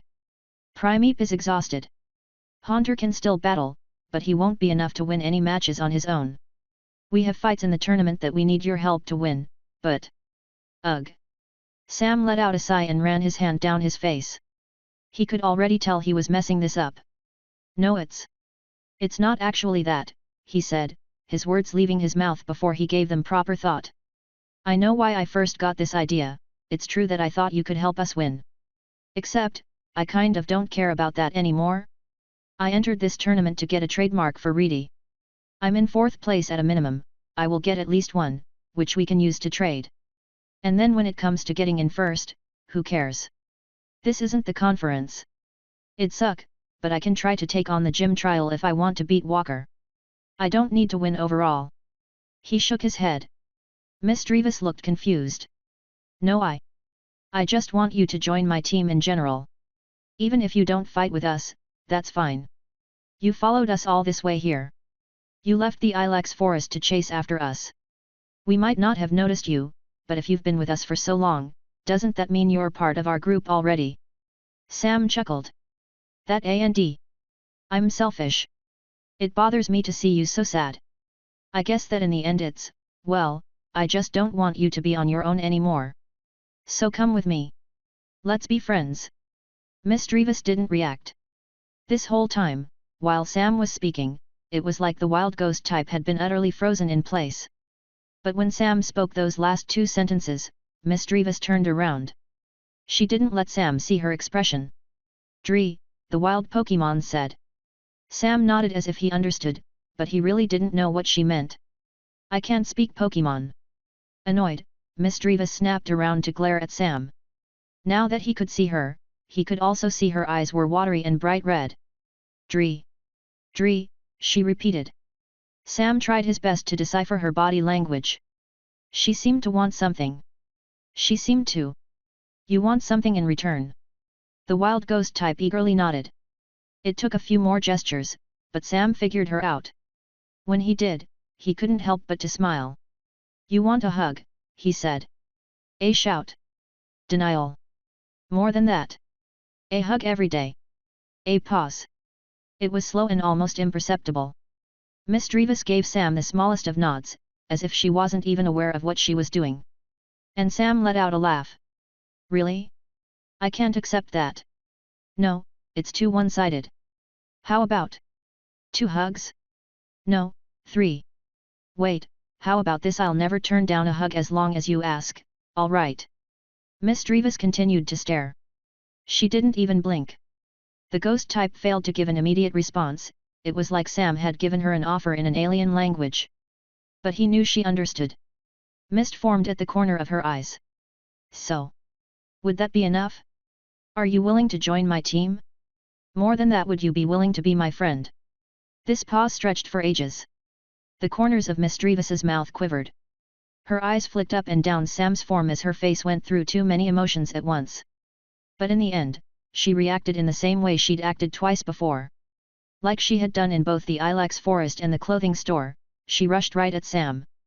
However, this time around, with a better understanding of the situation, no one stopped her, and Sam hugged her back when she slammed into his chest. It's been a while, hey? Welcome to the team. I'm glad to have you. Misdreavus cried out her name, sobbing and soaking Sam's shirt. Sam wasn't sure how long the moment lasted. Despite being a ghost type, Misdreavus was surprisingly warm. However, the hug didn't last forever. He soon heard 2 sets of footsteps running down a nearby hall. Caught off guard, Misdreavus froze and pulled back. She moved to hide behind Sam. Rushing down the hallway was the same woman who had escorted him to the arena earlier. She still held a clipboard in one hand, and she panted. Behind her, a burly security guard followed with a frown on his face. You're on 3 minutes ago, she eventually managed to say through heavy breaths. I'll be right there. Haunter floated down to rejoin Sam at his side. The ghost type waved to Misdreavus, who nervously nodded back in greetings. Sam needed to head to the arena and reclaim his other 2 team members before the battle, but before he could go, there was one last, very important thing to do. He reached into his pack. I don't have any normal Pokeballs on me, but Reedy gave me this, Sam said. Ready to properly join the team, Misdreavus? How about a friend ball for a friend? Chapter 60. Our apologies for the delay, but we'll be getting right into the battle. Mr. Pokemon's voice settled down the arena as Sam stepped out onto the field. He wasn't sure how disheveled he looked, but he had done his best to fix up his outfit before heading to compete. His last 2 Pokemon had been retrieved from the nurse, and Haunter had returned with his Pokeball carried in mouth. The familiar weight of their Pokeballs was comforting as Sam strode forward. He casually waved, and in the distance, he could see Edgar doing the same. That's our opponent, he whispered. A poison-type specialist. A slight tendency to try to set up the field in his favor. Expect him to rely on poisoning you, if possible. Also expect his Pokemon to be strong and well-trained. For once, Sam didn't just have 3 Pokemon on him. For so long, it felt as though he was stuck with half of a full team. Now, however, a certain green Pokeball sat at just the edge of his pocket. He wasn't sure how well it let a Pokemon see out, but he hoped that Misdreavus would be able to watch and observe the impending fight. When he reached the field, he did his best to not react to the occasional glare the referee sent his way. It was more than just the brief check-over most challengers ever received. The man was unhappy, clearly aware of the true reason behind the battle's delay. It certainly wasn't the excuse of technical issues that the announcers gave, after all. Sam kept his mind on preparing for the battle, instead. Edgar will use 4 Pokémon. I also have 4 now, but I won't be able to rely on their full potential. Quilava is still injured. Primeape is utterly exhausted. But, while Primeape will need to sit this out, Quilava can still technically fight, and we have both Haunter and Misdreavus, too. He hummed. Haunter needs to get at least 1 knockout. Quilava as well. Misdreavus is strong, but we haven't trained together. I have to hope that our chat on the way over and whatever she saw when following us means she understands how we fight. I need her to take out at least 2 members of Edgar's team if we want to win. Of course, Sam would throw everything his team had into this match, but he knew he'd need to rely on the newly caught Misdreavus rather extensively. She had no history of practice and no familiarity with Sam's strategies outside of anything she might have picked up while following them. However, she wanted to fight. She wanted to win. Sam had asked, and Misdreavus had declared that she wanted to prove her place on the team. "Hi Sam!" Edgar called out, smiling and bringing up a hand. "Hi," Sam said. He sent a brief glance to the referee. The man still looked annoyed at the delay, but he wasn't stopping the competitors from talking. Edgar continued. "Glad to see you doing so well. I liked your matches. I kind of get why you have a Primeape on your team, now. But... well, how do I phrase this? It's a shame you aren't going to get any further. You had potential." One of Sam's eyes twitched. "I mean, do you really think you can beat me?" Edgar asked. Sam replied by simply taking out a Pokeball as the crowd oohed in response. He could already feel the faint movement of Haunter stirring within. Neither of them appreciated Edgar's comment. "There's a difference between thinking something and knowing something," Sam replied. "For example, you think you're going to win. I know I'm going to win." More shouts came from the audience. Some were cheers of support, others were yelling at Sam as if he were a heel that needed to be stomped down. Either way, Edgar took Sam's words in stride, the younger trainer smiling and bobbing his head the whole time. "I'd like to see you try." The referee had enough at that point. He shouted for both trainers to send out their Pokémon. "Haunter!" Sam shouted. "Haunter!" Edgar shouted in a nearly identical cry. 2 floating ghost types appeared over the field. 2 floating ghost types that looked almost exactly the same. My. A mirror match. Seems that both trainers heard my wishes for this fight. Mr. Pokémon said. "I doubt they heard your wishes. It simply makes strategic sense," Faulkner replied. "Samuel's Haunter has proven to be a powerful combatant with a hypnosis that can utterly cripple a team. That strategy is already known, so why bother tipping his hand with a different one?" Meanwhile, Edgar predicted that obvious choice, so of course he replied with his best counter. A hum came from Nurse Joy. "I'm not sure about that theory. Seems to me that Sam's Pokémon were injured in the last match, and now he's trying to give them time to heal." Below, 2 ghost types on the field stared off. The referee looked between them and nodded once. "You know the rules," he said loudly. 4 Pokémon, 2 switches each. Trainers, get ready." He raised a pair of flags before bringing them down in a swish. "Let the battle begin." Not even going through the rules, hey? My delay must have really messed things up. The thought quickly flashed through Sam's mind. Both he and Edgar were already shouting out commands. "Hypnosis! Smog, quick!" Before Haunter could send Edgar's Pokémon into a forced slumber, gas spilled out of his opponent's mouth and completely surrounded it on the field. The smog served as cover and filled the area, creating an environment where it could move without being seen. For now, with hypnosis hitting nothing but smoke, Haunter held back, and Sam held back his own commands as well. Both of them waited to hear what Edgar would shout next. He shouted nothing. Edgar's Haunter attacked on its own. "Shadow Punch!" Sam called out as a counter. Fists shot out of the smog, and fists shot out from Haunter's sides. 2 identical attacks crashed against each other in the air. "Grab them!" Sam shouted quickly. As the 2 sets of Shadow Punch impacted, each set of hands pulled back to try again. This time, Haunter opened up his fists to lunge forward and wrap around his opponent's hands, holding them in place. Still hidden in the smog cloud, Edgar's Pokémon tried to draw them back, but Haunter fought against it.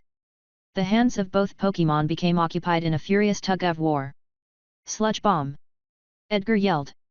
Acid Spray! Sam ordered. A glob of gooey tar was lobbed high into the air, sailing out from the center of the smog. Haunter couldn't exactly locate his opponent's position, so his acid spray came out more like a wide mist that covered as much area as possible. He barely managed to get it out in time for the sludge bomb to start plummeting directly towards him, but Haunter was familiar with his opponent's tricks. This poison-type move was conspicuously large with an obvious arc. He easily dodged the much smaller and much faster shadow ball that shot his way. Keep it up, Sam said. Repeated uses of acid spray ate away at edges of the smog, but if it was doing anything to the enemy Haunter, the result went unseen. Barrage. Fast attacks, Edgar said. Overwhelm it with speed. A mass of shadow balls came out fast, but the move still necessitated projectiles to be fired off one by one.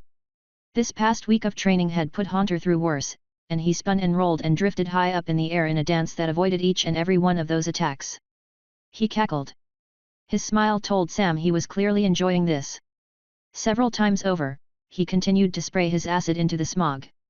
Edgar's Haunter had to pause to re-up its obscuration at many points. Even with it hidden, it was clear which ghost type had the advantage. Sam's. Lick. Sam couldn't see Edgar's expression, but the boy's voice was tinged with frustration.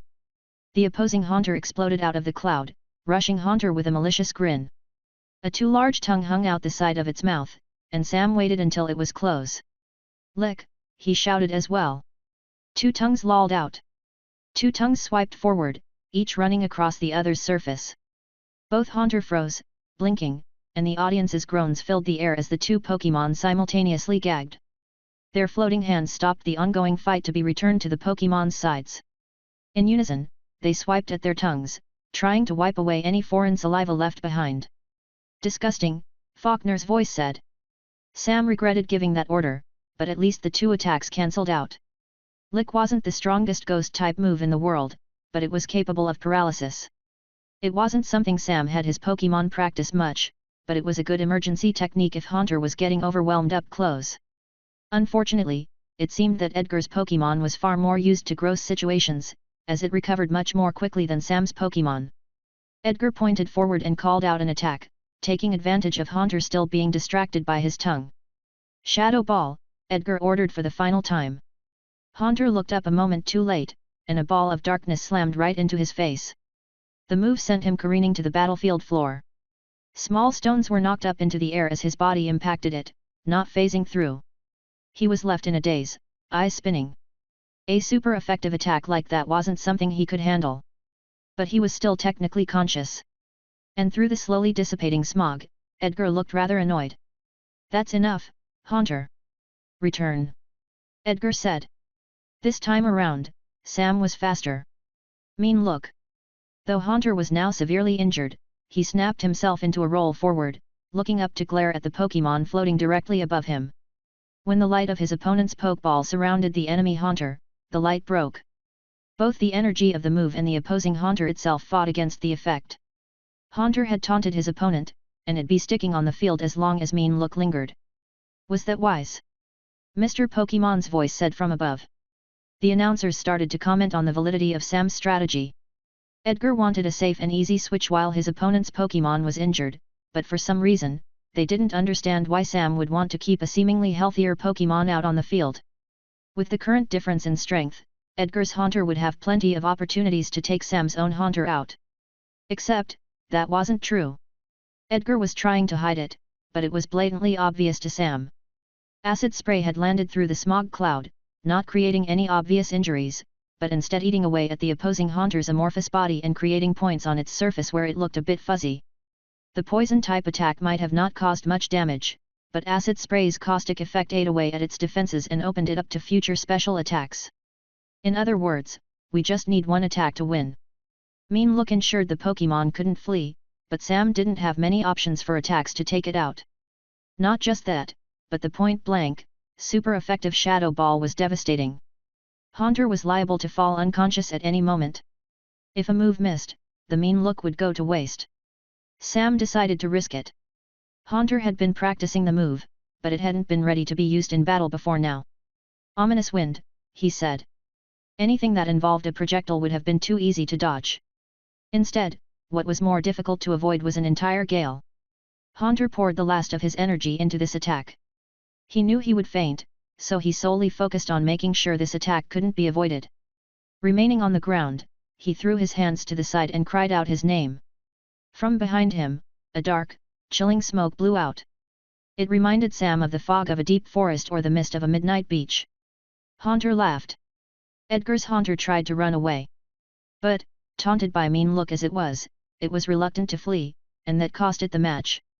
The ominous wind caught and consumed it, seeping into the weak points formed by acid spray. The super effective damage drained its energy and caused it to collapse into unconsciousness. Unfortunately, Sam's Pokémon used the last of his energy to send that attack out, and he collapsed back onto the ground as well. Well now. A mirror match ends up in mirrored ties. Seems to me that these two Haunter are rather equal.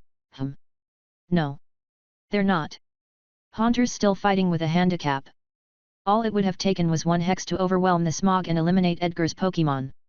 The flames conjured by that move could appear as several projectiles at once. So used to hiding, Sam doubted Edgar's Pokémon was great at dodging. That, and he doubted the other boy had pushed himself recently. He seemed to have grown cocky after his beginner's tournament win. Edgar returned his Pokémon, and Sam returned his as well. Rather than immediately making his next selection, Sam held Haunter's Pokeball in front of him. Thank you. Because of you, you've carried us through this tournament. And because of you, we're going to win this fight as well, he whispered. Edgar didn't look happy. Clearly, he hadn't expected his Haunter to faint. Though, instead of making any comments, he merely sent out the next member of his team. Victreebel. Victreebel was part grass type, appearing as a pitcher plant capable of swallowing a full-grown man. Sam was tempted to send out Quilava here, but he paused, grabbing Misdreavus's Pokeball instead. One shake if you know Mean Look. Two shakes if you don't. He smiled when the ball shook once in his hand. The smile turned into a full-on grin as he tossed the friend ball into the air. Misdreavus made her debut on the field. Resume, the head referee shouted. Sam and Edgar both called for different moves. Toxic. Edgar shouted quickly. Mean Look, Sam cheerfully replied. Misdreavus's hair flowed behind her as if caught in a harsh wind. The red pearls around her neck glowed with bright light. She glared at Victreebel challengingly, both as a fellow Pokémon and as a terrifying banshee. Meanwhile, from the pitcher plant's body, it eagerly met her taunt and made a series of horrible, choking noises. As it spat acidic mucus up at her, Misdreavus barely dodged the splatter of the debilitating toxic, using confusion to send any properly aimed chunks of gunk towards the floor. We'll need to be wary of that. Toxic might as well be a guaranteed hit when used by a poison type. Confusion is the only reason she's unaffected. We won't be able to risk getting close, either. Sam knew what major attacks Misdreavus had. She had done her best to describe them on the walk over. It was an expansive selection when compared to some of his team members, but she really only knew ghost and psychic type attacks. While her species was adept at using something like Will-O-Wisp, she personally hadn't learned it.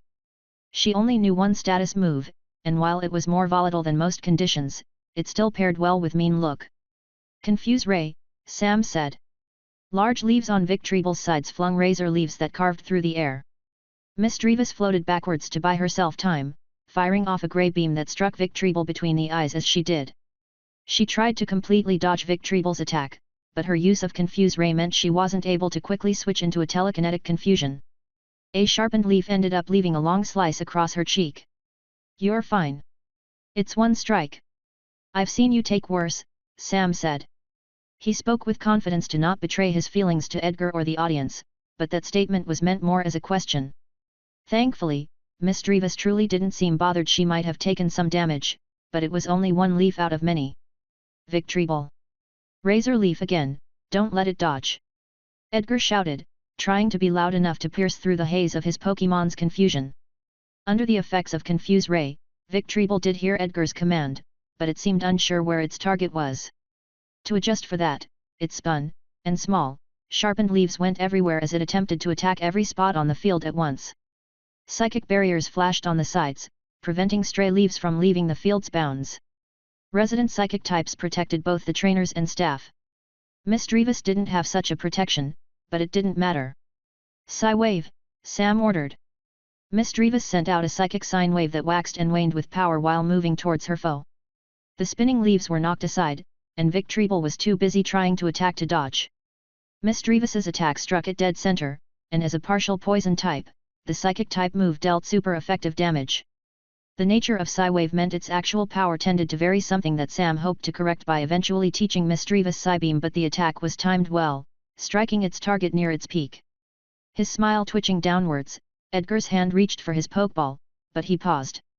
Mean look meant he wouldn't be able to return his Pokémon and break it free of that confusion. Switching right now was impossible. Sam chose to stay silent as the exchange continued on the field.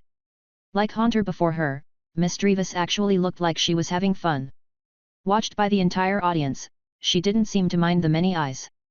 Instead, she just seemed to be happy to fight alongside Sam as part of his team. Finish it off with Shadow Ball, Sam eventually said. With Misdreavus floating in the air, Vic Treble's strategy was effectively crippled. She was the perfect counter, Vine Whip couldn't reach her, she was too far away to be swallowed whole, and her confusion could cause any attempts for a toxic to miss. Sludge Bomb, quick! Edgar shouted. Vic Treble snapped out of its confusion to gurgle and cough up a glob of poison at Misdreavus. To dodge, she let herself fall, careening towards the ground and pulling up in a movement similar to aerial ace. She used the momentum to fire off a shadow ball, and Sam heard Faulkner briefly whisper something along the lines of "How inspired." The shadow ball hit Vic Treble right in its chest. Edgar's smile vanished. After everything else, that was more than enough, and the grass-type Pokémon crumpled before being returned. Edgar unhappily clipped its Pokeball back on his belt. "Didn't know you had a Misdreavus," the boy grumbled. Misdreavus quickly turned around to rush to where Sam was standing in his trainer box. She stopped before leaving the bounds of the field. Large eyes stared up at him, almost begging. Amused, Sam smiled and took a step forward. He rubbed her head affectionately. She was asking, after all. "Good job," he said. Elated, Misdreavus cried out her name before returning to the air, beaming proudly with a slight smirk sent Edgar's way. As the other trainer palmed a Pokeball, Sam glanced up at the audience. Such a sign of affection definitely didn't match the appearance he was going for, but he didn't mind. Misdreavus deserved the thanks for all her hard work. That's strange, though. I don't see Reedy. Neither her nor Ursaring were in their seats. Sam wasn't sure what happened to them. Might have taken out Vic Treble a bit too easily, but try this. Tentacruel. The many tentacled jellyfish Pokémon that had once helped Edgar fish now appeared on the field. Misdreavus pulled herself back to ready herself to resume the fight. "PST," Sam whispered. "Have any other status moves?" Unfortunately, she shook her head.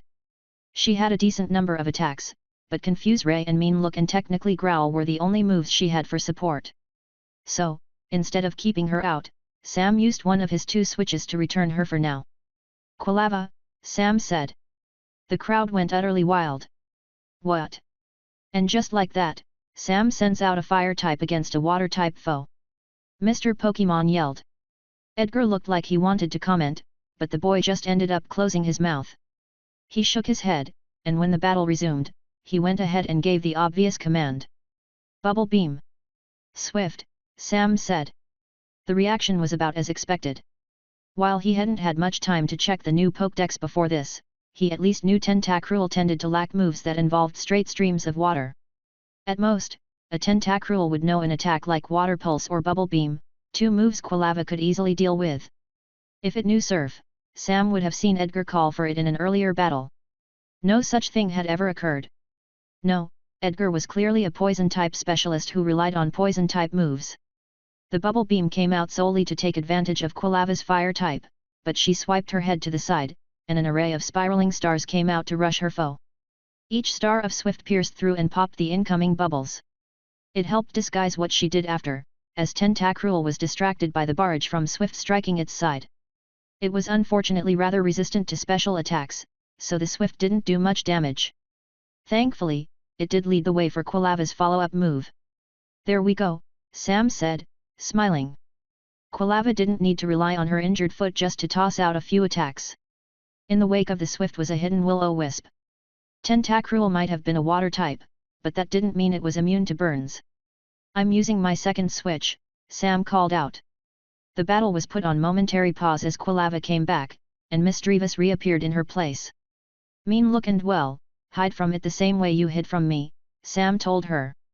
The second that mean look trapped the Tentacruel on the field, Edgar threw up his hands and groaned. Really? Come on. Misdreavus then proceeded to dive into the floor. There wasn't much of a clear shadow underneath her, but one formed right as she hit the ground. No way, Sam breathed. Shadow sneak? Misdreavus was a special attacker. A move like that shouldn't have been naturally learned by her species. And then to add to that ridiculousness, Misdreavus went on to use another move at the same time. A nightshade, darker than Haunter's, popped up and obscured her exact position on the field. Where did she learn this kind of stuff? Between this combination and Shadow Ball, she's far too strong to have been a simple wild Pokémon. Toxic, Edgar snarled. His usual affable demeanor had utterly vanished. Now, he seemed more determined than ever to win the battle. Tentacruel shot out streams of poison from its tentacles, each aimed at where the dark sphere hid Misdreavus's zigzags over the field. The attack always entered that sphere, but it didn't seem to land, forming deep purple puddles instead. Misdreavus was able to repeatedly dodge, utterly avoiding multiple uses of Toxic, until it's setting up the field, Sam realized. Tentacruel's burn was eating away at it, but it was also slowly using its toxic puddles to corral where Misdreavus could potentially go. That's it. We waited long enough, return. Mean look. Sam countered. While the first use of the move had worn off, it was just as easy to re-up it even through the shadow on the ground. Fine. Whatever.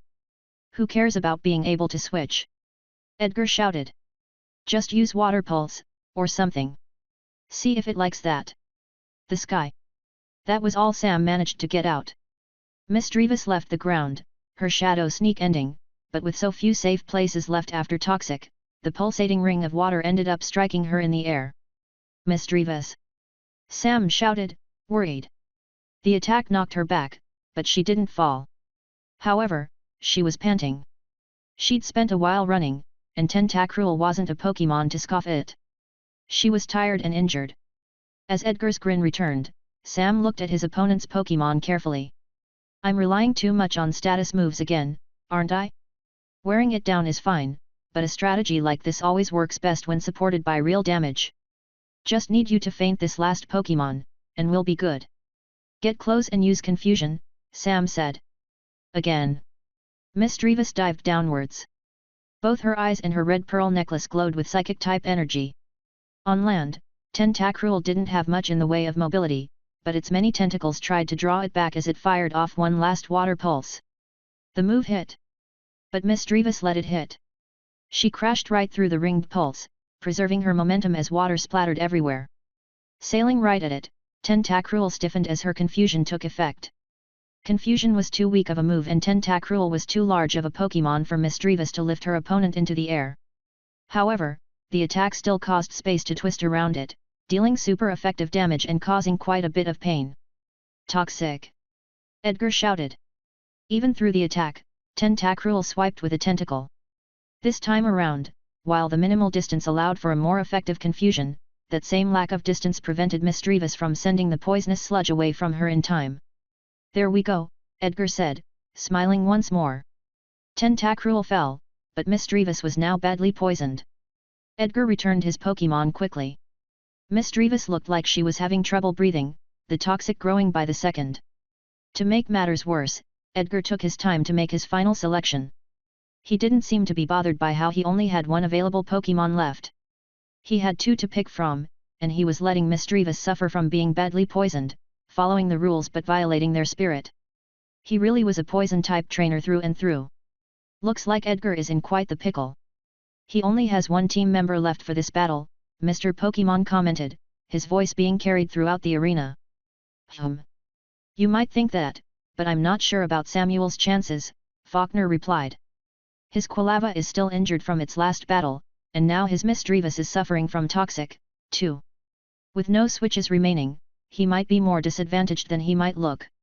Especially after everything his Primeape has gone through. Is it even in a state to join a fight? He's not, but you're underestimating Quilava. Misdreavus struggled to stay in the air. All the while, Edgar continued to delay. Send out your next Pokémon, the referee ordered tersely. Fine, fine. Sorry about that. Just thinking. Sam could see an obvious lie for what it was. Plucking a Pokeball from his waist, Edgar sent out one final team member. Arbok, he said with a grin. Really think you'll be able to defeat my starters so easily? Yet. Edgar blinked. Misdreavus, Nightshade. Sam called out. Arbok tried to coil in on itself, but Misdreavus was too fast. She lunged and flashed with the slightest bit of damage before she fell, finally succumbing to her poison. Sam quickly returned her. She hadn't taken any devastating direct hits. Though badly poisoned, all it would take was one treatment from a nurse, and he knew Misdreavus would be right as rain. You did amazing for your first battle. You're the reason we're going to win. He had no way of telling for sure, but for some reason, he imagined her Pokeball feeling warm inside. Replacing Misdreavus on the field was Quilava, the same Pokémon who had burned the Tentacruel appearing once again. Don't run. Focus on dodging. Build yourself up and get ready, Sam ordered calmly. His closest friend and the second starter on the field grinned. Quilava's flames started to take on a darker hue as she built herself up with Curse. Poison Sting. Into Wrap. Edgar shouted. It might have suffered a flash of Nightshade, but that was nothing for it as the Arbok moved at an incredibly fast speed. It slithered across the field and opened its mouth, unleashing many sharpened needles that rocketed towards Quilava. While she wasn't running, she had been using Curse. The move took a lot of focus to maintain, but the flashes of insight provided by Detect still allowed her to dodge Arbok's projectiles with ease. However, while the poison sting didn't hit, Arbok was able to dash right up to her, where it snapped out with its tail. It wrapped her with its body, the serpent Pokémon coiling around her and beginning to squeeze. And don't even think about using Will-O-Wisp. Arbok's shed skin means your attempts to burn will be useless. Edgar taunted. The announcers commented something about how impressive it was that Edgar had trained his Pokémon's ability. Please. Just wait until everyone realizes just how common abilities as good as shed skin actually are. Sam waited to give any commands. Quilava kept using Curse, building up both her defenses and physical strength. Arbok was strong, and it was clear the pressure of the move strained Sam's Pokémon, but also knew she could take it. Wait for it. Wait for it, Edgar mumbled. Now. Use Poison Fang. Arbok's lower jaw unhinged to try to bite down, but Sam only needed to say a single word for a counter. Incinerate. Fire exploded against Arbok's face. The snake Pokémon reared back, its move never landing. A hiss left its throat from the point-blank pain, and it loosened its grip. Quilava squirmed her way out and jumped into the air. Flame Wheel. Glare. Edgar hurriedly shouted. Sorry, but you've activated our trap by squeezing her like that. Really think you'll be able to handle Quilava boosted by Blaze? Arbok snapped its gaze towards her, but Quilava had already tucked her head in to let herself be consumed by darkened fire. Like a meteor, she slammed down, and her target crashed into the floor. All of this together meant she had dealt massive damage. It was honestly a miracle that Arbok didn't faint. Go for Ember. The weakest fire-type move, one not even affected by Curse, was what ended up finishing Arbok off. It was over. The victor is Samuel. Sam was finally able to breath out now that the battle was over. We won. Hey. Sam felt a little strange. The battle hadn't been as difficult as he'd thought. It was hard, yes, but Edgar was supposed to be a sort of prodigy. Even though he had won the beginners tournament, it was like for that entire match, Sam had just been leading him around by the nose. By far, his most difficult opponent had been Edgar's Haunter. The rest, well, Sam had counter-strategies prepared for most of Edgar's team. He knew what he needed to do, and while there had been a bit of nerves thanks to Misdreavus's lack of practice, it all worked out. And now, we just have the finals to get through. We're in second place overall. Unable to stop his smile, Sam returned Quilava so that she wouldn't need to run to him and potentially further damage her leg. He walked forward, stepping onto the field, going over all the moments of the battle in his head as he met with Edgar in the center. The younger trainer stared at him. Around them, the consequences of their battle. Puddles of now diluted toxic remained. The arena's ground types would need to fix up the field for the next match. After a short moment of wait, Edgar stuck out his hand rather aggressively. I'm going to beat you in the conference. Sam clasped Edgar's hand and shook. No. I'm pretty sure you won't. The statement was met with a frown. Sam pulled back, casually waving to the audience. Edgar unhappily did the same. After spending a few seconds together to show good sportsmanship, Sam exited the field as one of the tournament's 2 finalists, leaving Edgar behind.